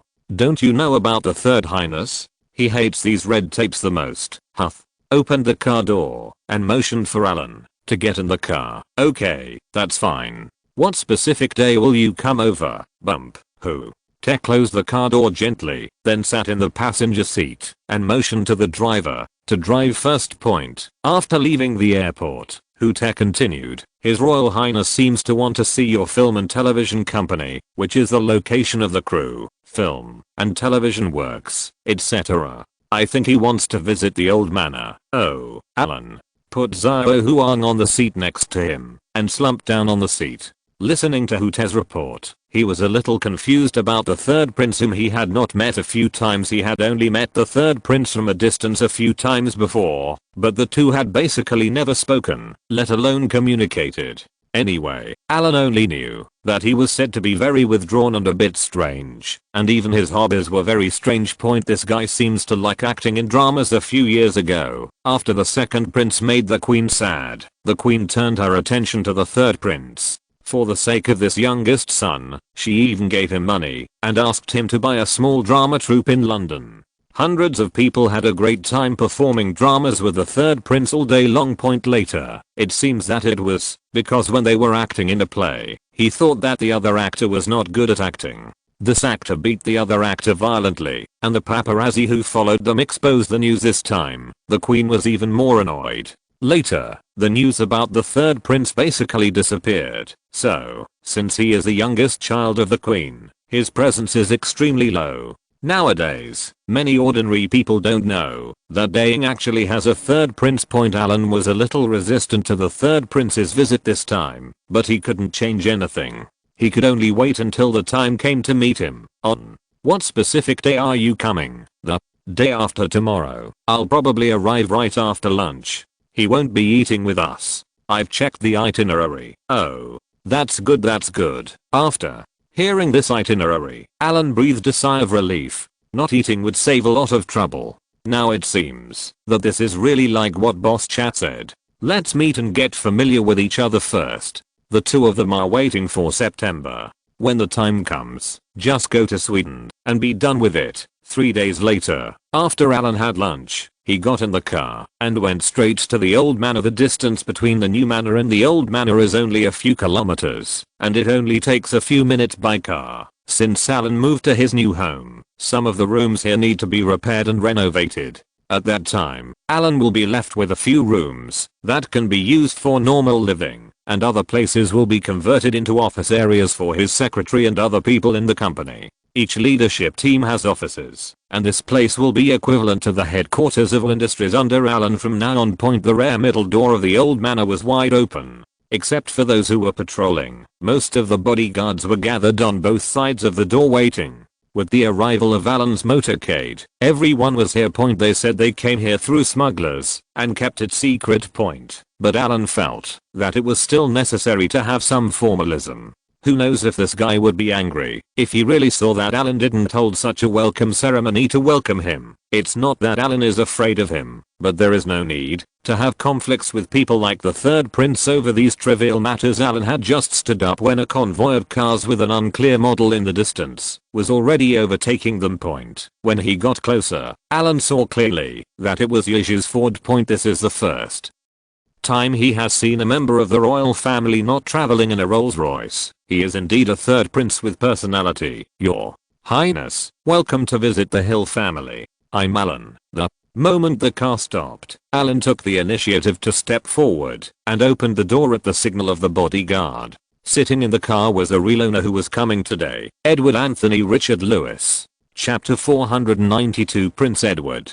Hello Alan, I hear my brother talk about you all the time. Edward got out of the car and shook hands with Alan, and then patted Alan's shoulder seemingly affectionately. The two are considered to be of the same age, both born in 1968, and both are 25 years old this year. But from experience, the former is a little fox, and the latter is a pure flower in the greenhouse, who has been loved by thousands of people since childhood. Think about the age gap between him and Boss Chap, which is 20 years old. They are like elder brothers and fathers. In addition, there is a second brother and sister, and there is an old lady who takes care of things at such a young age. You really have everything you want. Living in such a tolerant environment. Although Prince Edward has no rights, compared with Prince Bertil of Sweden, the lives they lead are really very different. In the past 2 days, Alan has been cramming in the limited information about Prince Edward, and found out that apart from his love of acting, he seems to have a lot of other things. He has a relatively withdrawn personality.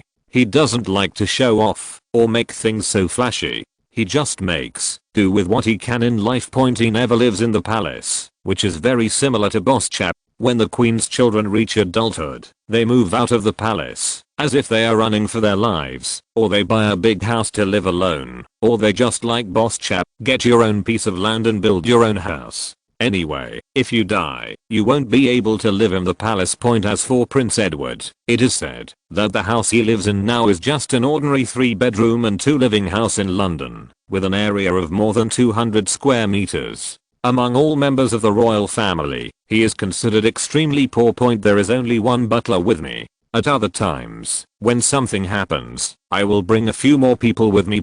After his beating incident was exposed, the queen assigned him several bodyguards. Now he is a little afraid of the all-pervasive paparazzi, so he gave in. But when he came to Wales this time, he discovered something new. The paparazzi, who were so arrogant in the past that they almost climbed to the window of his house to secretly take pictures of him, this time when he went out, they followed him from a distance as usual, ready to watch, see if we can capture any big news. But after seeing the direction he was going, those people followed him to the Welsh border and withdrew. Even the boldest family just stopped at the border and did not follow him in. It was as if they were going forward. It seemed like some big horror was waiting for them. Anyway, since entering Wales, Edward has felt comfortable all over, and the paparazzi following behind him have disappeared. This seemed magical to him. Could this be the deterrent power of the legendary Earl of Carmarthen? So easy to use. Haha, your highness. Thank you. Come on, let's go in. I'll show you around first. Alan took a step back slightly, took the initiative to open the topic, and prepared to take Edward to visit first according to the procedure. Don't worry, let me take a look at your manor first. Are these exterior walls old materials from the past? They are indeed full of historical atmosphere, Prince Edward said, still intoxicated. He closed his eyes and sniffed hard, looking like an addict. Alan was almost dumbfounded by his performance. Isn't it just a rundown manor? As for what, I seem to smell the blood left on the outer wall. This is the so-called glory, right, Prince? Edward touched the dark and indelible marks on the dingy stone exterior wall with his hands, talking to himself intoxicatedly. Alan's face twitched, although what he said was right. Those traces were indeed traces left by those things over the years, but it didn't feel like anything at first. When he said this, it felt like there was something. I really wish I was born in that era, full of battles and glory, intertwined with blood and fire.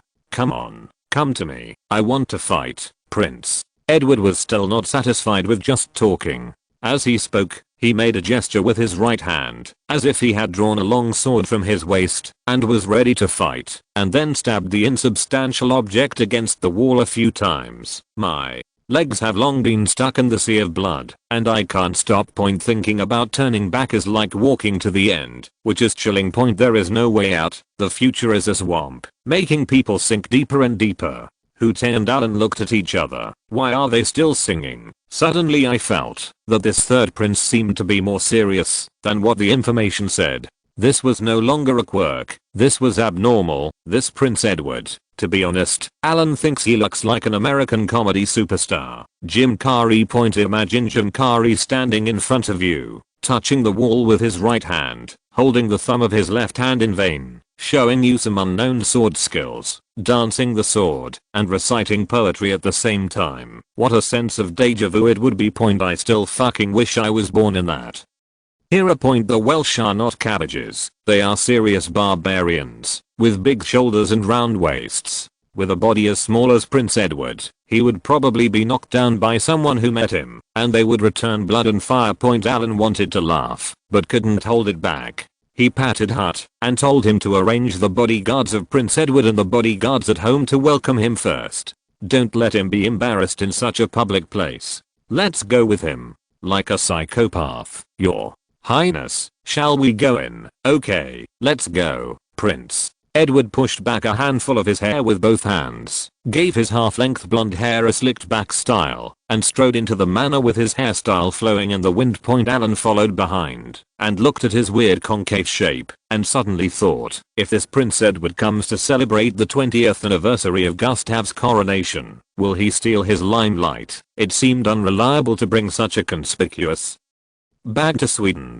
He suddenly changed from a troublemaker to a person responsible for keeping the truth. Alan was a little unable to adapt to his new identity for a while. He himself was not good enough. He was reliable, but now there is a prince who is even more unreliable than him. This happened. I have long heard about the glorious history of the Hill family, and seeing it today is truly extraordinary. After taking Prince Edward to see the family Hall of Honor on the first floor, Alan's scalp started to feel numb when he saw the last piece of armor, the most historic piece of armor, and saw the prince's mouth move point along the way. The prince was always writing and reciting some famous quotes from Shakespeare point. Although it sounds appropriate, it is very embarrassing point. It always felt like he was bragging. Although it sounded a little satisfying, satisfaction only accounted for 20% of this satisfaction, and the remaining 80% was embarrassment. Glory in the world often arises from sin, sacrificing one's own conscience for the sake of a false reputation outside the body. Prince Edward stared at the rust on the armor, and then looked at Alan with deep eyes when he said these words. Before Alan could react, the expressions of the butler following him and who was behind Alan, changed at the same time point. Even if you are a prince, you can't say such things in front of the relics of your ancestors when you go to the courtier's house, right? If the Hill family built Yarngaya on sin, then what is the British royal family? Are you even scolding your own family, your highness? Prince Edward's butler was a little confused. He pulled Edward and wanted him to stop talking. If he did, he would be beaten. Did Prince Philip inherit this big-mouthed habit? Alan took a deep breath, felt Hooter gently pull on his lower back, and turned to nod at Hooter. It didn't matter whether he was angry or not. As soon as he got out of the car, Alan felt that something was not normal about him. Comparing with this kind of person would make him, Mr. Allen, not normal either. The key is, if he is really beaten today, the Queen will definitely not be able to spare him, snapped. Alan smiled and put his hands on Prince Edward's shoulders. This action brought the intoxicated Prince Edward back to reality. He glanced at Alan, and then at the butler who was standing next to him with an embarrassed look on his face. He finally found out, now that he seemed to be too excited, and made a mistake. Alan, your highness, Shakespeare also said that you can eat more and talk less. In Wales, those who offend the Hill family will go to hell. Have you heard of this sentence? Prince Edward looked at Alan with eyes that were very pure, very kind, not even a little imposing, and just looked at him calmly. But he knew that this was because of his status as a prince. His eldest brother, the captain of the bodyguard, was said to be not simple. The key was that it was widely rumored that he had a bad temper. Before he came, his mother had mentioned it to him. I got a little excited and then forgot about it. Now looking at Alan's eyes, he suddenly woke up. But when did Shakespeare say this? Just when he was about to deny it, there was a sudden sharp pain on his shoulder, and Prince Edward took a breath. Hiss. Me. I've heard it. That's good, your highness. Let's continue to visit the next place. Okay, Alan, please lead the way. Your highness wishes you a safe journey and we will meet again in September. Haha, there's no need to send it off, Alan. Goodbye, Prince. Edward got into the car with a somewhat uneasy expression on his face. Alan closed the car door for him personally, and the Ford motorcade drove away. Master, when did Shakespeare say that? Why don't I remember it? Who? Te waited until their motorcade was far away, and then asked Alan in confusion about the Shakespeare's famous quote he said to Prince Edward at that time point. Based on his knowledge, it seems that Shakespeare had no contact with the Hill family back then. Oh, does it matter that he didn't say it? If he could live to see me now, he would have to say whatever I asked him to say. He would even have to write a storybook for me and praise me. Shakespeare said so many famous quotes in his life, just like Luzon. Many people can no longer tell what he said. Ute thought it was a quotation from Shakespeare that Alan had read in some unique book. Who knew? It was actually compiled by his young master. However, when I think of Alan's words, if Shakespeare could really live to this day and meet his young master again, with a gun to his head, and with the young master's temper, let him write a pornographic novel, I guess Shakespeare would have to write it too. Okay, let's get ready to go back and ask someone to prepare dinner for me. I want to eat something light. You can call Butler Capel later. I'm going to see His Highness and report to him today's situation. and also about attending the celebration next time. Okay, young master, I will make arrangements right now. Who? Te bent down and quickly went to do something. Zhao. Huang, come here. Alan was walking on the playground of the old manor and saw a big white bat swaying left and right on the grass in the distance. He whistled to call it over when Zhao Huang heard the sound and saw Alan. His movement swayed faster. He could clearly fly, but he was too lazy to fly. If he could walk, he just staggered over. Alan bent down and picked up Zhao Huang, who came over and stroked his head twice, like a cat, rubbing the bird feathers on Zhao Huang's head into a mess, making him coup point. While holding Zhao Huang, I thought about today's events. Prince Edward really just came to visit and get to know Ellen. By the way, after all, the two of them will go to Sweden to attend the celebration on behalf of the British royal family in a while. But just after the visit, Prince Edward made another request. He wanted to set up a new company. As for this company, he wanted to bring Alan along. According to his original words, Shakespeare once said that a strong man never walks alone and needs a good helper. So, he approached Alan. In Prince Edward's vision, he wanted Alan to be the director and he to be the screenwriter. The two of them would make a movie together. When the time comes, he would star in the film. It would be a box office hit, and the two would share the money equally. This plan seems very reasonable, and everyone will contribute half of the company's funds to establish a film and television company. However, he is responsible for being the screenwriter and also the starring role. When Alan thought about his somewhat neurotic appearance, how could a movie made by such a person expect to be a box office hit? If you have money, even if you throw it into the river, you can still hear the sound of water. If you throw it to a film and television company like this, it will be for free. Besides, how could Alan have the kind of free time to play house with him? How childish. Master, are you back? I've been back for a few days. How are you doing there lately? Alan covered his face with a towel and lay quietly by the bathtub taking a bath. Old Carol stood by the bathtub in a suit and tie to report the situation.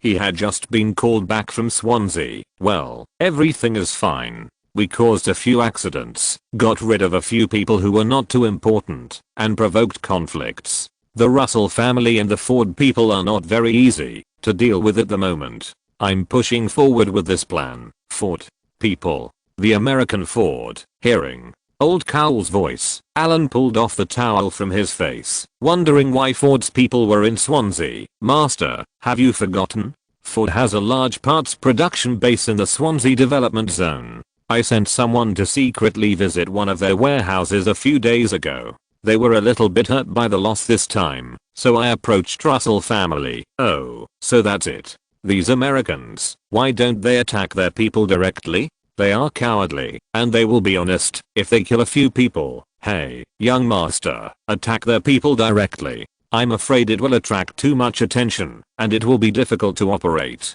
Why don't you just ask us to proceed slowly? Well, I'll leave it to you. Don't worry. Are there any difficulties? Where are you? We don't have enough manpower. The people I can use, young master, are too few with fresh faces. I'm afraid that the others will be exposed, and they won't be used smoothly. If you're listening to this novel on a channel other than Fanfic World, it means they downloaded and uploaded it without effort. We cordially invite you to visit our channel, Mundo Fanfic Novelos. There you'll find the original version of this story and you can explore many other novels of various genres. We're waiting for you to immerse yourself in a world of incredible novels.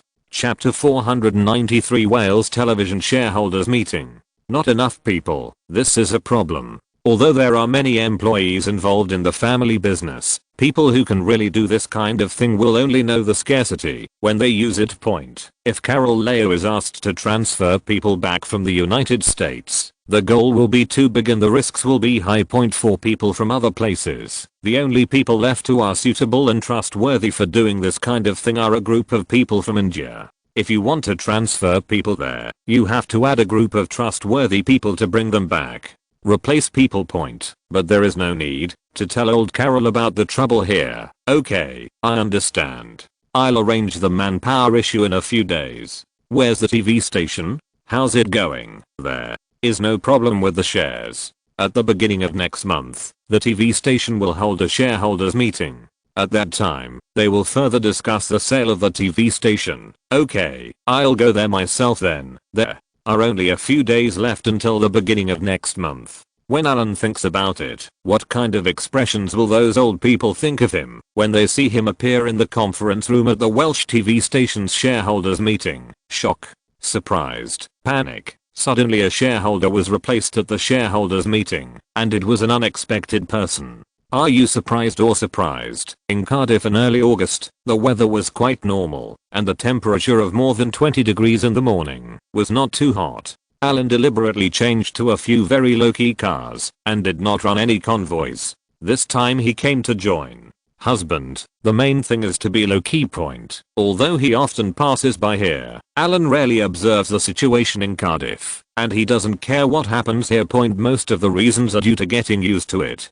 Unlike some places, where the appearance changes after a few days, it develops rapidly. Point. Even if you don't come to a place like Cardiff for a few years, and come back after a few years, most of the places will still be the same. Nothing will change. They are all fixed, just like playing an indestructible map in a game. Rigid and boring. Point. But today was different. He was not in a hurry to go to the meeting. Alan observed the shops on the roadside along the way. It was after 9 o'clock in Cardiff, which was the time when people were just getting up and getting ready to go to work, which was also the legendary busy period. Point. Many restaurants and supermarkets are open, and there are obviously many more people on the streets than at normal times in front of a small store with very friendly words. Alan stopped the car for a moment. Go. Check out this store and bring me the menu. Okay, master. Zio Shitao parked the car and went to do it in person. In just a few minutes, Zio Shitao brought back a plastic wrap menu with pictures in both Chinese and English. Mengsha.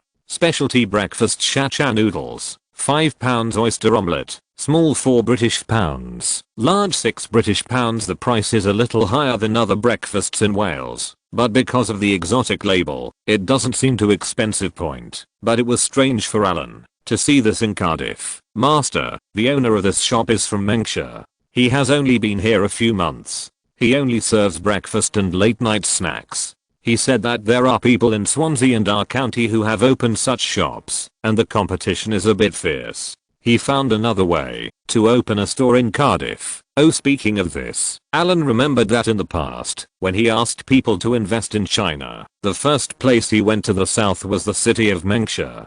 Later, after Carmarthenshire implemented a single management area, he even asked people to go there to seek a few places sister cities to deepen their relationship. Point. Mengsha city is also listed. Point. People in China's coastal cities are actually very enterprising. As long as there is a way, they dare to come out. Some overseas Chinese, for whatever reason, many of their ancestral homes are in coastal areas. Maybe Alan has been to Llanelli and Swansea less often and rarely paid attention to it. This time he came to Cardiff for a meeting. If he hadn't arrived early, he wouldn't have noticed this store. Point. Now I finally saw a familiar restaurant in a foreign country. Needless to say, I felt a sense of intimacy. Go and pack everything they have and bring it to the conference room to eat later. Handing the menu back to Zio Shitao, Alan explained, "Hey, wait a minute. How many shareholders are coming to the meeting today?" Just as Zio Shitao was about to get out of the car, he was stopped by Alan again. "It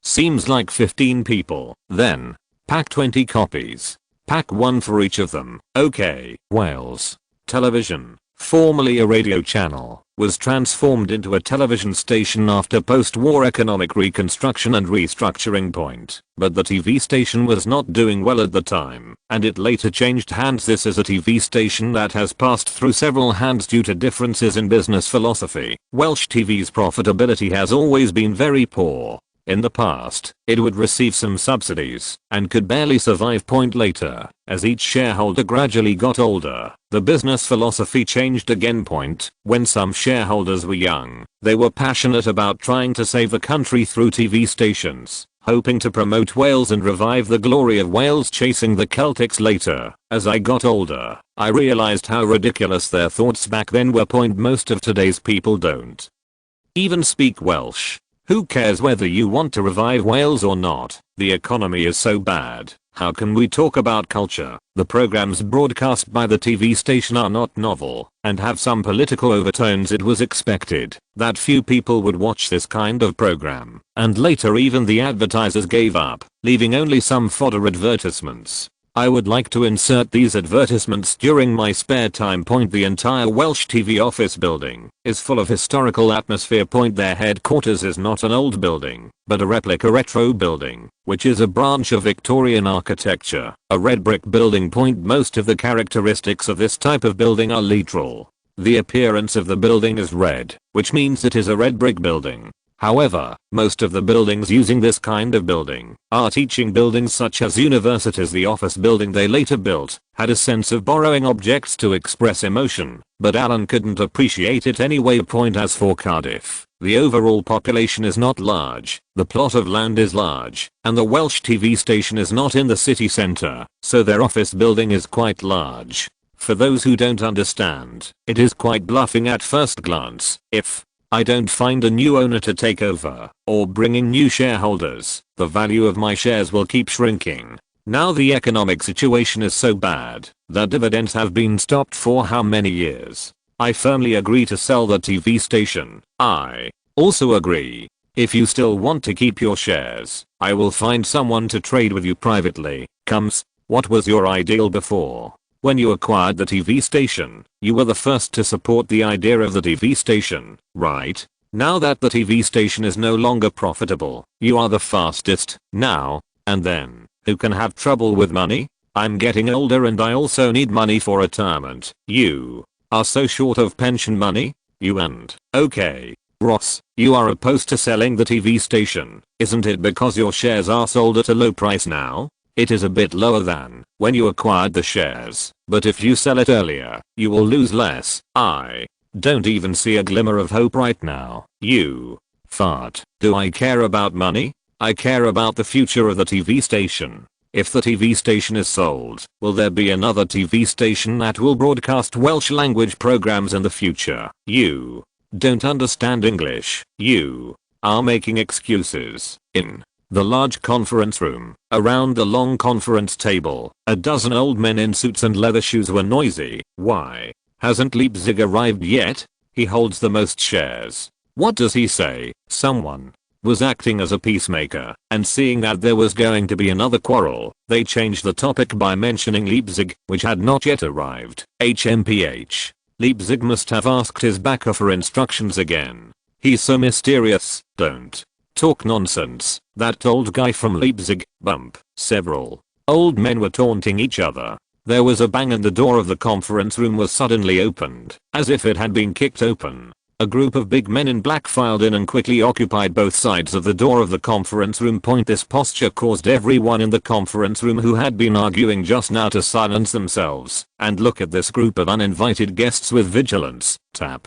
Tap tap. In the completely silent atmosphere, there was a sound of leather shoes falling from far and near. The footsteps were unusually steady, approaching the conference room unhurriedly, and then the owner of the sound appeared at the door of the conference room. He was wearing a slim-fitting light grey casual suit, brown leather shoes, and a soft top hat on his head. He couldn't see his appearance clearly, but he felt that the person was tall and probably young. Good morning, gentlemen. Have you all had breakfast? I'll treat you to breakfast. Alan looked at the main seat of the long conference table, walked to the old man sitting on the main table, and said with a smile, "Aren't you going to give up your seat to me?" The old man looked at the person approaching, especially after he saw the appearance of the person clearly. He was completely confused. Alan smiled and pulled the old man's shoulders with his hand, lifted him up gently, and pushed the unresisting old man to the side. He sat down on the main seat and then stretched out his hand to motion for breakfast on the small stone point in front of each shareholder. A piece of breakfast was placed in a paper packaging box.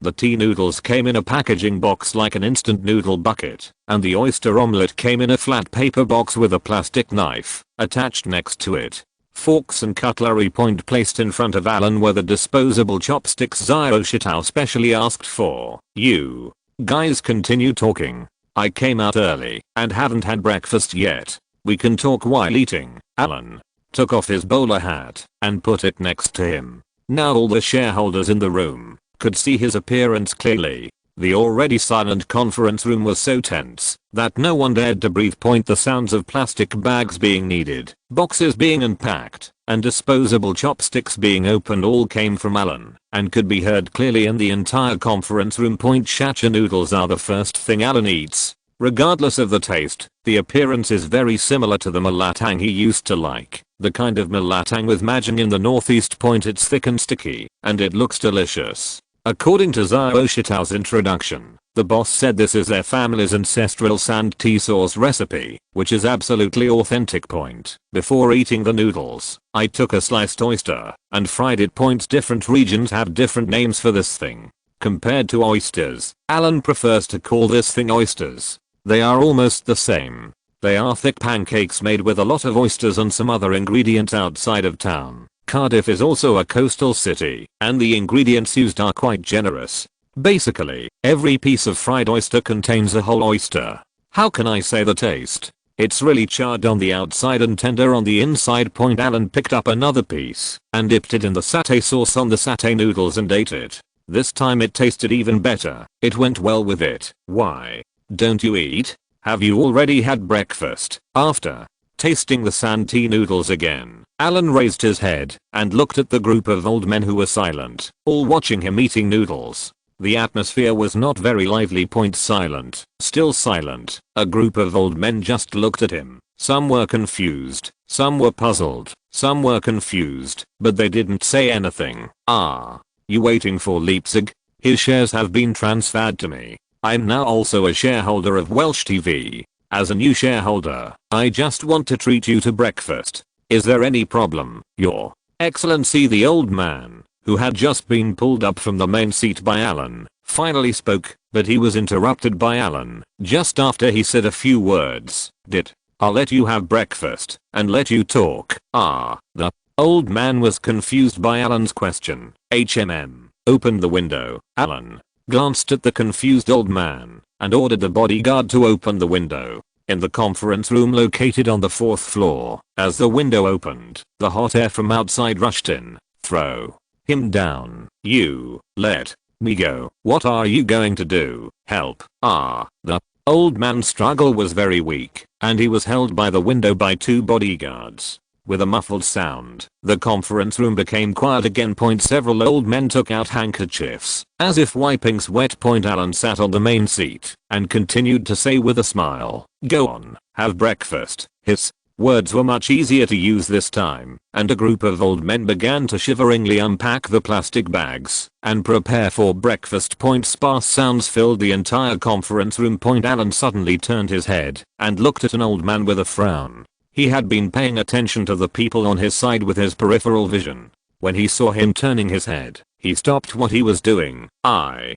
hate people who chew on food. You can't even eat breakfast. What else do I want you to do? Throw it away. The old man whom Alan was talking about had satay sauce on his lips. When he heard Alan's words, he looked horrified. Just as he was about to stand up, 2 bodyguards behind him suddenly held down his shoulders and carried him to the window. Not even giving him time to call for help, he threw him out very decisively. Plop. There was a muffled sound outside the window, and the entire conference room became quiet again. Go on to breakfast. Alan continued to eat breakfast with a smile. He took the lead and picked up a piece of fried oyster with chopsticks and stuffed it into his mouth. A group of shareholders looked at Alan, neither eating nor not eating. They were nervous and didn't know what to do. There was already an old man whose complexion was slowly turning pale. He looked like he had a bad heart and was about to get sick. What? My breakfast doesn't taste good. No, you don't have me. The old man was panting and wanted to explain, but he was holding his chest with one hand. His chest was so tight that he couldn't breathe. The more he talked, the more uncomfortable he became. Since he feels so uncomfortable, help him and throw him away. Alan smiled and looked at the old man with a pale face, covering his chest. Chapter 494. Someone death. To make his ambition clear.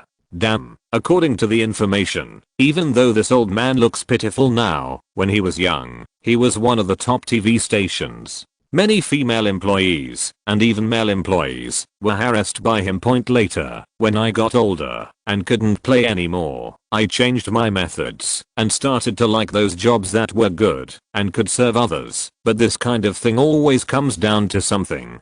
No matter how powerful he is, no matter how bad-tempered he is, or how he can cover half of the sky with one hand on Welsh TV, he just hasn't met the right person. Now that he had checked his eyes and met Mr. Allen, his blessing came. As a loyal believer, Allen directly helped him relieve his pain on God's behalf and quickly returned him to the embrace of God.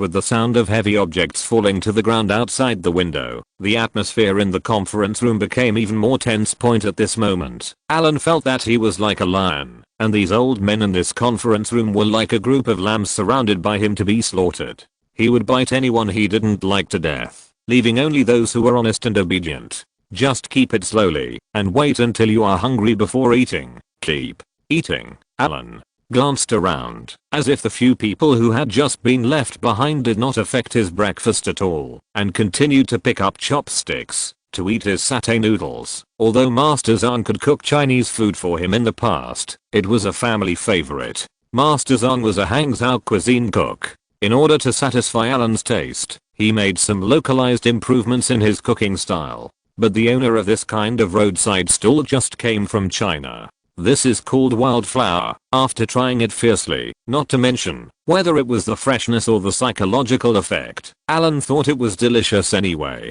As for the eating habits of these old men in front of him, he didn't know. In just a few minutes, Allen finished the breakfast in front of him.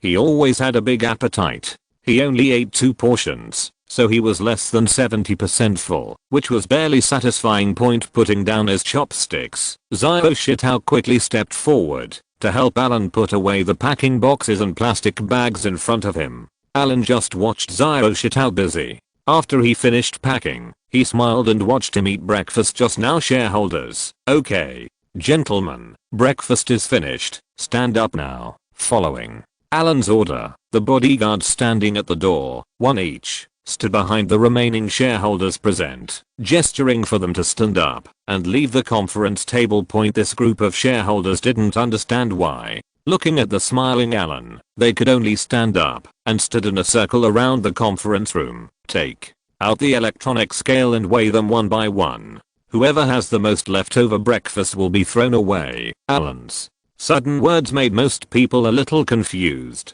When he reacted, they realized that someone was about to die again, and still in this way. Among them, there was an old man who reacted quickly. Before anyone else could react, he suddenly rushed to the conference table. He didn't even bother to take the tabloid and plunged into the box of fried oysters. He clicked a few, like a wild boar eating. He seemed to be trying to lighten the weight of the breakfast in front of him in this way. When other people saw this guy working so hard, some wanted to imitate him, but they were all caught from behind by the bodyguards who reacted, making it look like everyone was scrambling for food.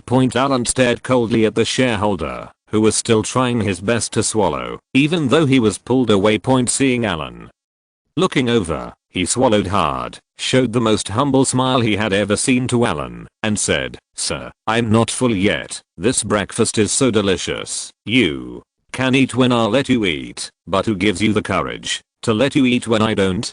Like eating so much. Throw him down." Allen waved his hands in disgust. After hearing his words, the shareholders' faces were stained with oil, and the smiles on their faces froze. "Your Excellency."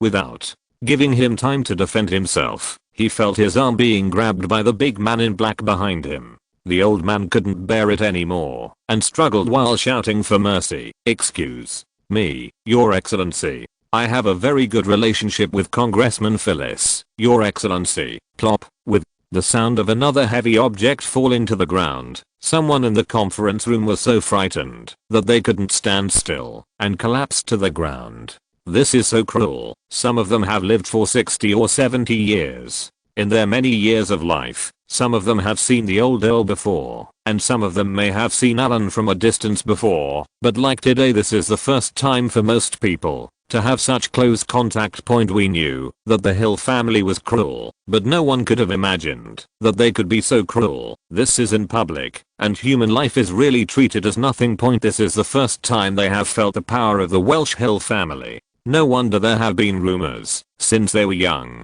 This kind of rumors has been with them all their lives. When they were children, they knew that this family was scary, but when they grew up, because the class gap between the two sides is too great, and they cannot contact each other. As they slowly made money, they entered what they considered to be the upper class, and lived in luxury for decades. Some of them even had connections with Welsh MPs and speakers. This kind of social scope is already overwhelming for ordinary people, but that's it. Social celebrities like them are barely ranked among the top people in Cardiff. In someone's eyes, they are really no different than dogs. Just like now, when their or for that family disappeared little by little, or they artificially stopped thinking about it, the members of that family appeared in front of them, and it only took a few minutes for them to experience this. The greatest fear in the world. Waiting to die. A group of them could only watch helplessly and actively.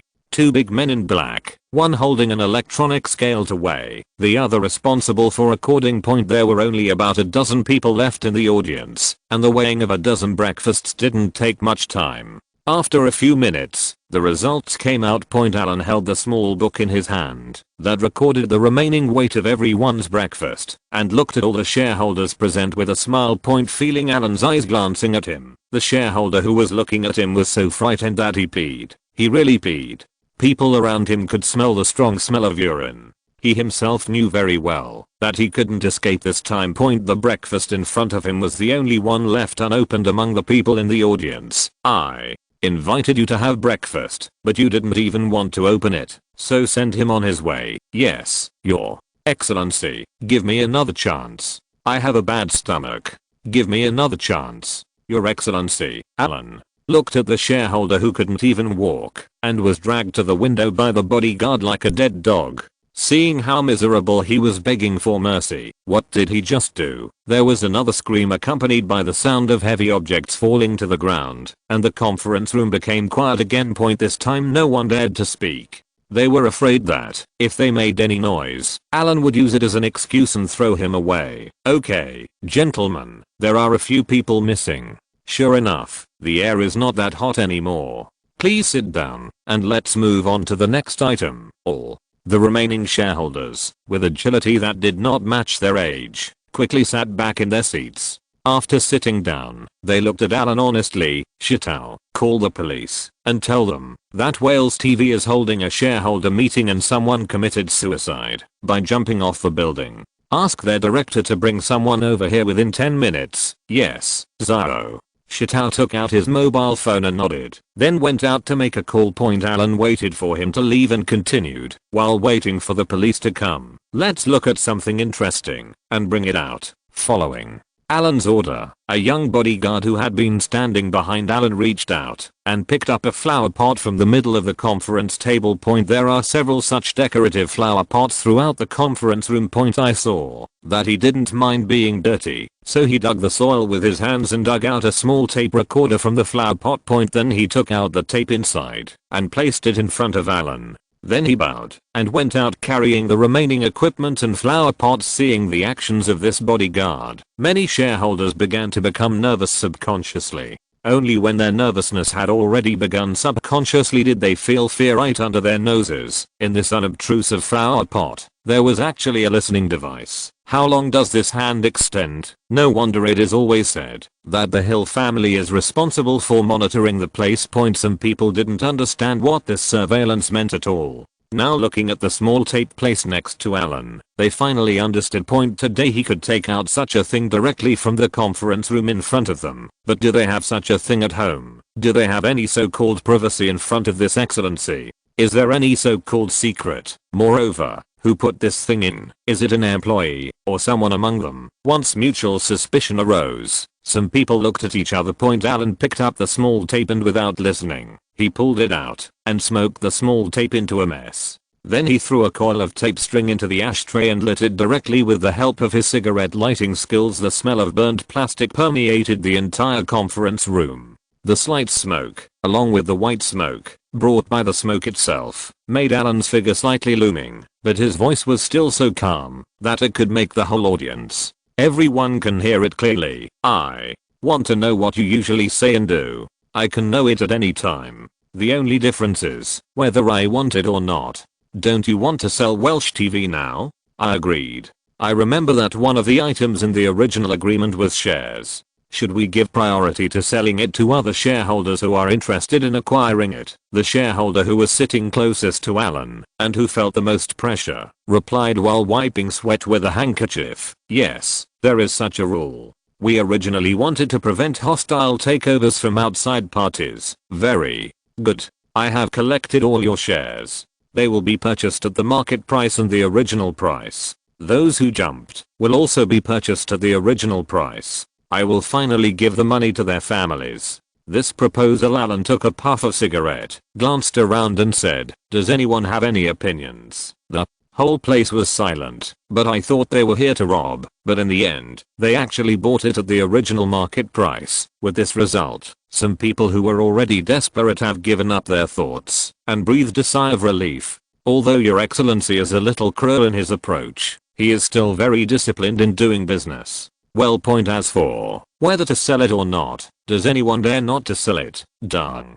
Dang dang. There were several knocks on the door, and with the voice of Alan letting in, a middle-aged policeman wearing a black police uniform, with a big belly and sweat on his forehead, walked gently into the conference room. Point, look at the hair color. The one who is black is not from Angsa, Your Excellency. I heard that you are looking for me. The police chief glanced at the silent conference room. Everyone's eyes were focused on him, making him feel extremely stressed. As soon as he entered the door, when he was downstairs just now, he had already seen the scene. The so-called people who were determined to die were all jumping in the same position, and they were almost stacked up. If there was no trick, he would dare to write their names backwards, but looking at the person in front of him, there is a high probability that he is the target of the murderer. Point, he is the current Earl of Carmarthen, the Earl of Carmarthen who lives with his country and cannot be caught, even if he commits a crime. Even if you don't care about him, it's the Queen's or the Prince of Wales's business. He is a small police chief in the capital. What can he do? Your Excellency said that those who jumped were willing to die to express their ambitions. So today the speaker is here, and they are also committing suicide to express their ambitions. Clean up the scene downstairs. I want to see the specific trend of public opinion on this matter in tomorrow's newspaper.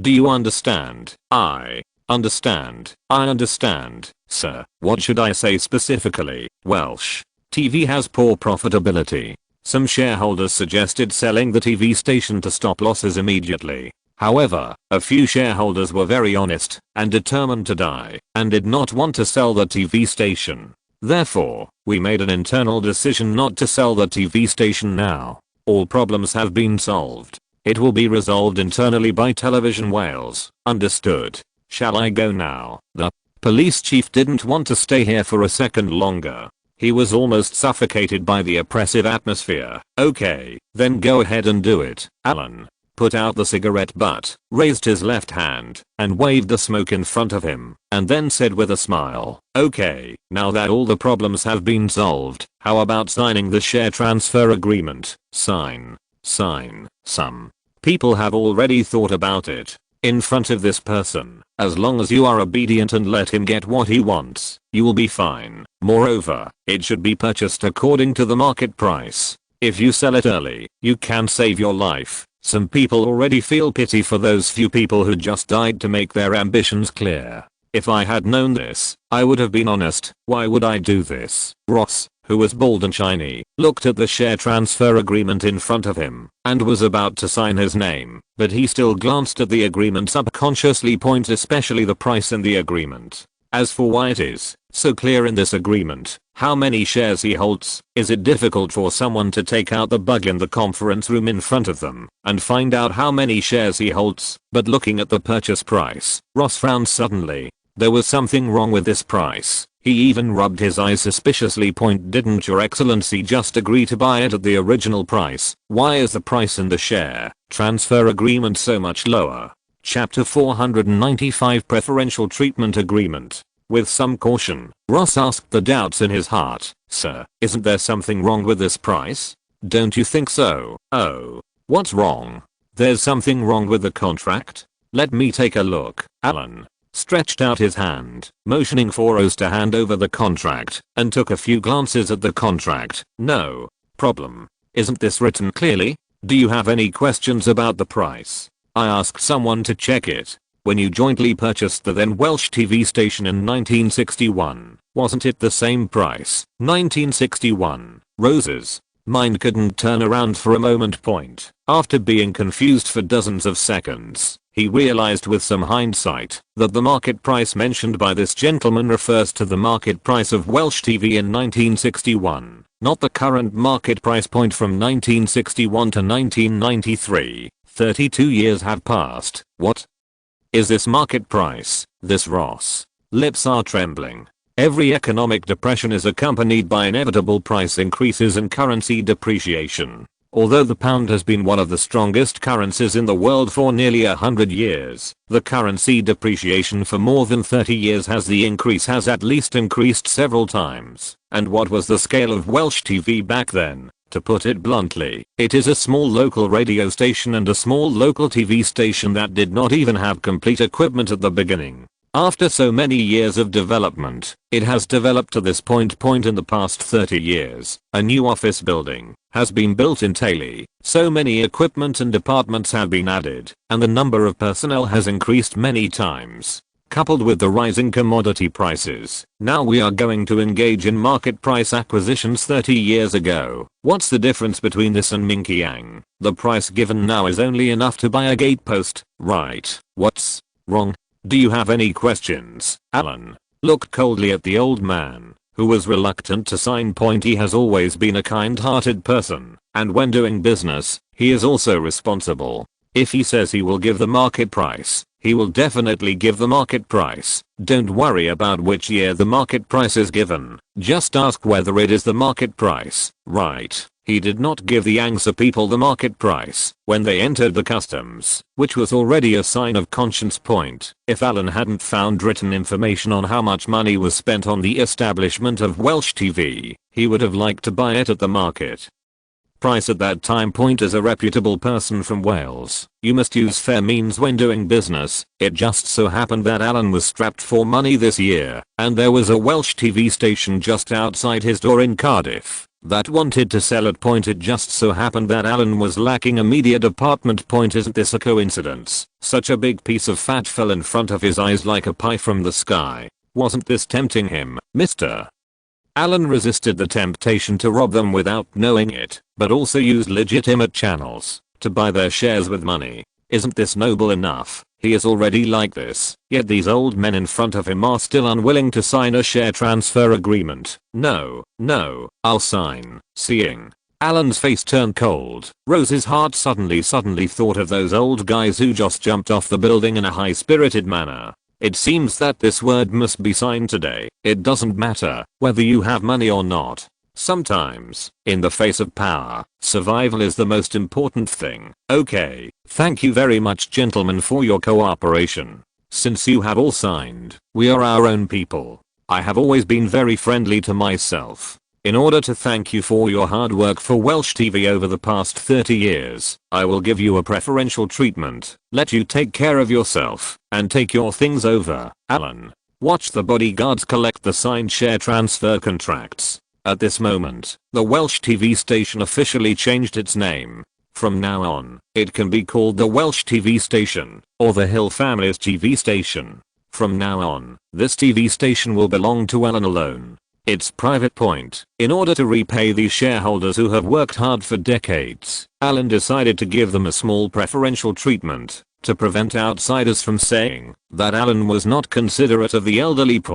When Ross heard that he wanted to sign something, he suddenly had a bad feeling in his heart. What happened today had a great impact on him. When faced with power, he realized that he had no ability to resist. This person was sitting here. He only had to move his mouth during the whole process. The fate of everyone sitting here, they are all controlled by him. Whoever he says can survive will live. Whoever he says wants to die must voluntarily jump. Looking at the new contract that was placed in front of me, there was a very suspicious title written on it: Preferential Treatment Agreement. This topic seems very exciting, but Ross no longer has any expectations for this agreement. Open the agreement. The concept of the agreement was explained above. Although Alan acquired Welsh TV, this supplementary agreement was specially introduced in order to give preferential treatment to these old shareholders who agreed to sell their shares to him at market prices. Every old shareholder who transfers his shares to him will automatically be given the position of lifelong consultant at Welsh Television. There is no salary, but you can receive a certain share of the TV station's profit dividends every year. Seeing this, Ross even had some doubts. Was he judging a gentleman with a villain's heart? Is this how big people do things? Soldier first and then etiquette. Turning over the page, there is a supplementary agreement at the back. In view of the fact that the Earl of Carmarthen has been short of funds recently, if he wants to sign this agreement, he must accept the binding terms at the end. Funds for transferring shares need to be paid in installments. The payment term is 60 years. Ross's eyes darkened suddenly when he looked at this age. It's only a small amount of money in total, and it has to be paid in 60 years. And if you don't sign the agreement, it will be regarded as giving up the preferential treatment conditions. If you slack off in your consulting role during the payment period, the remaining payments will be punitively automatically terminated. In other words, not only do they want to transfer all the shares to Alan today, but they also have to stay and work for the TV station, and the construction period is a full 60 years. If they make a mistake within 60 years, they will not even be able to pay for the remaining shares transferred. Came back. Among the old guys sitting here, the youngest one is over 60 years old. Ross shuddered just thinking about the 60-year construction period. This is worse than the treatment of black slaves. He can resist, but if he doesn't sign, can he still walk out of this conference room today? Taking a deep breath, with the pen in his hand weighing as much as 1,000 pounds, Ross tremblingly signed his name on what appeared to be a preferential treatment agreement, but was actually a contract of sale. Very good. It seems you are all very aware of current affairs. Alan watched them finally sign the agreement, stood up with a smile, waited for the bodyguard to hand him the withdrawn agreement, and patted the agreement in his hand. In a few days, I will come up with a new development plan for the TV station. Gentlemen, a bright future is waving to us. I will leave first, Your Excellency. Please walk slowly. A sparse voice suddenly sounded, and a group of people realized that this person had finished his work and was leaving. He's finally leaving. The sounds of feet kicking the stool, the sound of hitting the table, the sound of clothes being arranged, and the sounds of venting for the rest of the life came one after another. A group of old men respectfully sent the man who had just exploited them off and asked them to sign a deed of betrayal. By the way, young man, leave this office. Pop, sitting in the car, Alan took a thick stack of agreements and patted them on his palms. This is the first time he has grabbed something like this, not to mention that it is a great experience.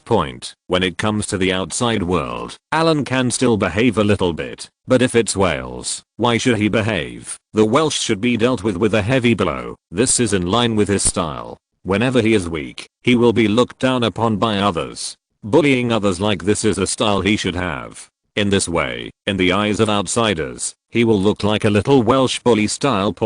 Even if these people were bullied by him today, they would not dare to speak out in the future. The agreement was clearly signed, and this was something he obtained reasonably through serious business means. Did you pay for the shares? The payment method is also clearly written. Installment payment. Regardless of the details, in terms of general direction and steps, what Alan did was reasonable and legal. As for the dividends to these consultants mentioned in the preferential treatment agreement, have any of Mr. Allen's companies ever made a serious profit? Even the film and television company he cooperated with, Sony, still lost money every year. How can a loss-making company pay dividends to shareholders? Should Mr. Allen be asked to personally invest in giving them dividends? What are you thinking? In the future, if the TV station does not make a profit, it will be impossible to distribute dividends. How can such a TV station that is full of legacy make a profit? As long as Alan is not happy, the TV station can continue to lose money.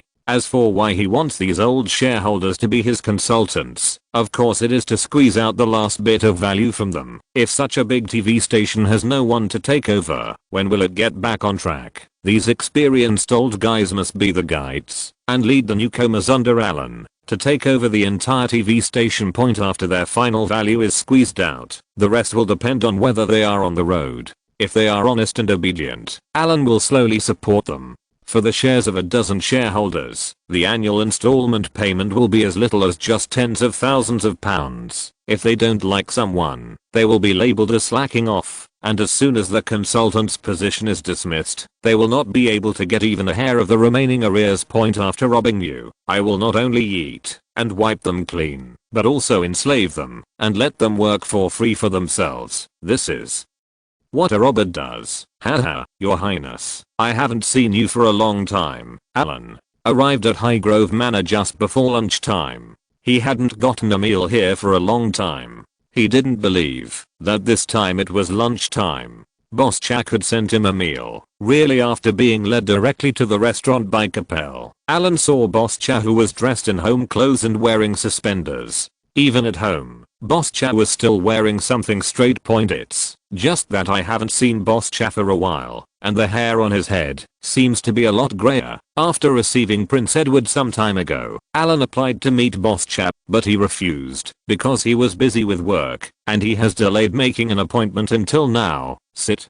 down and eat. Boss Cha took a fork and skewered the quick bread, dipping it into the mashed potatoes, and talked while eating, with a very casual attitude. Seeing his attitude, Alan finally breathed a sigh of relief. As long as his attitude was casual, it meant that it was no big deal. He thought that, because he rejected Prince Edward's offer to start a joint venture with him in a film and television company some time ago, Boss Cha had some objections. Well, now it seems that Boss Cha must be really busy. Sometimes, having a high status is not a good thing.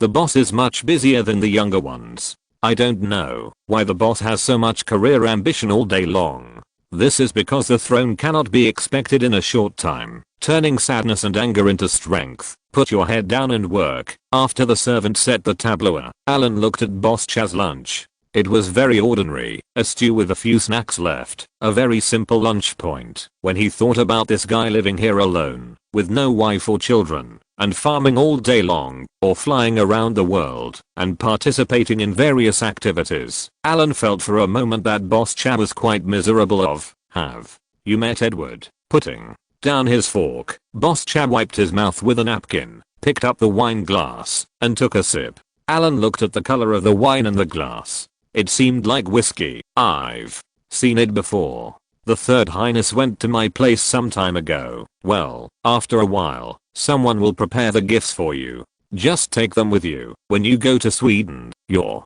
Highness, do I need to give you a gift? The gift that Boss Cha mentioned is theoretically equivalent to a national gift, equivalent to the gift given by the British royal family to the Swedish royal family to congratulate King Gustav on the 20th anniversary of his accession to the throne. Alan has not yet seen what it is specifically. He was only responsible for taking him there along the way, and the handover was over. But Alan was so proud that he had a good relationship with Gustav now, and he was counting on him to help him recruit employees. It coincided with the celebration of the 20th anniversary of his accession to the throne, so you don't have to give it. What gift can you give me as an envoy? You two have a good personal relationship. Boss Cha looked at Alan with some doubts. As far as his distant cousin Gustav was, he didn't think that a person like Alan would get together with him. Even the princess of the Norwegian royal family, Alan, they all look down upon them, let alone the Swedish royal family, which is worse off than the Norwegian royal family.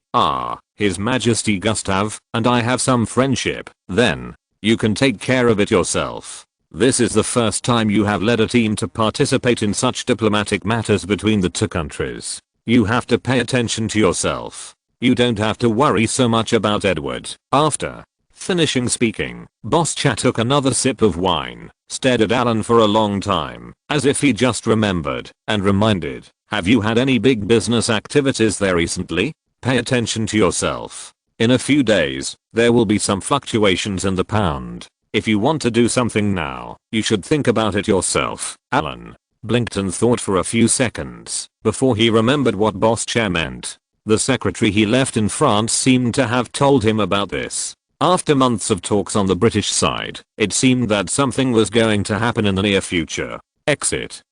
Is the European monetary system point as a result? The pound will usher in a new round of depreciation, which means that prices will rise again. Now after being reminded by boss chap, it seems that the final result will be released soon. Alan recently had business activities that just ended, but he didn't seem to spend much money. Chapter 496 Butler Capel. Have you forgotten something? Seeing that Alan didn't answer the call, boss Chad didn't care. He just reminded him that this was a trivial matter in his opinion. If you don't know, forget it. Now that there is some gossip, just pay a little attention. With Alan's ability, he can also don't expect him to use this kind of information to make trouble in the financial market in advance. I heard that you went to Jordan some time ago. Did your little secretary climb a high branch? Ah. Haha, your highness. I just went over to have fun. I also have a personal relationship with Prince Hussein. Boss Cha stared at Alan and said with some meaning, please pay attention to your own affairs. The Americans are very active over there during this period. Last month, their affairs with the Chinese people. It's not like you don't know that the United Nations has been in a mess in Somalia recently. The trip I had planned was cancelled due to the latest developments. It's because of this that I have been free these days. Don't worry, your highness. What can happen to me? They are all personal friends. Besides, our ambassador in Jordan and I have also made an explanation. If anything happens, he can also inform me. As for other things, Alan thought for a while to check what the boss said about Americans and Chinese. Isn't that because of the boat? He didn't dare to touch this kind of thing. One was a new boss who was a villain in a local area, and the other was a small businessman doing serious business. If there was a conflict between the two parties, the problem was not on that boat, but on that boat. On both sides themselves, to put it bluntly. The Americans are just trying to cause trouble by using this ship. Without this ship, there will be other ships, and any prohibited items are just excuses. However, in the past 2 years, since the Americans have fully demonstrated their strength in the Middle East, they have become more and more arrogant. A lot of people have long been dissatisfied with them. There is something wrong with them. You can do it, but it can't be so obvious, and you can't always sit on other people's heads. Just like Alan, even if he bullies people, he only picks out the big bullies. Ordinary people are too lazy to bully, and even if to bully people, you have to bully them into silence, and in a reasonable and legal way. You can't act recklessly regardless of the age. If you continue to do the same thing as before, you will suffer big losses in the long run. The Yankees are going to do it now. Someone came close to stabbing them.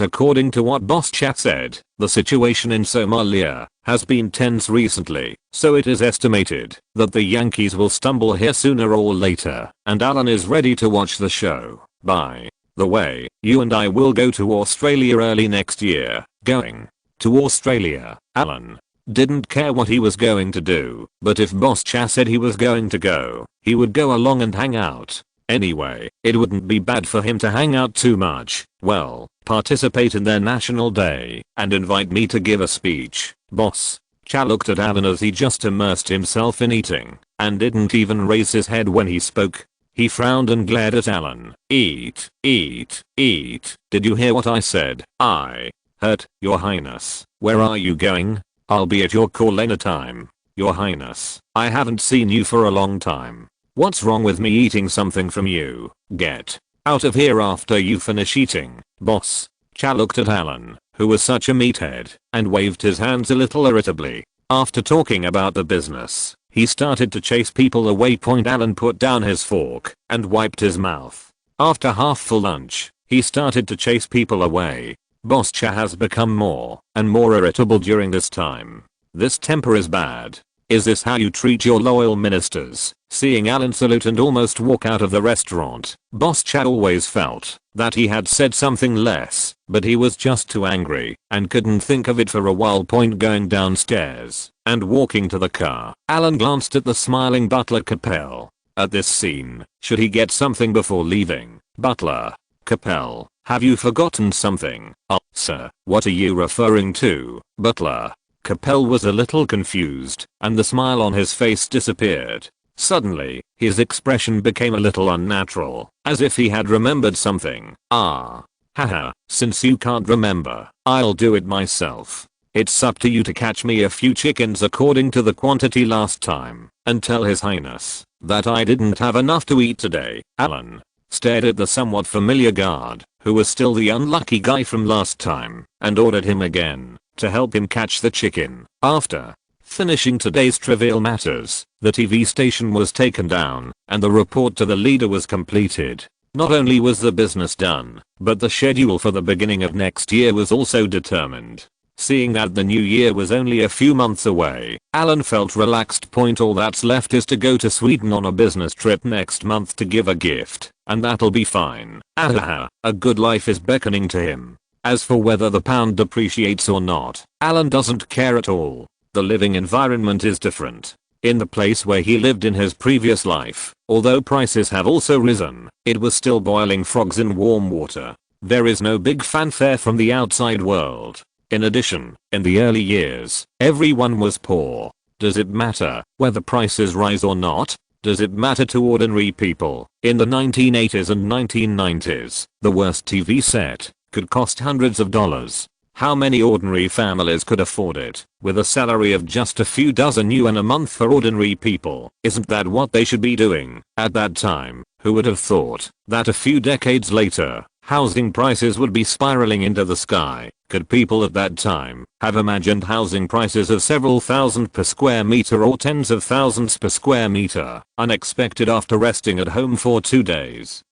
Alan, who was free, frowned and sat in the new study, flipping through documents. Now his private secretariat is on track. Every month a secretary rotates to the European Parliament headquarters in France, and Alan's office is on duty to help him collect news. The other secretaries followed him and went to work normally in the old manner. If anything happened, these secretaries would take care of it first. The bigger things would be handed over to Zhao Shitao, the intern housekeeper, and the bigger things would be handed over to Zhao Shitao, the intern housekeeper. Hooter, the old butler, would only leave the bigger things to Alan in the end. In this way, the workload on Alan's hands has been greatly reduced. On average, he only needs to process 1 or 2 documents a day, and they are not urgently needed. Even if he is lazy for a few days, he can just deal with them in a few days. Everything is on track, except for the current lack of funds, which has temporarily suspended many industries, and is trying to maintain them. Everything else is fine. The document in front of me is about the plan to revitalize Carmarthanshire's economy requested by Alan last time. A summary of the investment projects attracted from China. Among them was the breakfast stall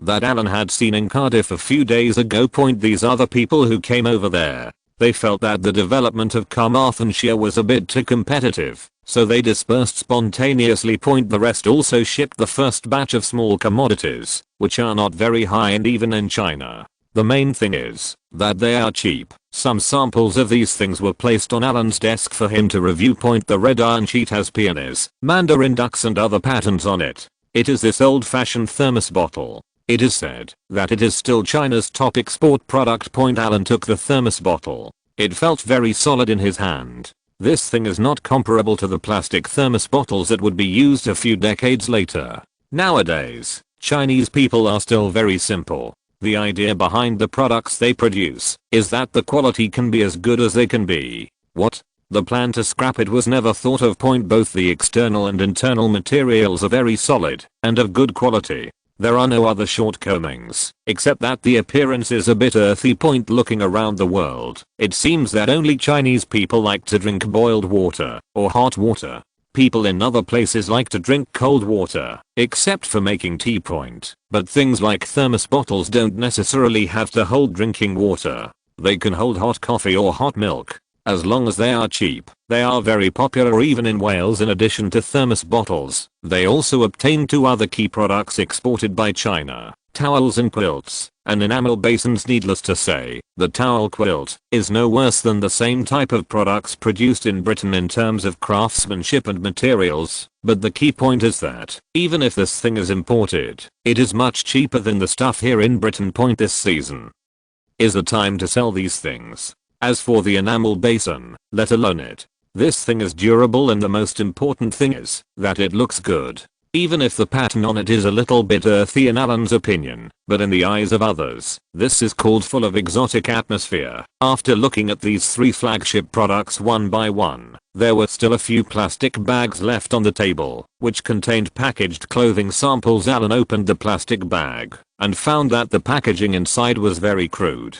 In his opinion, it was completely devoid of any business sense. A good cotton short-sleeved shirt was folded and rolled into a roll, and the outside was tied with a wide strip of cloth, and that was it. The style of the clothes, long-sleeved and short-sleeved, and what kind of patterns are printed on them are completely invisible, unless you open the package. After opening the package, Alan touched the material of the clothes. The pure cotton was very strong, but it felt a little hard. This should be a problem with the manufacturing equipment and process. The old-fashioned cotton short sleeves were like this, with no elasticity and a round neck. The pullover is getting bigger and bigger, and basically loses its shape after being washed a few times. The words "Serve the People" are printed on the chest, and there is a certain cotton spinning factory underneath. Alan threw away the short-sleeved shirt and wrote an instruction on the document. These things can be sold first. Even the appearance does not need to be changed. It is just that the words on the short-sleeved shirt need to be slightly changed, such as changing to "God Save the Queen" and the like. That's about it. Just sell them out in time for the current season.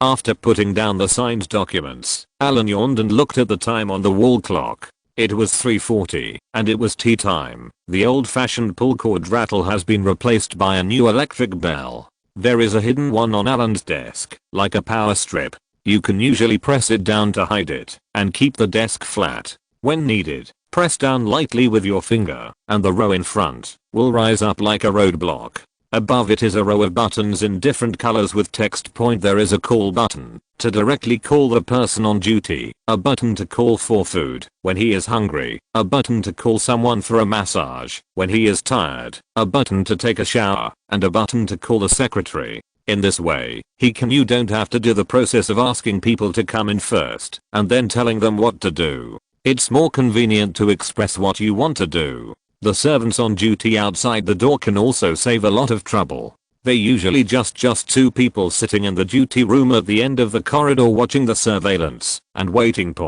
After pressing the button for tea, Alan put down the files and leaned back on his chair. From the corner of his eye, he glanced at the files on the Welsh TV station on the table. In the past few days, extra manpower had been sent to take over the TV station.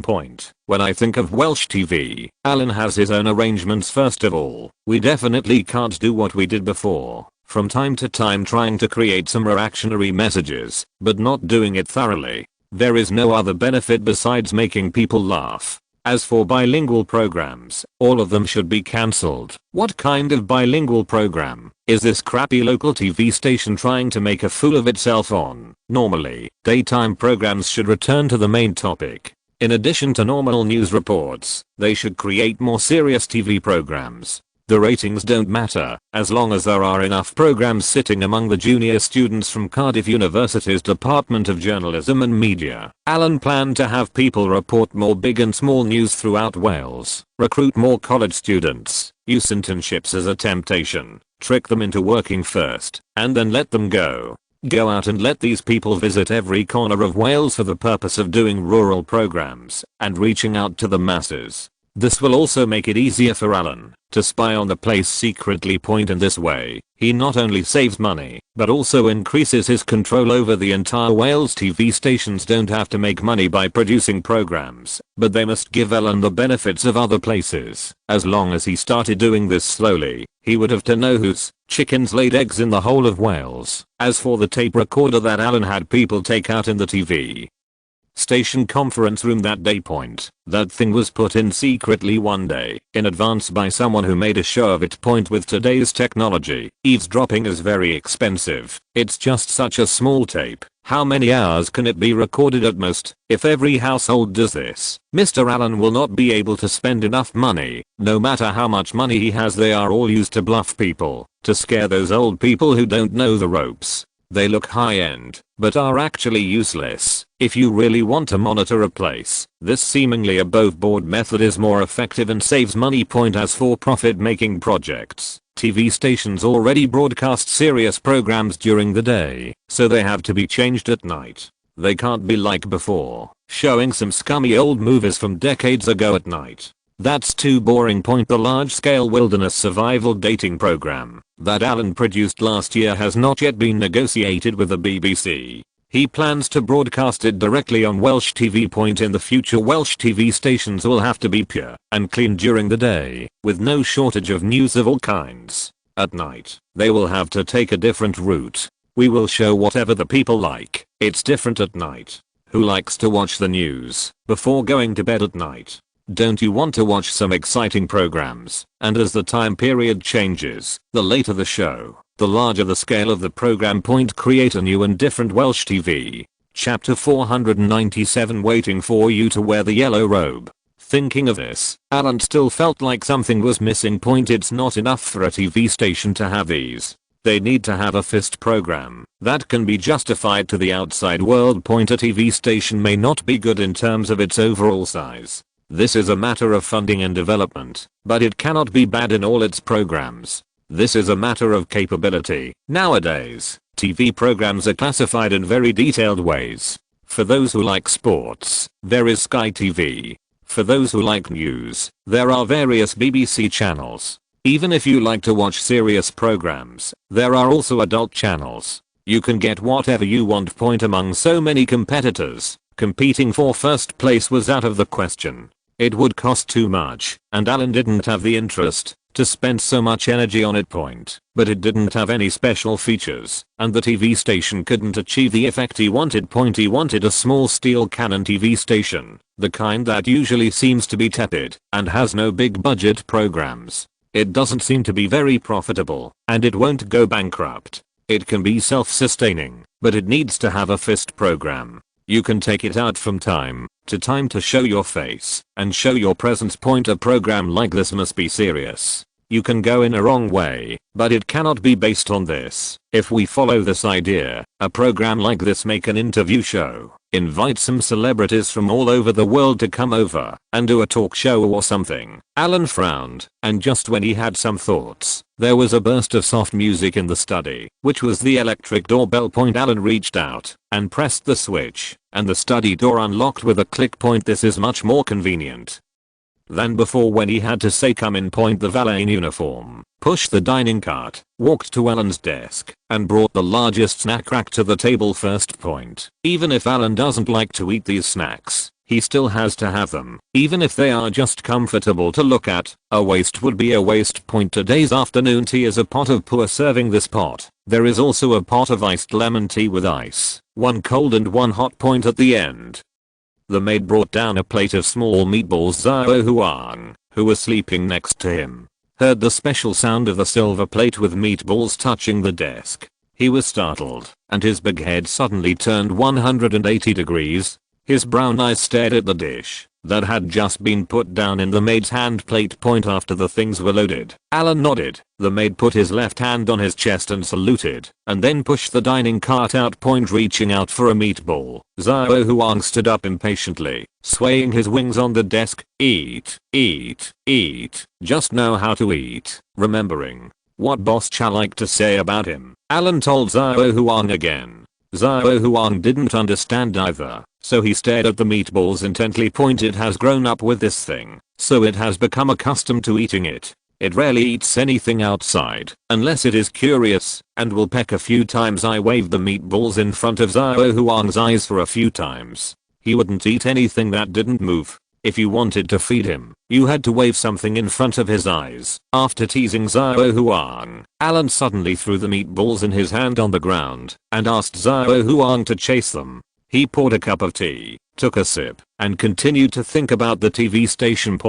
If you want to create such a program, there are not many options to choose from. While drinking tea, Alan subconsciously took a snack in his right hand. Looking at the snack in his hand, he thought of the Queen's joke, saying that butter should be applied first. or spread the jam first. Alan didn't like butter, so he spread the jam directly, and while spreading the jam, his eyes naturally fell on the Chinese products on the table. A relatively iconic program suddenly appeared in Alan's mind. Spring Festival Gala. Why can Welsh TV imitate this routine and create a British version of the Spring Festival Gala? Thinking of this, Alan didn't bother to spread the jam, just stuffed the snack into his mouth and finished it in one bite. We can't call it the Spring Festival Gala here in Daying, we have to call it the Christmas Gala. Well, it seems like there really is a program like this. Alan frowned. Even someone like him, who doesn't often watch TV programs, vaguely remembered that there seemed to be a similar program. If I remember correctly, every time before Christmas in Great Britain, there is a repertoire of the Royal Performing Arts performance. Every year before Christmas. Sometimes it's November, sometimes it's early December. Anyway, the time is not fixed, but we always put on such a program before Christmas. The most important one is that those royal troops will invite important members of the British royal family to attend the show. They would like to invite the Queen, but the Queen is so busy that she will not attend one of their events for many years. Boss Chad will occasionally show up, but most of the time, it is Princess Anne or Prince Andrew who show up. Those participating in this cultural performance are all specially selected elite teams from various royal performing troops. There are various royal troops. In this regard, as long as a certain performing troupe is crowned with the royal title, its level will definitely not be low, let alone several or even dozens of royal performing troops. A cultural performance together, the standards are so high that they can be seen all over the world. This kind of royal theatrical performance has been held since the beginning of the 20th century, that is, in 1919, and it has a history of several decades. Every time during that time period, the ratings of this program can basically occupy the first place in the ratings in the entire UK. Even from other countries in Europe, there are many viewers watching. With such a gem in front of you, you can imagine how difficult it is to make something in this field. Thinking of this, Alan had a headache. It was very shocking to finally come up with an idea and then turn around and find that someone has been playing it for decades. Seeing Xiao Huang jumping on the table to peck his hand after finishing the meatballs. Alan wiped his hand on its head and lit a cigarette. After seeing Alan's action, Xiao Huang stopped teasing him, jumped a few times in a panic, and stayed away from Alan. After slowly taking a puff of cigarette, Alan was a little unwilling to give up and thought about the details again. Now, the enemy is the royal parade. They have strong soldiers and horses, a long history, and are close to the royal family. It will definitely not work if they try hard. Our side. As for Mr. Allen himself, he also has a shabby Welsh TV station, 2 or 3 big cats and kittens, and he can't even get a few guns. Just looking at the data on paper, he is no match for them. If you want to get something out of the fire, you have to play something different. Although their royal theatrical performance is famous and has a long history, the time it is held each year is not fixed. Besides, it also has its weaknesses. What is a theatrical performance? This is a performance, but it is not a formal party. When it was first held, it was aimed at a different group of people. It was originally aimed at members of the royal family, but later ordinary people could see it, thanks to the television broadcast. In this case, what if you hold an orthodox party for everyone? Alan blinked and thought about what Boss Cha said when he met Boss Cha a few days ago, that he would go to Australia early next year at this time. There are some subtleties. Australia and the United States are flirting with each other. Seeing that their eldest daughter is about to be seduced by that Navo Rish, can Boss Cha not be anxious? Why didn't he go to Australia's National Day before? Isn't that idle? Why do people call it National Day? Why do they celebrate it? I don't know what to do. Isn't it because people from Daying are leaving that they are celebrating? This is just like when the anti-Japanese war was won, the people of the island country also celebrated with singing, dancing and cheering. If you exclude your stance, isn't your brain sick? Even if Boss Cha is so strong, he now has to attend Australia's National Day and give a speech on such an occasion. then something is wrong with the situation. Point in this case. Can he, Mr. Allen, interfere in this? On the left is the Navo Rish who first wooed Australia, and on the right is Boss Cha who wants to highlight his presence. Point Allen is caught in the middle. Does he have a choice? Of course. I fully support Boss Cha. Don't you like to gain a sense of presence and win people's hearts? Allen is very familiar with this matter. Then he would hold a Christmas party to help the boss investigate. Point who to party with? Of course they are the many colonies of Great Britain. That is, those countries in the Commonwealth. Allen has been to some places in recent years, and he still knows some connections. In addition, he can still wear the tiger skin of Boss Chap. Under the pretense, he can still operate something, as long as he wants to. Point for example, save a party for the purpose of performing for the Crown Prince. Point. When the time comes, an acrobatic troupe will appear in India and they will perform their signature acrobatics of dozens of people on a motorcycle. Point Australia creates a team and lets the natives perform some primitive dances. Canada sent out a cavalry team to march in a queue for Boss Cha. Point Gambia. Find some little black men and act like cannibals over in Zhangjiang. Invite some celebrities to perform a lively chorus for Boss Cha. Point with just one swipe. Wouldn't the program appear? Doesn't this have an advantage over those royal troops that only perform serious shows? You put on a show for the Queen, and I, Ellen, put on a party for the Crown Prince, and successfully missed the target. Is that okay? As for funding issues, just kidding. How much money does this kind of international party require to allow you to put on a show? Master Allen already thinks highly of you guys. It is they who should give money to Allen, not Allen who should give them money. Really no money? Can't we find some female publicists to come to Wales in person to intercede with Mr. Allen, show sincerity, and have in-depth exchanges? In this process, Allen can also serve as the general director to check the various personnel participating in the program. Point those beautiful female celebrities and actresses. You can communicate with them and get to know each other. Point Allen is very good at this. In this way, the program is completed. The TV station's finale program is also available. Allen can still play, the boss can help him, and finally he can give the Queen some eye drops to prove that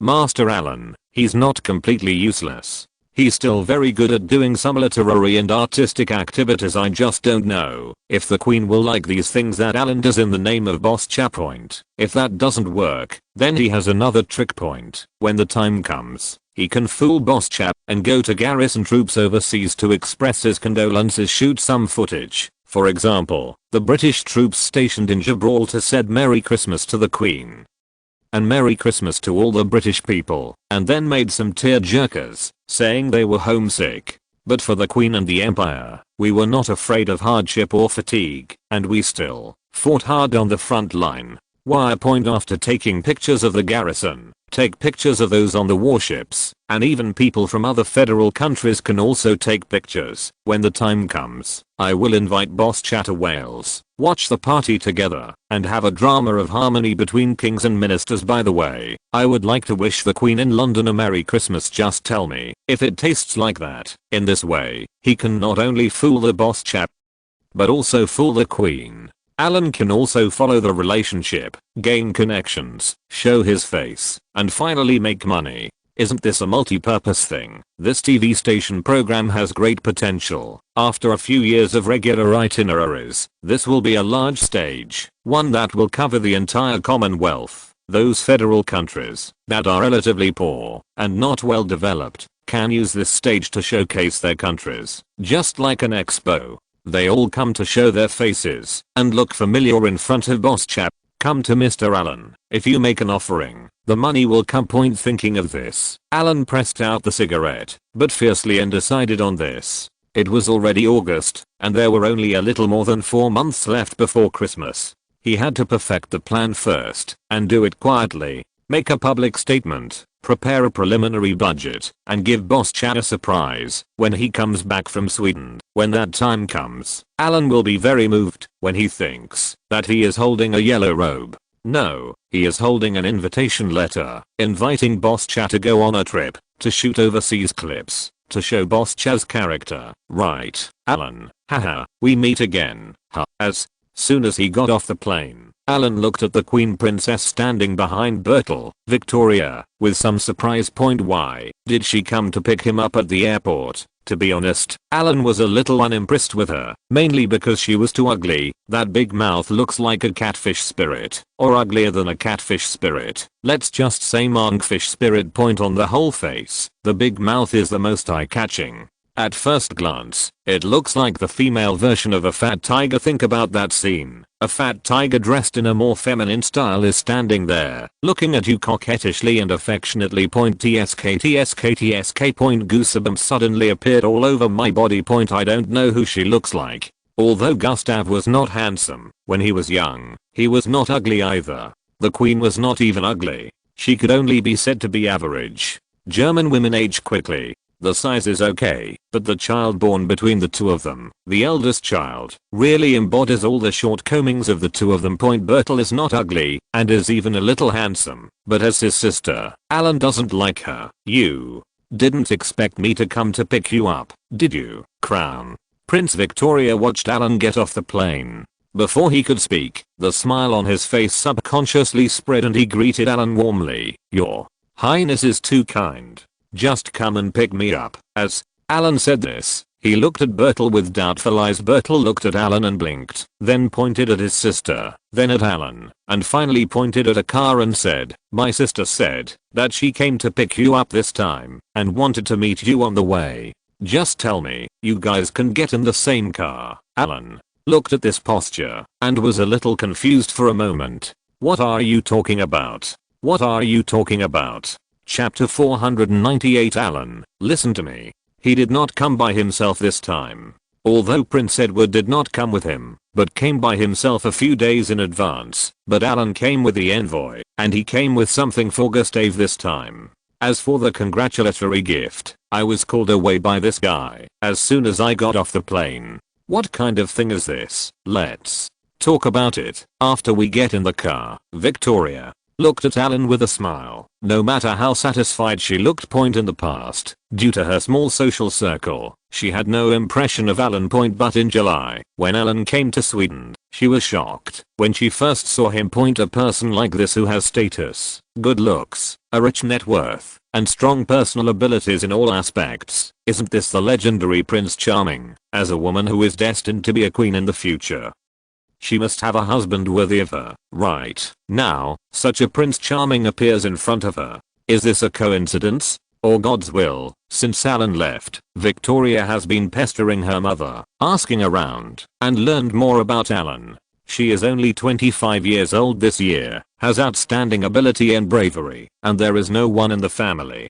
She succeeded her father at a young age. Even within the aristocratic circles of Great Britain, one is definitely considered to be an upper-class elite. Moreover, he is also a minister of the British royal family, with a strong backing, and it is said that he has a bad temper. But from Victoria's point of view, this problem is not a problem at all. This is called being manly. As for scandals, there have never been any, and it is said that she is vaguely related to the European Women's Association. Her character and reputation are excellent. In this way, Victoria became even more attracted to Alan. The legal age for marriage in Sweden is 18 years old. Victoria is now over 16 years old. According to her plan, she and Alan will know each other for a while, get engaged next year, and get married directly when she comes of age. In the future, with Alan as a support, she will become the queen. Isn't it even more powerful? As for whether Alan would like her or not, she had never thought about it.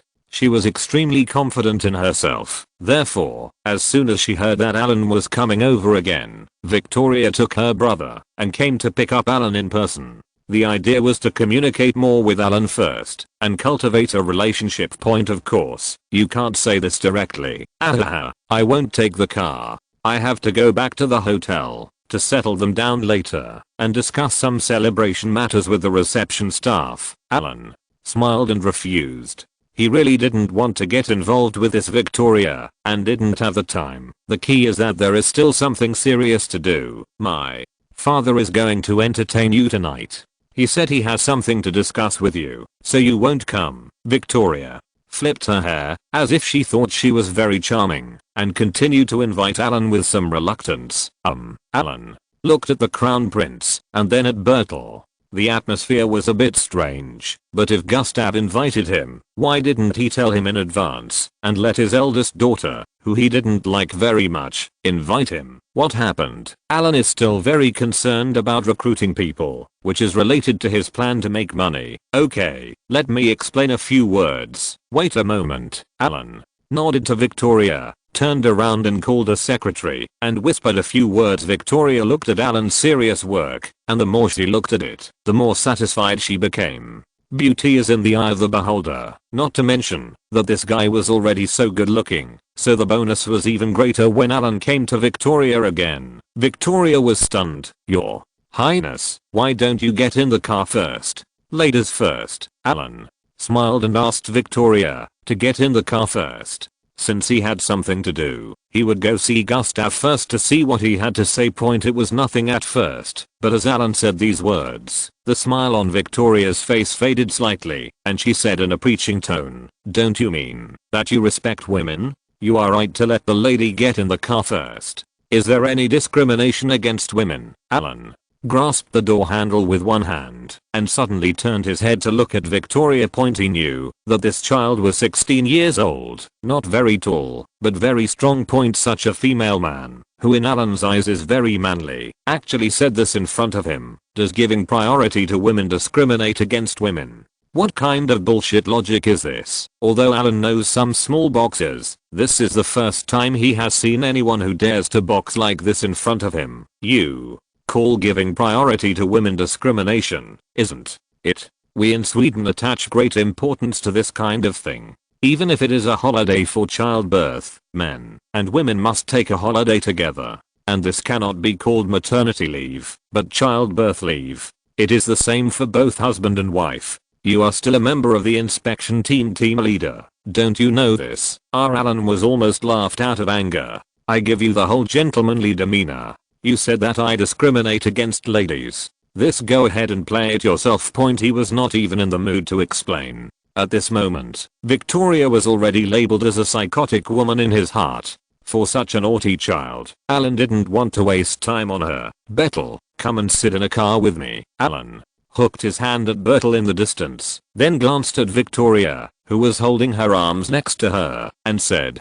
"Go and sit in the car at the back." "Why are you like this?" Victoria looked at Alan angrily, and she just made a few excuses subconsciously. This seemed normal to her. She was going to be the queen in the future. Alan had some incorrect perceptions, so she had to help. He changed his mind. Why did he get angry after just one word? How stingy and ungraceful. Don't let me say my words again. If it weren't for Gustav's sake, just what you said today, I would hang you on that terminal over there. Alan glanced at Victoria's neck with a gloomy expression, and then pointed at the airport terminal in the distance. His eyes were cold and powerful, and they burst out suddenly, scaring Victoria to the point where she immediately took 2 steps back. Her face turned pale, and she didn't dare to say another word. After waiting for a few seconds, Victoria felt a sense of humiliation again at the thought of being taught a lesson by Alan in front of her brother. She squinted her eyes and quietly raised her head to glare at Alan, then turned around and walked to the car behind her. "Ellen, you are so powerful. I would never dare to do this to her." On the car back to the palace, Bertel sat next to Alan, looking at Alan with some fear and admiration. "Is that a tumor in your crotch?" "Humph." Alan took one look at this guy's useless look and snorted coldly. Such extremely rude curse words made Bertel, who had little knowledge, blush suddenly. The excitement that had just arisen disappeared in an instant and turned into shame. This is such an unpleasant thing to say. What is a tumor? Such a big tumor. But what Alan said was true, and he didn't dare to refute it. But the little boy also wanted to save face, and he had to explain what needed to be explained. I have been bullied by her since I was a child. If I spoke louder, she would hit me. She used to be taller and stronger than me, and I couldn't beat her. So, you are a waste, and living is just a waste of food. If the Prince of Great Britain were like you, he would be laughed at and never dare to go out again. Alan continued to be the yin and yang of Bertel. Although Boss Chad was also cowardly when he was a child, his weakness was due to physical reasons and the difference in his upbringing environment. Although he was also bullied, Boss Cha was stubborn. Even if he was beaten, when I go back, I won't go to the queen to cry or complain, but I will cry alone. Point in Alan's opinion, this kind of behavior is not much better than that of Bertel. However, after Boss Cha was personally sent to that school by Prince Philip, he still made great progress. Later, when he grew up, he became very vindictive. All the people or families who have offended him have been troubled by Boss Cha to some extent, and they can be regarded as a comeback point. But Bertel is too good at this. No wonder the throne was snatched away. He has been bullied since he was a child, and he didn't even dare to resist. If it were Alan, he would beat Victoria 3 times a day. After all, everyone is just a child and there will be disputes. What's so great about having a fight? Even if you can't beat her, you have to beat her, and you have to take the initiative to beat her every day, and beat her until she gets scared, and then it's over. Moreover, men and women develop at different times. Although girls develop earlier, when they are young, Bertel is already 14 years old, and is now almost taller than Victoria. He does not dare to resist. He is really too useless. If you are born in this kind of family, don't talk about the sibling relationship. What kind of family relationship can there be in them? Being insulted by Alan so pointedly, Bertel's face turned pale, ashamed, and angry, but he did not dare to refute, so he could only lower his head and sulk to himself. Alan turned his head and looked at Bertel, a jerk. He no longer had any expectations for this child. If a person loses his courage, it means that he is rotten at the root and cannot be saved. Victoria has left a shadow in his heart that will probably linger for the rest of his life. What's wrong, Alan? Are you unhappy? What happened on the road? When Alan saw Gustave in the study, all the emotions were brought to his face. Alan didn't have to hide anything in front of him. He could just do whatever he wanted. I didn't expect that your majesty would be so dissatisfied with me. He specially arranged for your daughter to teach me. Alan's words were full of fire, and he made a strange retort to Gustave. Is Victoria having a conflict with you? Gustave looked surprised. He clearly asked Bertel to pick up Alan. What does this have to do with Victoria? Alan recounted to Gustave what happened between him and Victoria at the airport. Gustave raised his eyebrows after hearing this, and he seemed to have come to his senses. He glanced at Alan with a strange expression. He had known about Victoria and his wife some time ago. The two of them had been sneaking around behind his back all day long, asking about this and that. Alan's name was also vaguely mentioned. At that time, he hadn't heard about it yet. Now it seems that my daughter has her mind set on Alan. It would be great if Alan could be his son-in-law. Gustave looked at Alan again with the eyes of an old father-in-law. This son-in-law is definitely qualified. However, his eldest daughter, who has always been strong, treats Alan. There's something wrong with the waypoint. If you were delicate and weak, you might be able to say a few words, but she contacted Alan so forcefully, and with Alan's temper, it was really Alan who held back his temper, that he didn't get beaten. She's still young, so don't be familiar with her. Hey, speaking of this, Gustave had a headache. This matter caused him to originally want to talk to Alan about something today, but now Victoria interfered with it. Alan was angry, so how could he talk about it? Gustave personally took out the wine glass, poured 2 glasses of rum, holding a glass in one hand, walked to Alan personally, and handed him a glass and said, I know this is the tradition of your British Navy. You like to drink rum. This wine of mine was one of the congratulatory gifts the Queen gave me before I got married. Please try it. Thanks. Alan took the wine glass and smelled it subconsciously. Not to mention, it was quite authentic. Alan quite likes to drink rum. After all, this stuff is a munitions item for the British Navy and has been a tradition for hundreds of years. Every sailor likes this stuff. It's so strong that you forget everything after drinking it. The trouble is, when I'm at sea, as long as I drink too much and fall asleep, even if the ship explodes, I won't be able to hear it outside. I heard that you have something to do with me. Is it about recruiting workers? After taking a sip of rum, Alan put down the glass, not forgetting the business. He complained about his daughter to let him know that he hated this, but he was still angry, and he couldn't forget the business. Why? Gustave sighed again, feeling a little sore in his balls, and more importantly, a little unlucky. Your Matter was originally going very smoothly, but there has been a little trouble recently, which has affected the progress. Tell me in detail, what problem did you encounter? How can I help? Well, Gustav frowned, organized his words a little, and said, this matter has not been fully exposed yet. My people told me privately, and it is also related to your British media. Alan raised his head and looked at Gustav quietly, waiting for his next words. Have you heard of Domingo, the one from Spain who sings? Alan was vaguely impressed when he heard the name, but the male singer was still a high-pitched singer, so he wasn't too interested in this aspect. Yes, that's him. He recently had an affair with an organization and was involved in some things. This incident just affected our plan. Well, how should I put it? It is said that there is a multinational organization in Argentina which is involved in Europe and South America. They have opened many yoga fitness studios, recruit some young women as members, and then find some family conditions among these members. Not good. Then threaten and control them, take them to the United States to do business, and then take them back to Argentina after the business is done.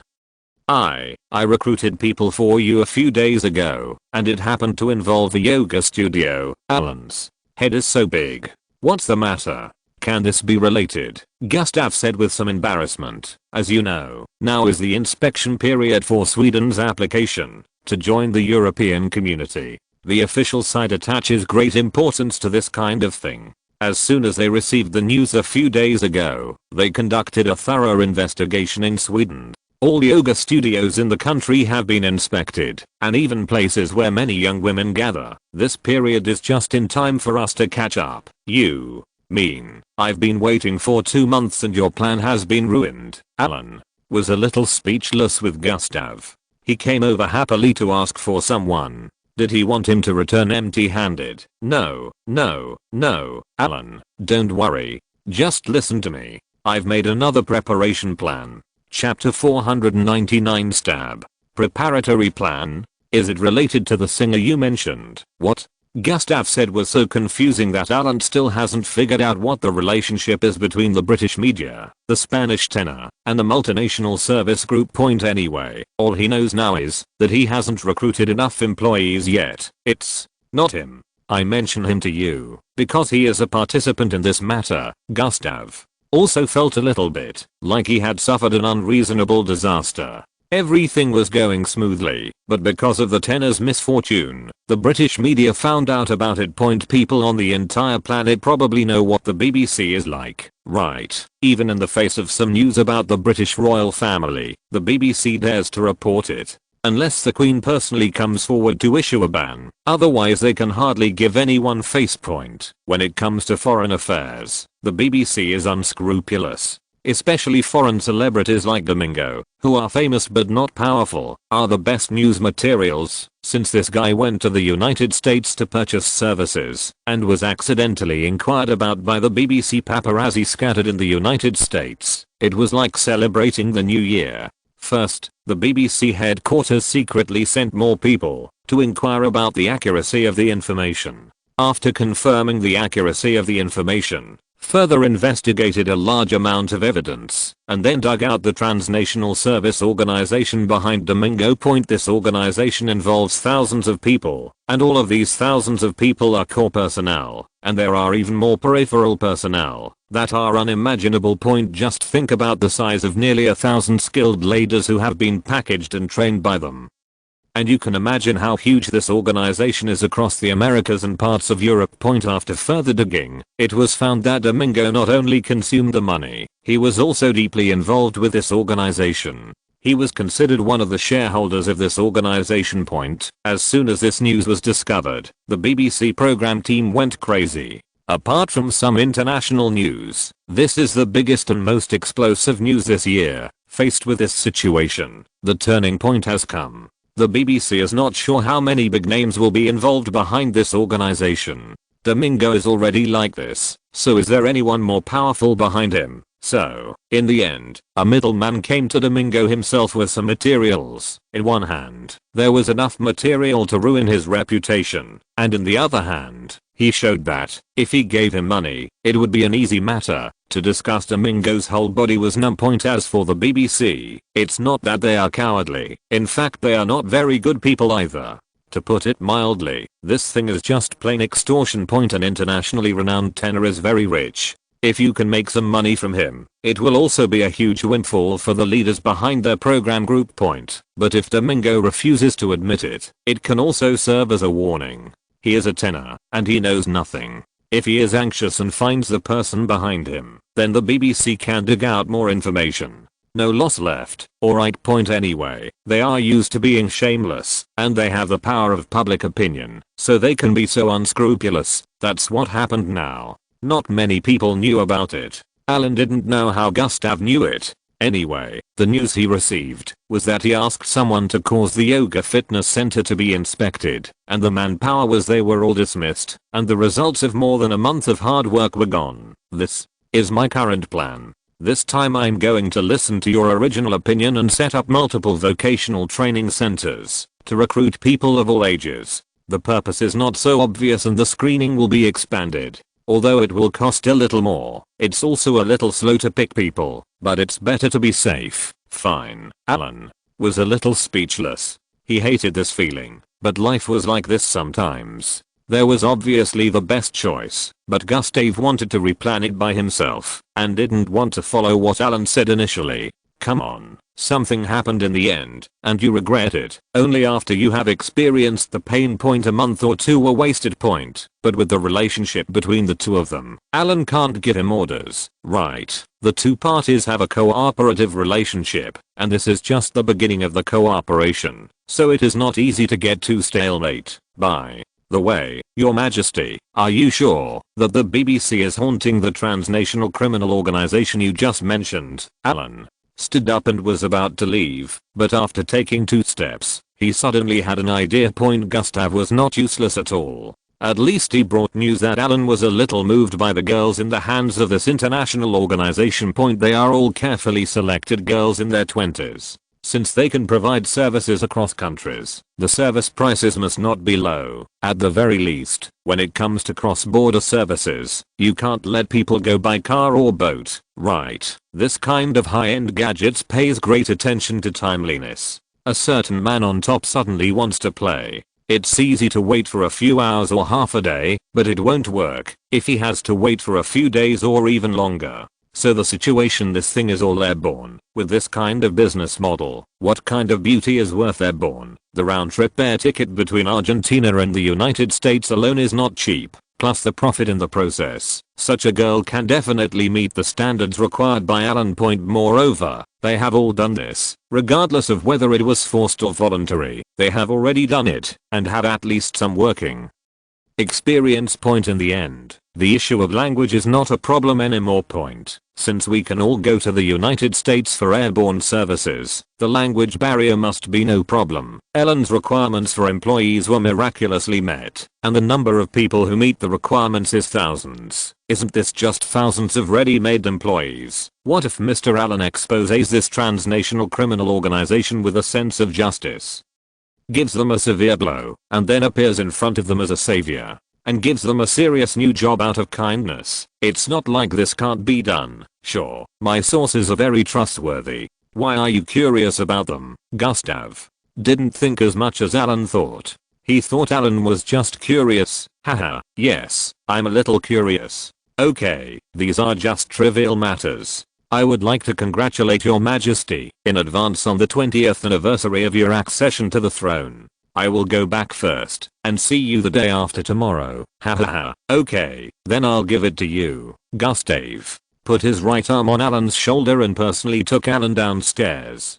He didn't turn his head to look at his eldest daughter standing in the shade until Alan's car was far away. Huh? Who told you to contact him without my permission? Do you think he is an ordinary person? Gustav rarely got angry at Victoria. What happened if I came into contact with him? Humph. Victoria was somewhat prejudiced against her father. Seeing that Gustav was actually angry with her, she raised her chin and snorted, turned around and left. UA hotel conference room in a 4-star hotel in Stockholm. This hotel was booked by the British royal family half a month in advance. Although the scale of the anniversary celebration of Gustav's accession to the throne was not too big this time, there were so many people coming that it was already possible to book a 4-star hotel. Not bad. Alan came back from the Swedish palace with a lot of anger. He didn't do anything else. The first thing he did was to summon his inspection team. It is the European Parliament's inspection group on human rights in Sweden. Alan, the team leader, skipped work and sneaked back to staying for more than a month, relying entirely on these interns to conduct investigations. Then they were recently notified to move to this hotel. The hotel was empty, with only a dozen unknown staff and these interns. It wasn't until today that their team leader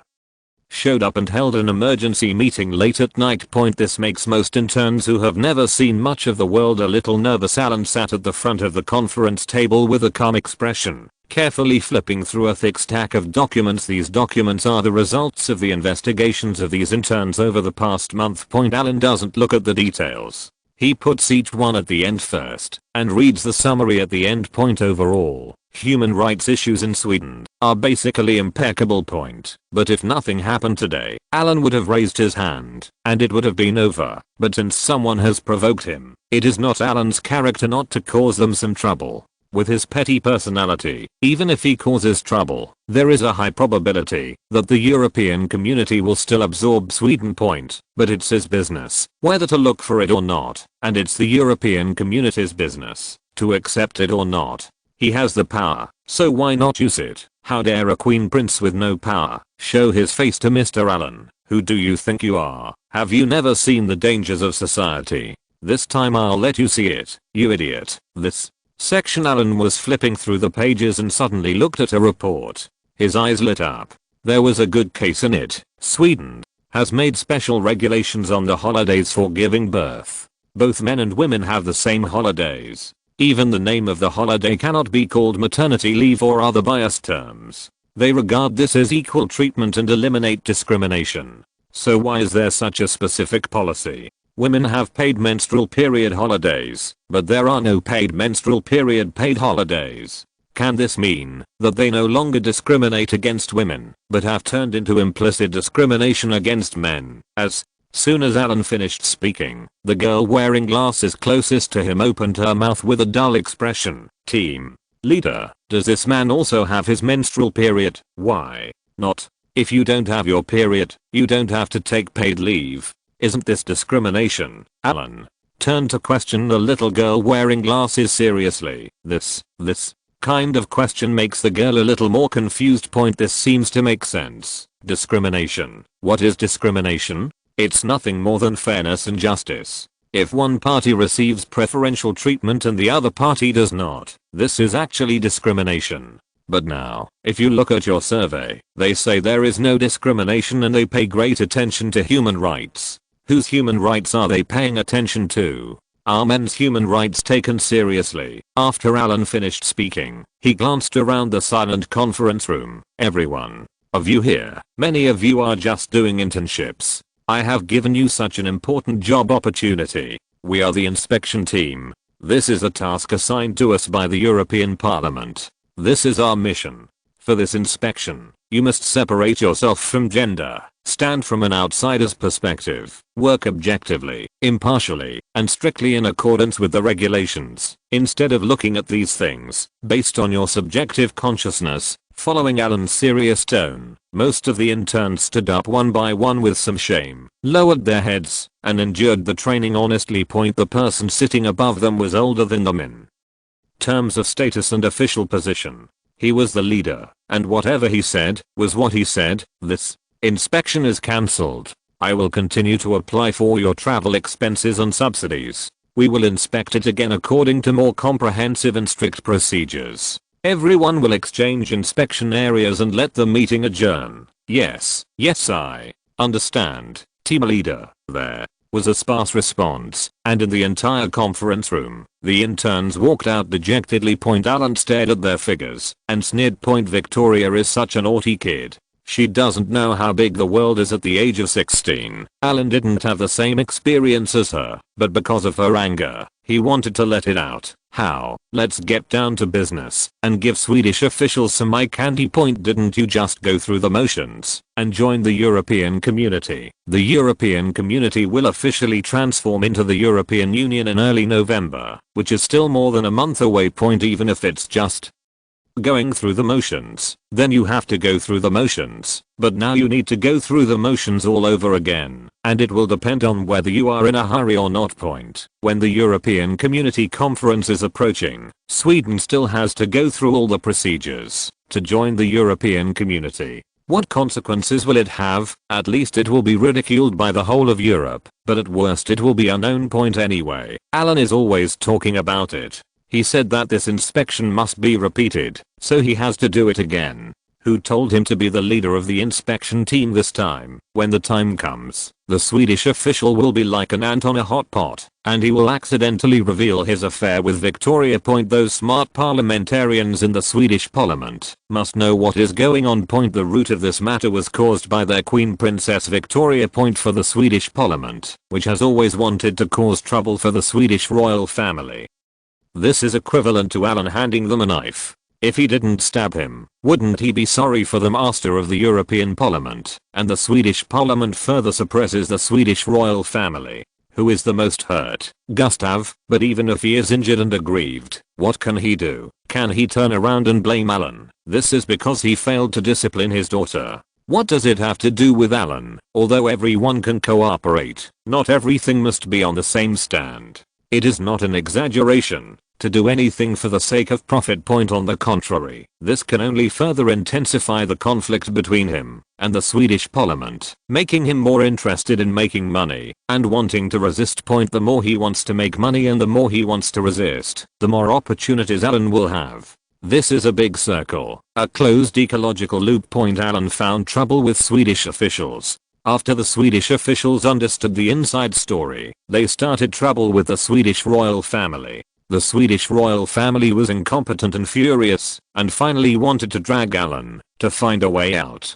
Chapter 500 Custer. September 15th, 1993, around 10 o'clock in the morning. A motorcade drove through the streets of Stockholm, heading straight to the royal palace. The palace we are going to this time is not the one Alan went to a few days ago. It was the private palace of the Swedish royal family. The one we went to today is the official one, which is larger and has a better location next to the central square. A semi-open semi-private administrative palace. There are small flags hanging on the lampposts on both sides of the road. Alan looked at it curiously. The flag was white, with the emblem of the Swedish royal family printed on the main body. King Gustav is wearing military uniform on the left. His wife Queen Sylvia is standing on the right, and their 3 children are standing in front of them. There is also a shadow of Sweden's territory behind it. At first glance, this little flag looks pretty good. It feels a bit festive, but when I think about Gustav saying that he would make the celebration lively, and looking at the decorations on both sides of the road today, I can only say that it is a bit petty. If it were the place where Alan lived in his previous life, any 3rd or 4th tier city, if the leaders came to inspect it, the welcome scale would be much more exaggerated than today's one. At least flower pots, slogans, etc. would be standard equipment. How could it be like now, so plain, without even a slogan?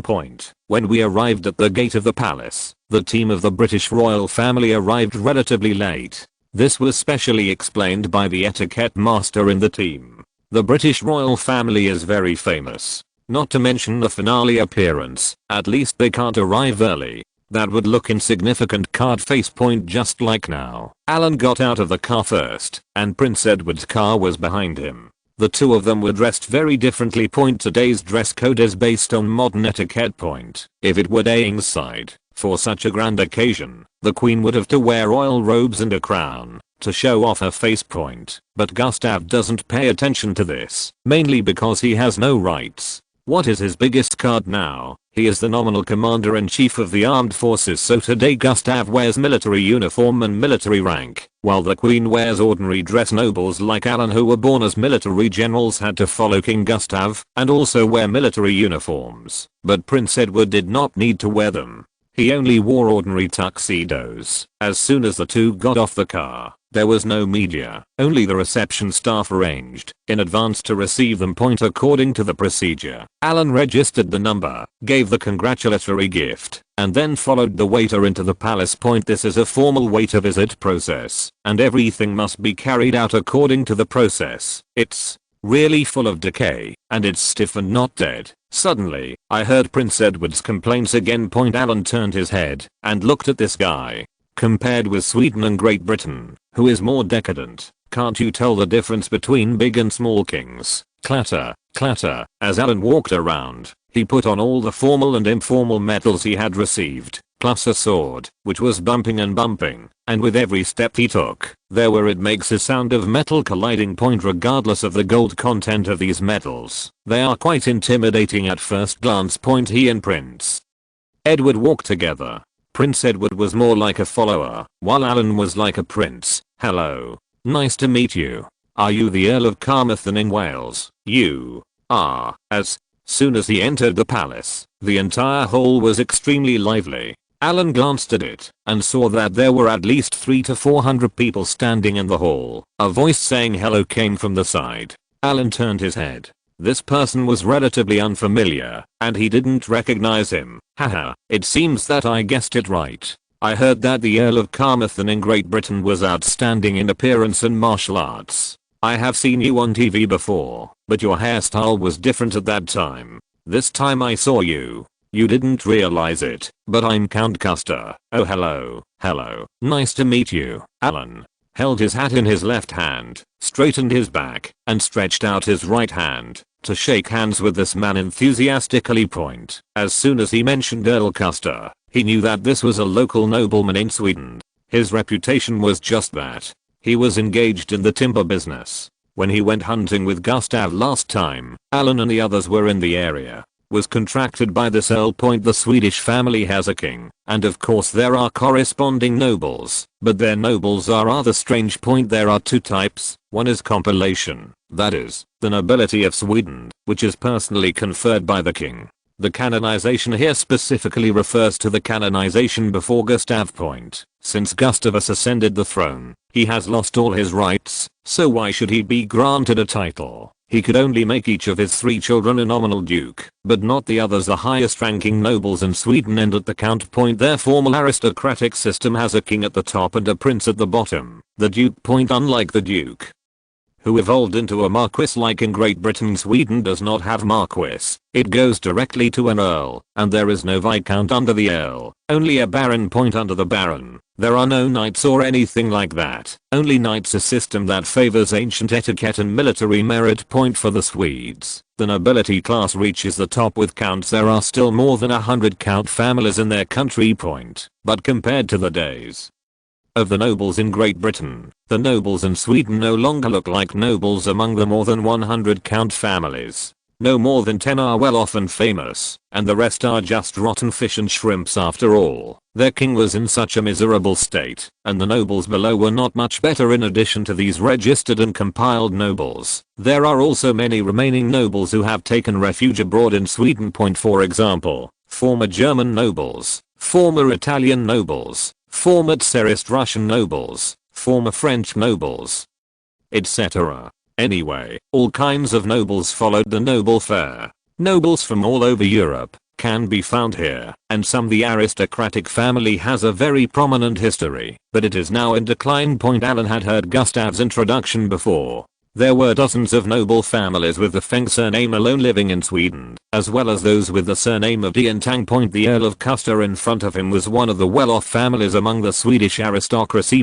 This person mixes well. The comparison object is there are the Swedish nobles. If the comparison object were someone like Alan. It is no exaggeration to say that in terms of Alan's current net worth and power, the dozen or so earls put together are probably not as good as Alan. The gap is so big, so Now it seems that both of them are earls, but the difference in rank between them is extremely clear. When the two parties shook hands, Alan only extended his right hand, and the other party directly held Alan's extended hand with both hands. Not only did he not feel that Alan is rude, but I think it's very honorable to get to know Alan. Shall I take you around the palace? Letting go of his hand, Earl Custer was extremely enthusiastic about taking Alan to visit. Then there is Lord Laucastle. After Alan finished speaking, he turned around to speak to Prince Edward, but the prince was nowhere to be found. Okay, anyway, the congratulatory gifts have been given, and the reporting process has been completed.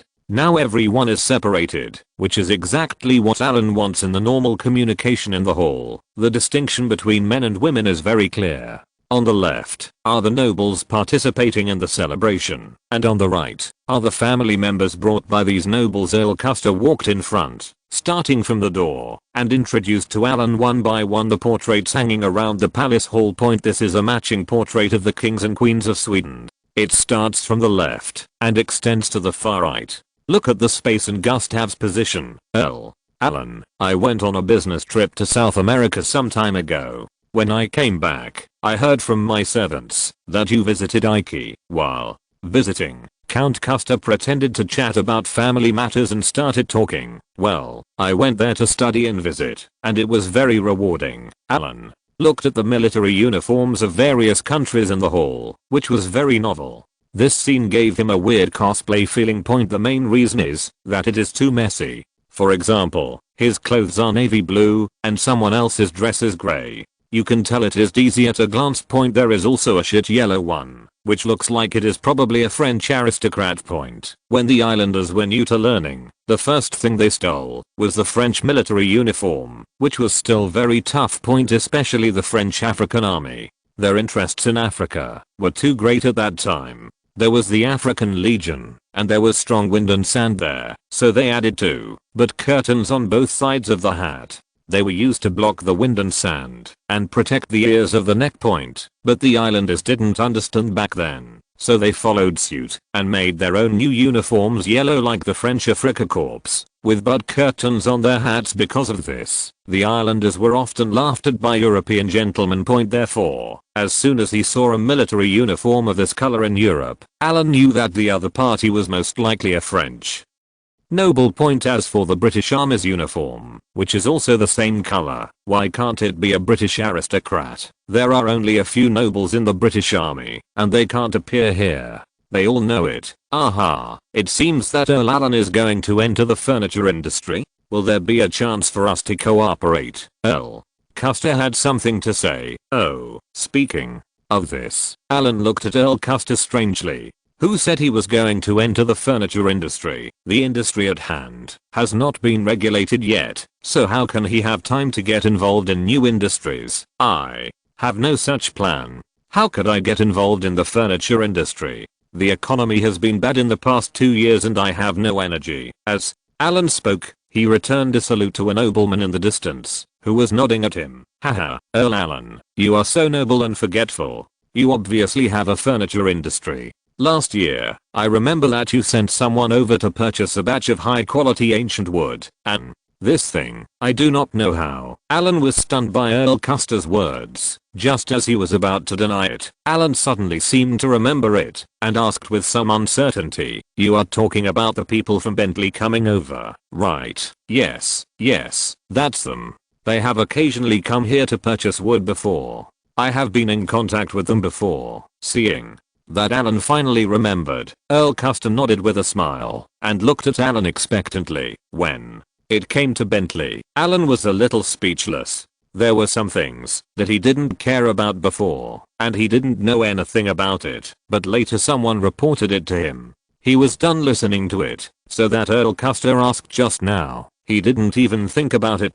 Speaking of furniture and Bentley, Alan just remembered. More than 80% of the wooden furniture in his new manor was handmade for him by his family's industry. As for where this was built, it's Bentley. As the most skilled furniture makers in the entire luxury car industry, Bentley's carpenters are among the best in the Industry point: if the materials in other luxury models are this kind of leather, that kind of leather, diamonds or gold, then Bentley uses a lot of precious wood in many old models, for example, the armrests, instrument panel, various handguards, etc. Even if some places only need wood boards less than 1mm thick to decorate, they are all handmade by Bentley's master carpenters. It is because the carpenters are good at craftsmanship and the products are not tacky, so Bentley has always had a unique style among ultra high-end luxury cars. The method of inlaying a small watch on the dashboard was invented by Bentley first, and it stands out. One is distinguished,